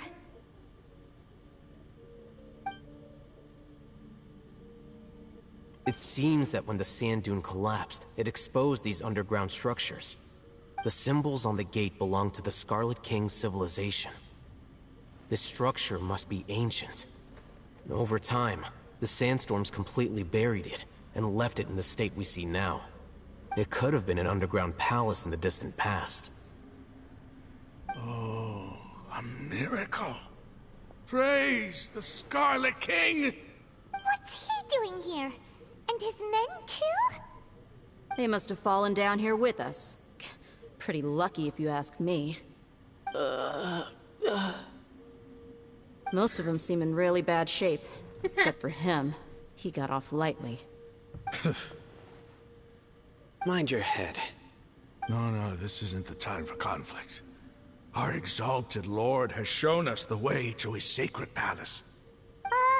He's not actually gonna go in there, is he? As it happens, I want to take a look inside too. Are you serious? What are you doing? Don't you think it's curious? 1 minute, Lesser Lord Kusanali's power protects us from harm, and the next, remnants of the Scarlet King's civilization appear. 2 major deities are vying to showcase their power to us. It would be a shame not to witness them both. Paimon thought you weren't interested in gods. Indeed. In my view, gods are just a higher form of living being. Or creature, you could say. New discoveries are always worth investigating. Whether they have anything to do with gods is neither here nor there. Raman, what are you gonna do about your men? I'll just let them lay here. The Scarlet King will take care of his people. Right now, I'm going inside. He doesn't care about his people, bro. Is this guy okay? Is he okay? Grandpa? Grandpa? Oh no, he's getting confused again. It's okay, kid. We got it. Time to go. Now, how do we open this?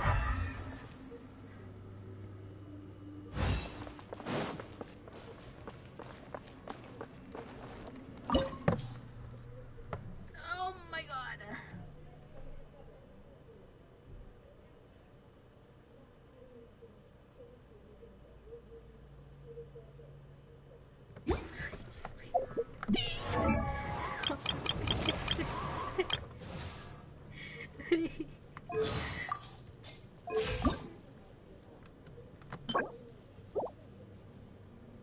This sucks.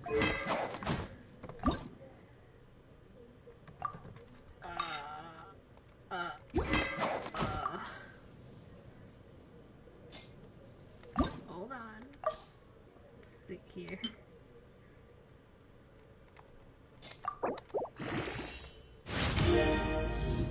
Are you serious?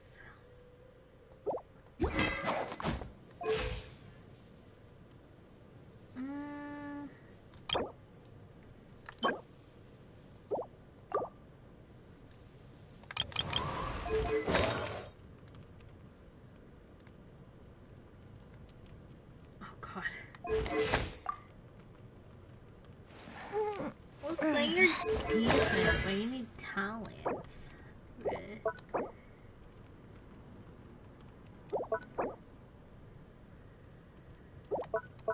Can't believe I used it all up. Or I got that from the battle pass. I think. Might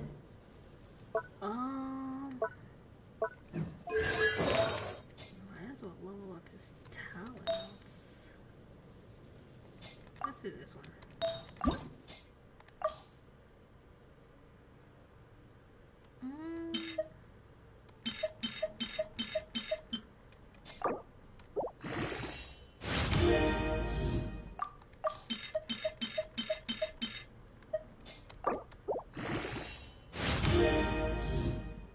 More crit, I guess.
Can I just give him artifacts? Like, that's so good for now, I guess. What do we got here?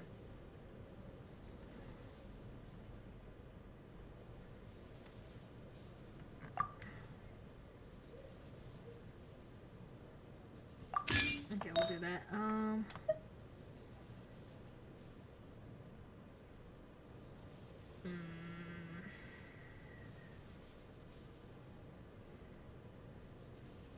No, we gotta keep that.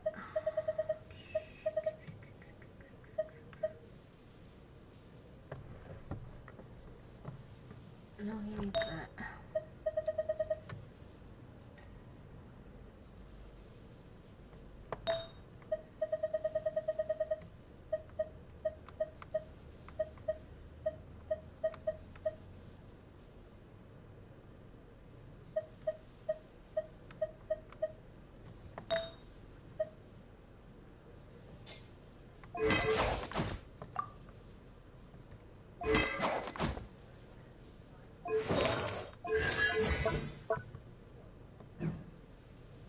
Bruh.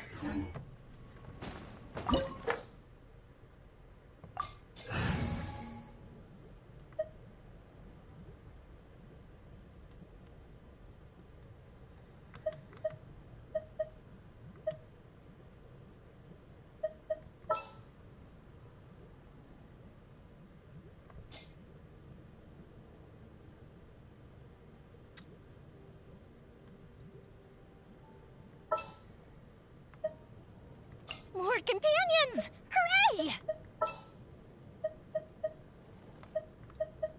Who's our next target? Oh, it's ice. What are my orders? I'm sorry, Cause. But we're gonna test it out like this. Fuck it. We'll try it. So bad. Please don't be. It's full of life here. This defies comprehension. It looked completely desolate from the outside. Yet, it flows with energy inside. Yeah, and there's so many plants. It's so pretty. Sir Rahman. Huh? Me? Do you see another Rahman here? Are you mocking me? What do you mean, sir? Interpret it however you want, but there's something I'd like to draw your attention to. While this structure is clearly left over from the Scarlet King civilization, the energy that flows in here is that of the Dendro Archon. Whatever you say. It's not like I have a vision. There's nothing to be angry about. Think of this as an academic journey. It does seem kind of strange. If that's true, then we might have to explore this whole area to find an explanation.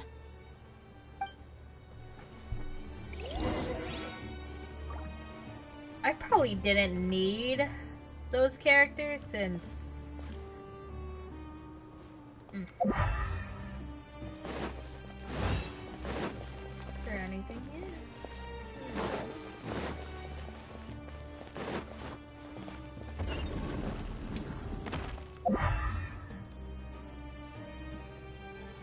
Okay, what are... We're way behind schedule.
Here? No?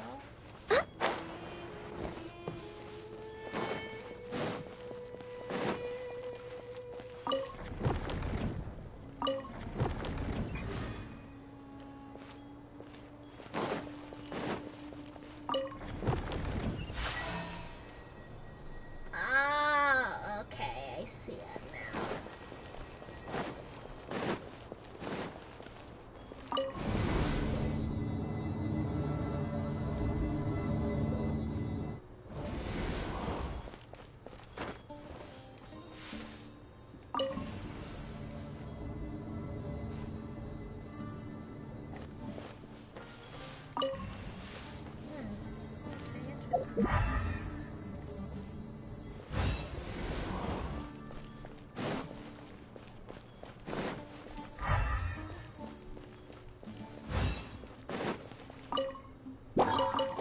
Access denied. Surrender! Gotcha. Game's up. Fun's over. Nowhere to run!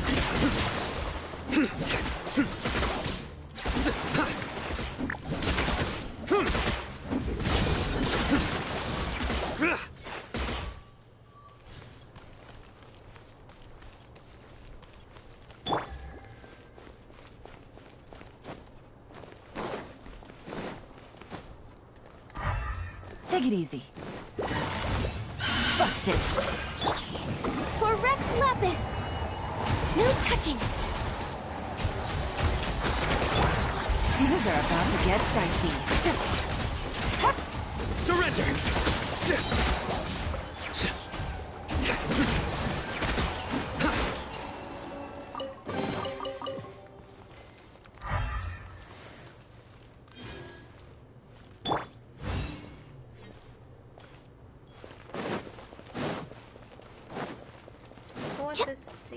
Okay, you can't go up there. Next on the agenda. Fine.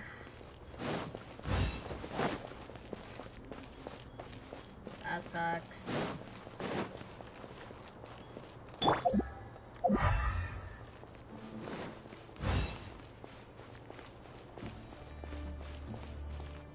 Now what? Oh, man.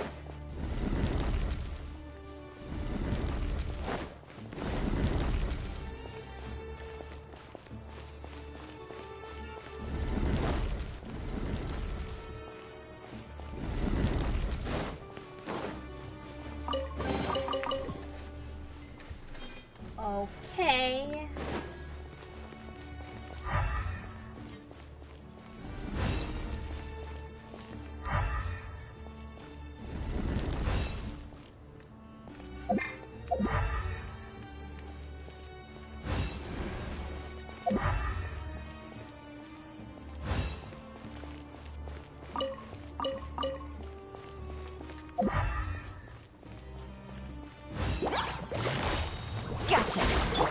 born of ice and frost. Nowhere to run! A fist of freeze!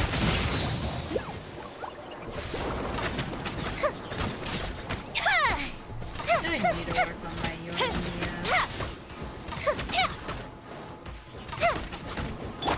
No touching. Quietly now.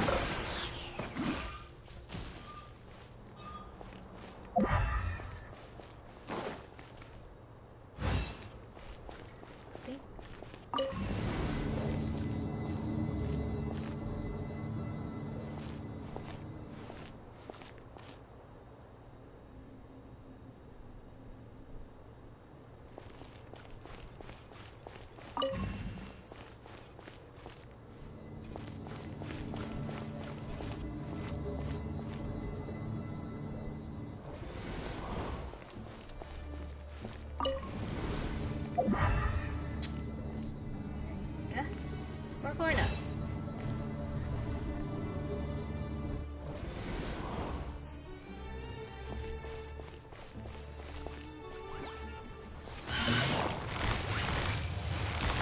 Busted. This is long overdue.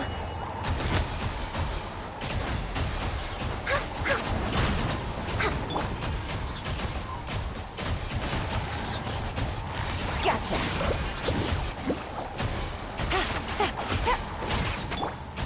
Futile! Judgment is upon you. Come on. Busted. Gutsy. Here comes the catch.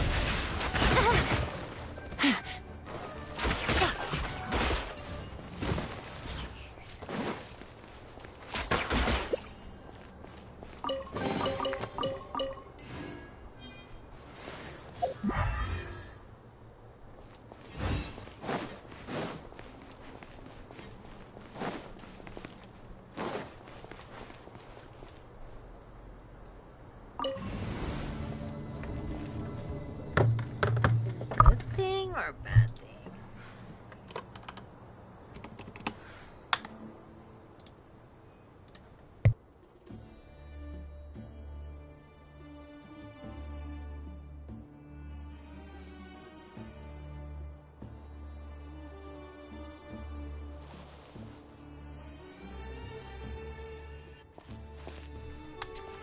Oh! Get on top of it before it starts. Okay.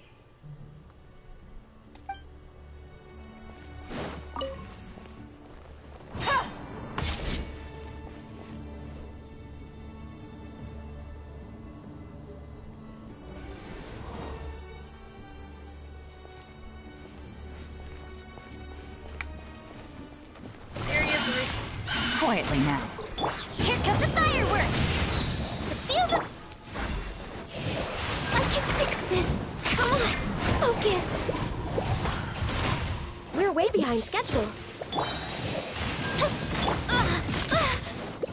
Blaze over! Gotcha. Things are about to get dicey.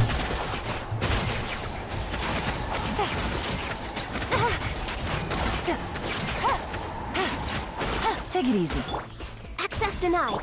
Fire hazard!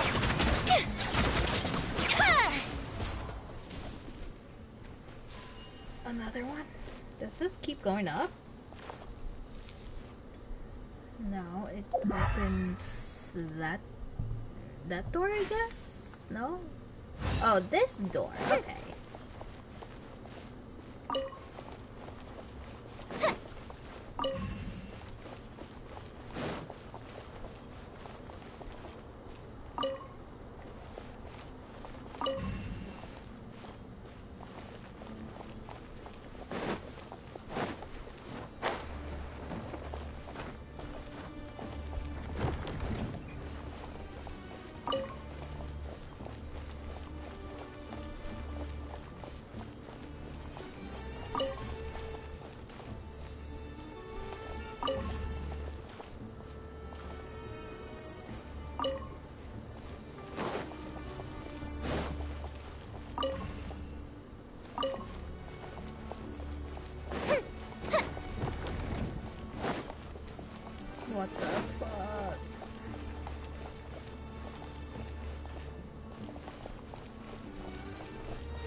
Wait a second.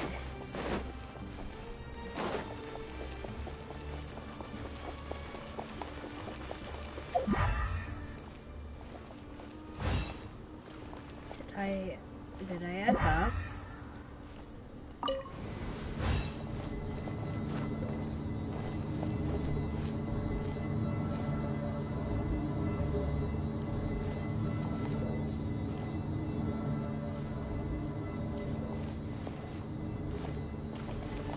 Now that's a sight to see.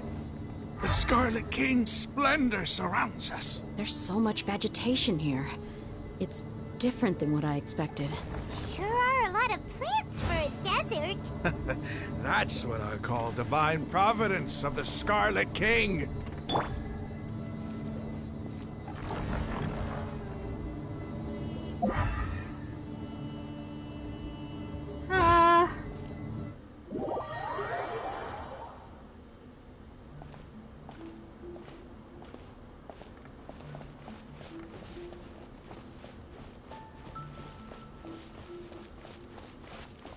It's getting brighter. Oh, it looks so beautiful. Really, Paimon? Really? What is this? Wait. What's that?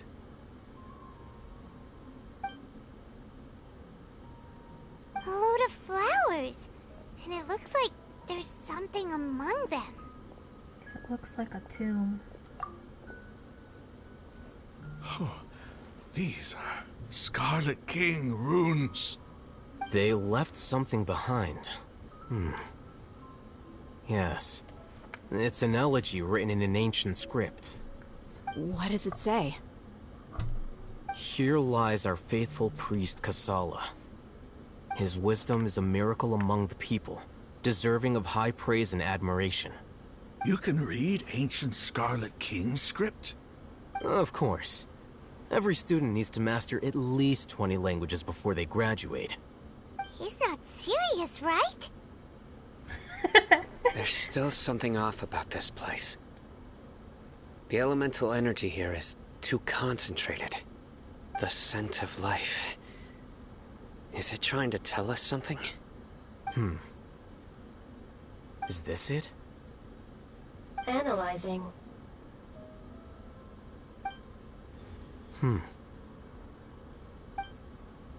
There seems to be a hidden message among these skeletal remains. Excellent. There's a device from the Scarlet King's civilization in this gravesite. I'll transmit the information over and project it for everyone to see. Isn't sharing knowledge against the Academia's rules? Yes. However, under the circumstances, I'd prefer you to see this for yourself. You'll understand after watching it.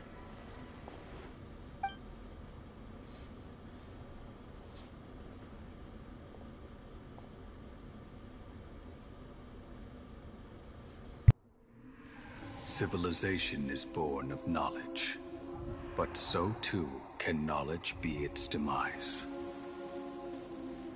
A disaster caught us unaware. It was knowledge that did not belong to this world. The Scarlet King brought this forbidden knowledge into our world, and it quickly spread like a plague. People's minds were filled with crazed whispers. Dark gray scales spread across their bodies. Even the land was stripped of its vigor. Only a desperate, deathly silence remained. Were it not for greater Lord Rukkhadevata from the forests, the damage would have been irreversible. She summoned the priests to build temples and infused into them the divine power of life. The disaster was miraculously tempered, and the embers of our civilization were preserved in Aru village. Alas, the miracle could not last. As long as forbidden knowledge continued to exist, it would forever blight this world. In the end, the proud king of the desert, My eternal lord chose to sacrifice himself. I have spent my whole life since guarding one of these many temples. But now, my duty is coming to an end. As I close my eyes for the final time, the sight of that noble deity will appear in my vision once more. In helping the Scarlet King to eradicate forbidden knowledge, she exhausted her strength, and her form became that of a small child. How strange. Now that I think of her, I no longer have any fear of death, for I sense that the spirit of life will abide with me during my eternal sleep. Children of the desert, cling no longer to past grievances, but hold tight to the memory of this act of benevolence. What was that? What? The priest's memories. No, impossible. Greater Lord Rukkhadevata. So the former Dendro Archon and the Scarlet King were never enemies at all. But this doesn't make any sense. The Dendro Archon's followers, they're clearly... Was that the former Dendro Archon? She became so tiny in the end.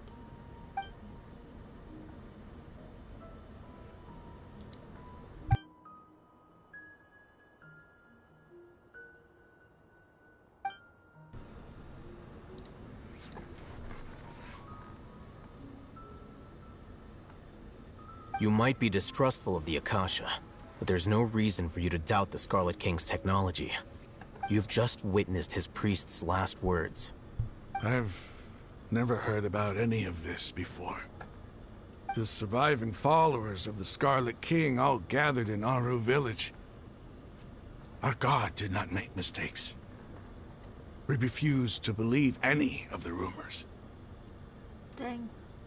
The Scarlet King's death, the all but total annihilation of our civilization.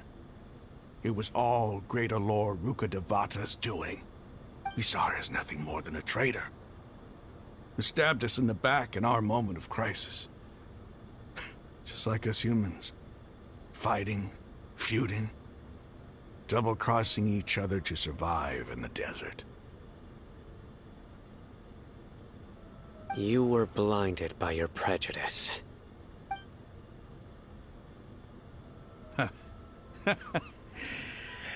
If I hadn't seen this for myself, if I hadn't witnessed his last words with my own eyes, ears, and heart, how could I ever begin to accept this? The truth is so far from what I've always known.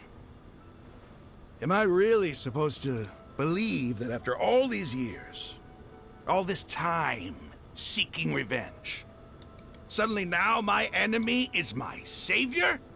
Rahman, that's enough. Give it a rest. You're starting to make a fool of yourself. Dia, tell me, my Eremites and I, what are we even fighting for?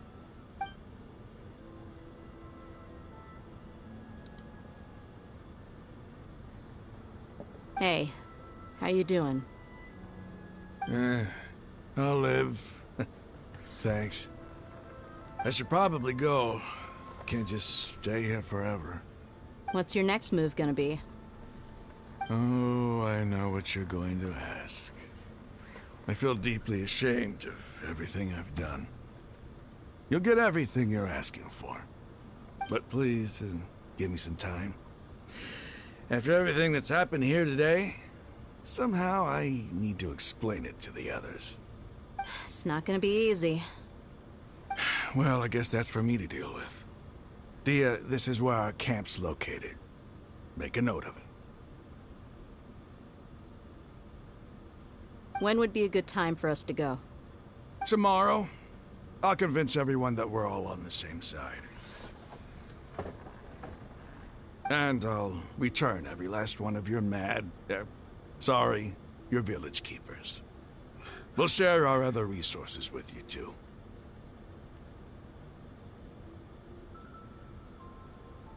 You seem to finally understand that our true enemy is the sages. Yes. Gods never gave up on anyone. It's the people responsible for all this that need to face the consequences of their actions. Yes. That must have been rough, but he seems to have figured things out now. Ramon's no fool. Being the leader of your own faction in the desert is no easy feat. It's too bad he was held back by his belief in the Scarlet King. But now that that's changed, I guess we have a few more people on our side. This is a turn for the better. The outcome, at least, is favorable. We should get going too. Let's head back, have a proper meal, and a nice, long sleep. We'll need all our energy tomorrow.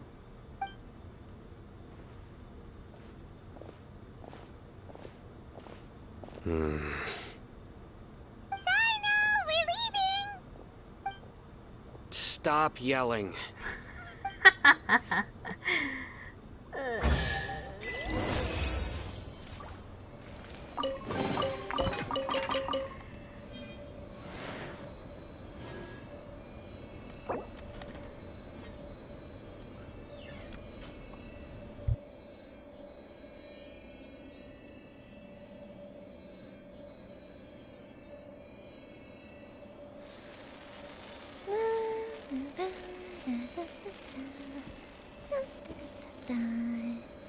Oh? Oh.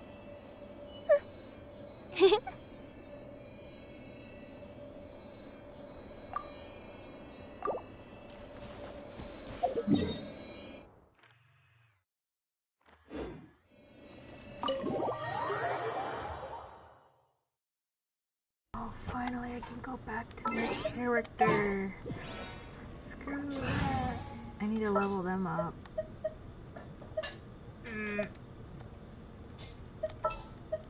Want me to come along? What are my orders? A walk would be nice. A walk would be nice. So where the heck do we go now? Oh, back here. Okay.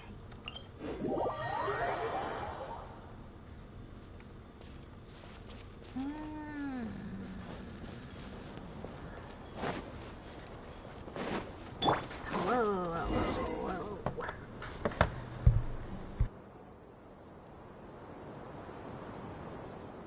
Ramon, we're here. Everything's been arranged. Someone will bring the village keepers back to Aru village shortly. I guess all I can say now is thanks for agreeing to help. Don't mention it. I think we can both agree you went to hell and back for it. But we share a common cause now. From here on out, we're allies. Where are the perpetrators? I'll bring you to them.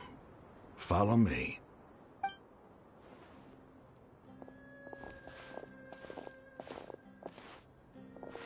So these are the people who kidnapped the village keepers. Oh no, it's the scribe! There's no need to yell. No one can help you now. We're not here to hurt you. We've been all over the desert trying to find you. That's right.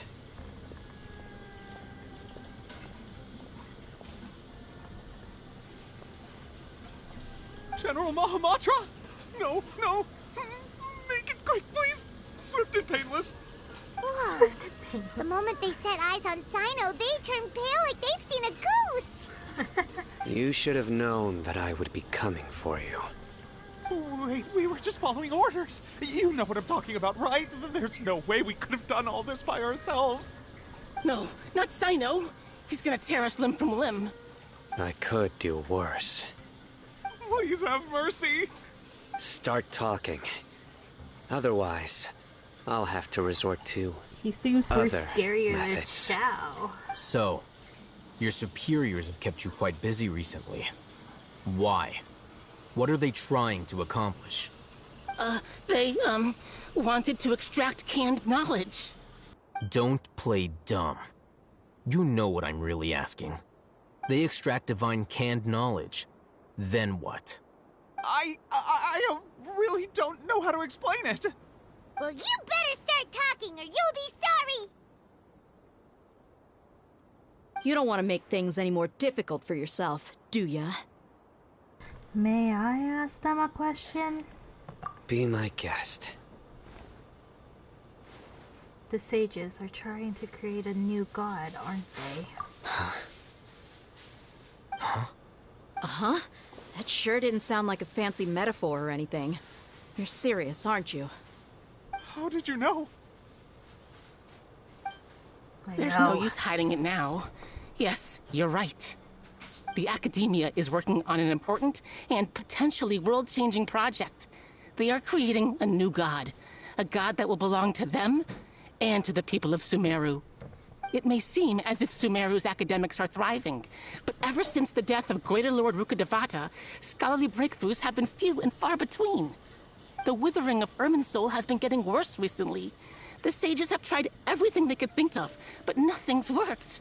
I'm always hearing them say things like, if only Greater Lord Rukkhadevata was still with us. Continue. And then, someone from the Fatui showed up. They called him the Doctor. He brought a gnosis and said he wanted to borrow the Academia's research facilities. The Doctor was previously expelled from the Academia. At first, the sages looked down at him in disdain. But when he said those words, everyone's expression changed. He asked them, "Do you wish to create a god?" This is what the arrogant ignorance at the extreme end of academia looks like. First, the Academia spent a long time constructing a divine vessel, which was based on an exquisite humanoid puppet. After that, they harvested dreams via the Zeb-Zerus Festival Samsara, maximizing the Akasha's output. With the Doctor's help, and the Akasha now functioning at maximum efficiency, they were able to use it to extract the power from the Gnosis and convert it into a divine core. Next, they decided that their new god needed to possess divine wisdom. For that to happen, they needed a huge quantity of divine canned knowledge. It adds up. Wow.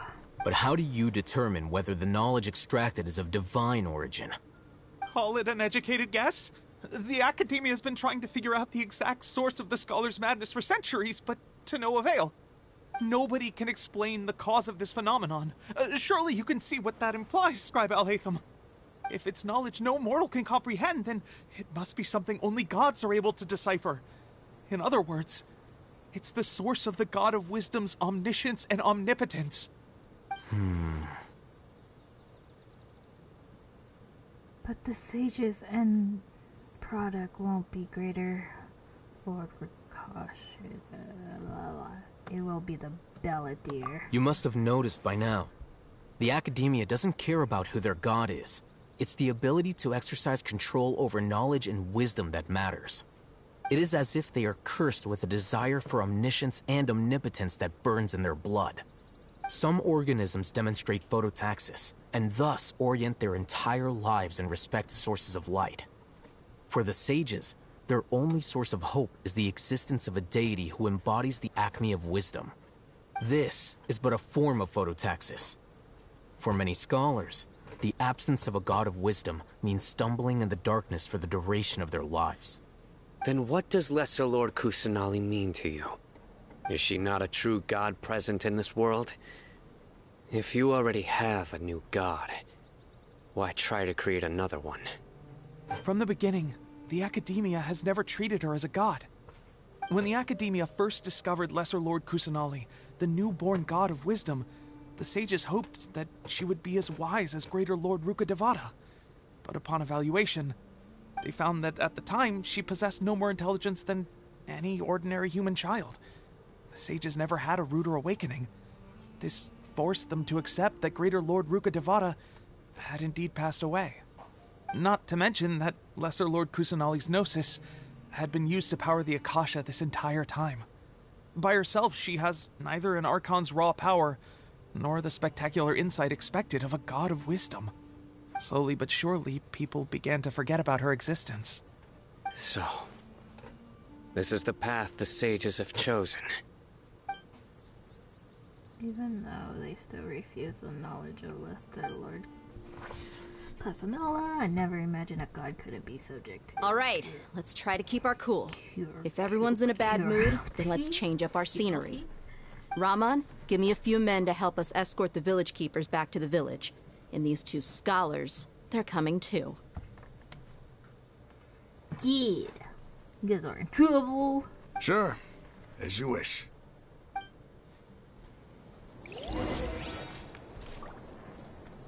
Everyone I see on the map is unlocked.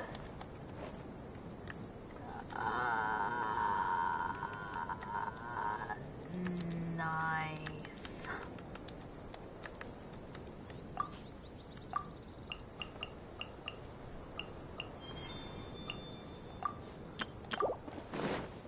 Okay, can we just teleport back there? Yeah. Easier.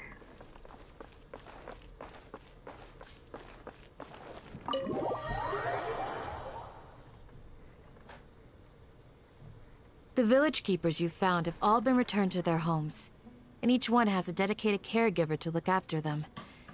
The 2 new scholars are being kept under close supervision, too. Really great work, everyone. The atmosphere is so heavy. It's hard to not feel weighted, but learned people, even those she protected, has never realized. Hey! Say something! Stop spacing out! Come on, is there nothing left to talk about? In that case, let's all get some water and try to think about something else. Or I can go fetch some snacks. Oh, Paimon's so coming with you. Do you have any plans, Traveler? Gods above, you're not talking about work, are you?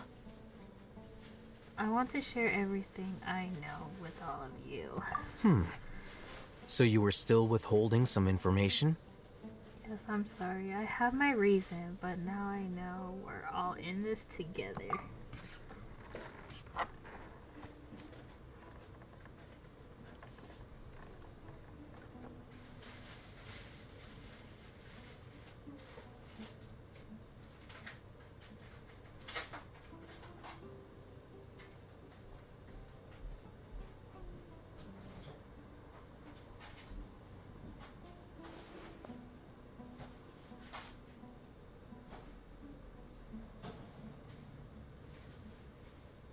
Even though we lived through all of this firsthand, it still feels super surreal to hear you talk about it again. That's everything we have experienced so far in Sumeru. What a whirlwind of a story. I felt like I was holding my breath the whole time. It seems like there'll be more issues to face in the days ahead than I'd anticipated. Still, now's a good time to make our next move. Now that Ramon's joined us, we'll be an even stronger team. It's time to make a plan. Indeed. Oh shit. These events are a flagrant transgression of the rules in every sense. We cannot allow it to continue.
So, everyone, are we on the same page?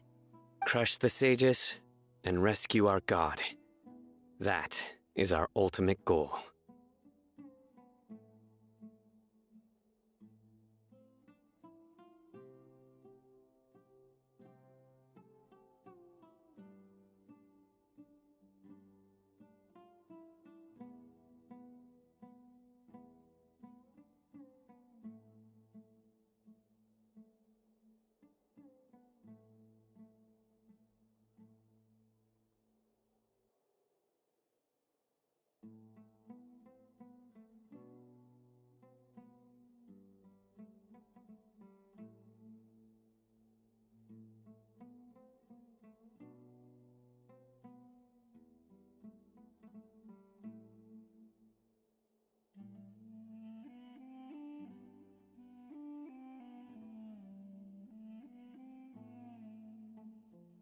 No matter what lies ahead, I will do my utmost. Well, let's brainstorm a little more about what other resources we can draw on. The next time we gather here, we must have a solid plan. Yep, it'll work out for sure.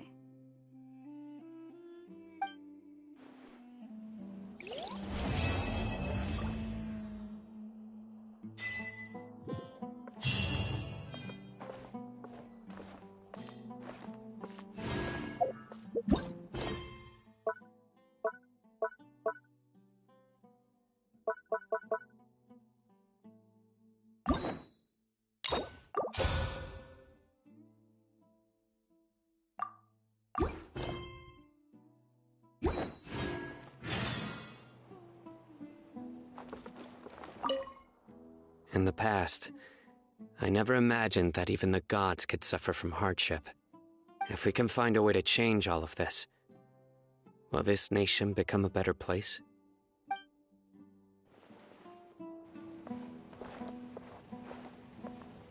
The past few days have been some of the most challenging work I've ever taken on, and none of it'll earn me a single mora. I can't believe it. Look on the bright side, Dia. Maybe we'll get a huge reward after this is all over. You've got a point. Hey, what would you do if you woke up tomorrow with more money than you could ever spend? Paimon would buy boatloads of tasty snacks. That's it?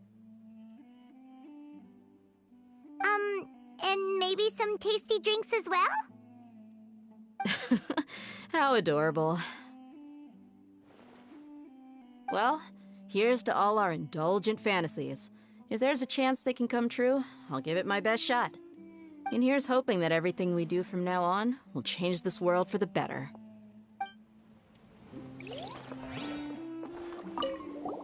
Don't rush. This is a big undertaking, and the planning and preparation for what lies ahead will no doubt take some time. Take it slowly. We need to make sure the plan is as effective as possible. He's starting to read his book again. Hey, are you even listening? Would you like me to lend you something to read? No way! Your books aren't quite to Paimon's tastes. I was joking. I know my books are far too difficult for you, and I have no intention of lending them out. Ugh, you're so annoying!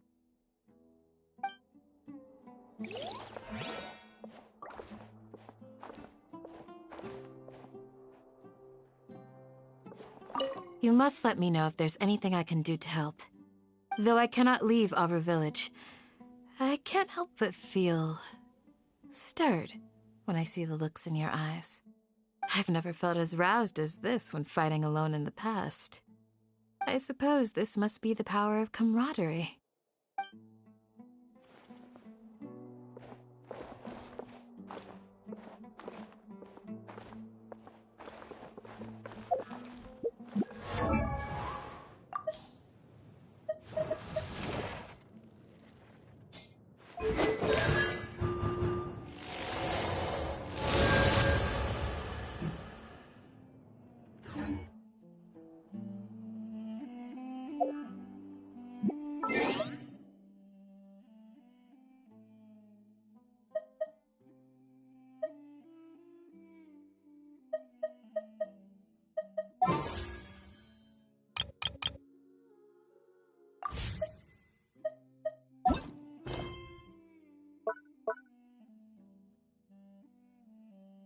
There.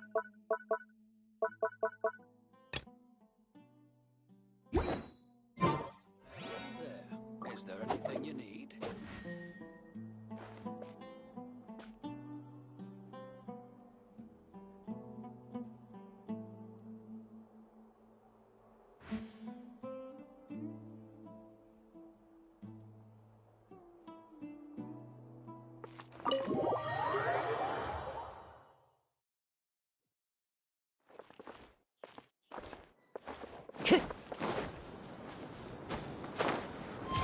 Follow the wind.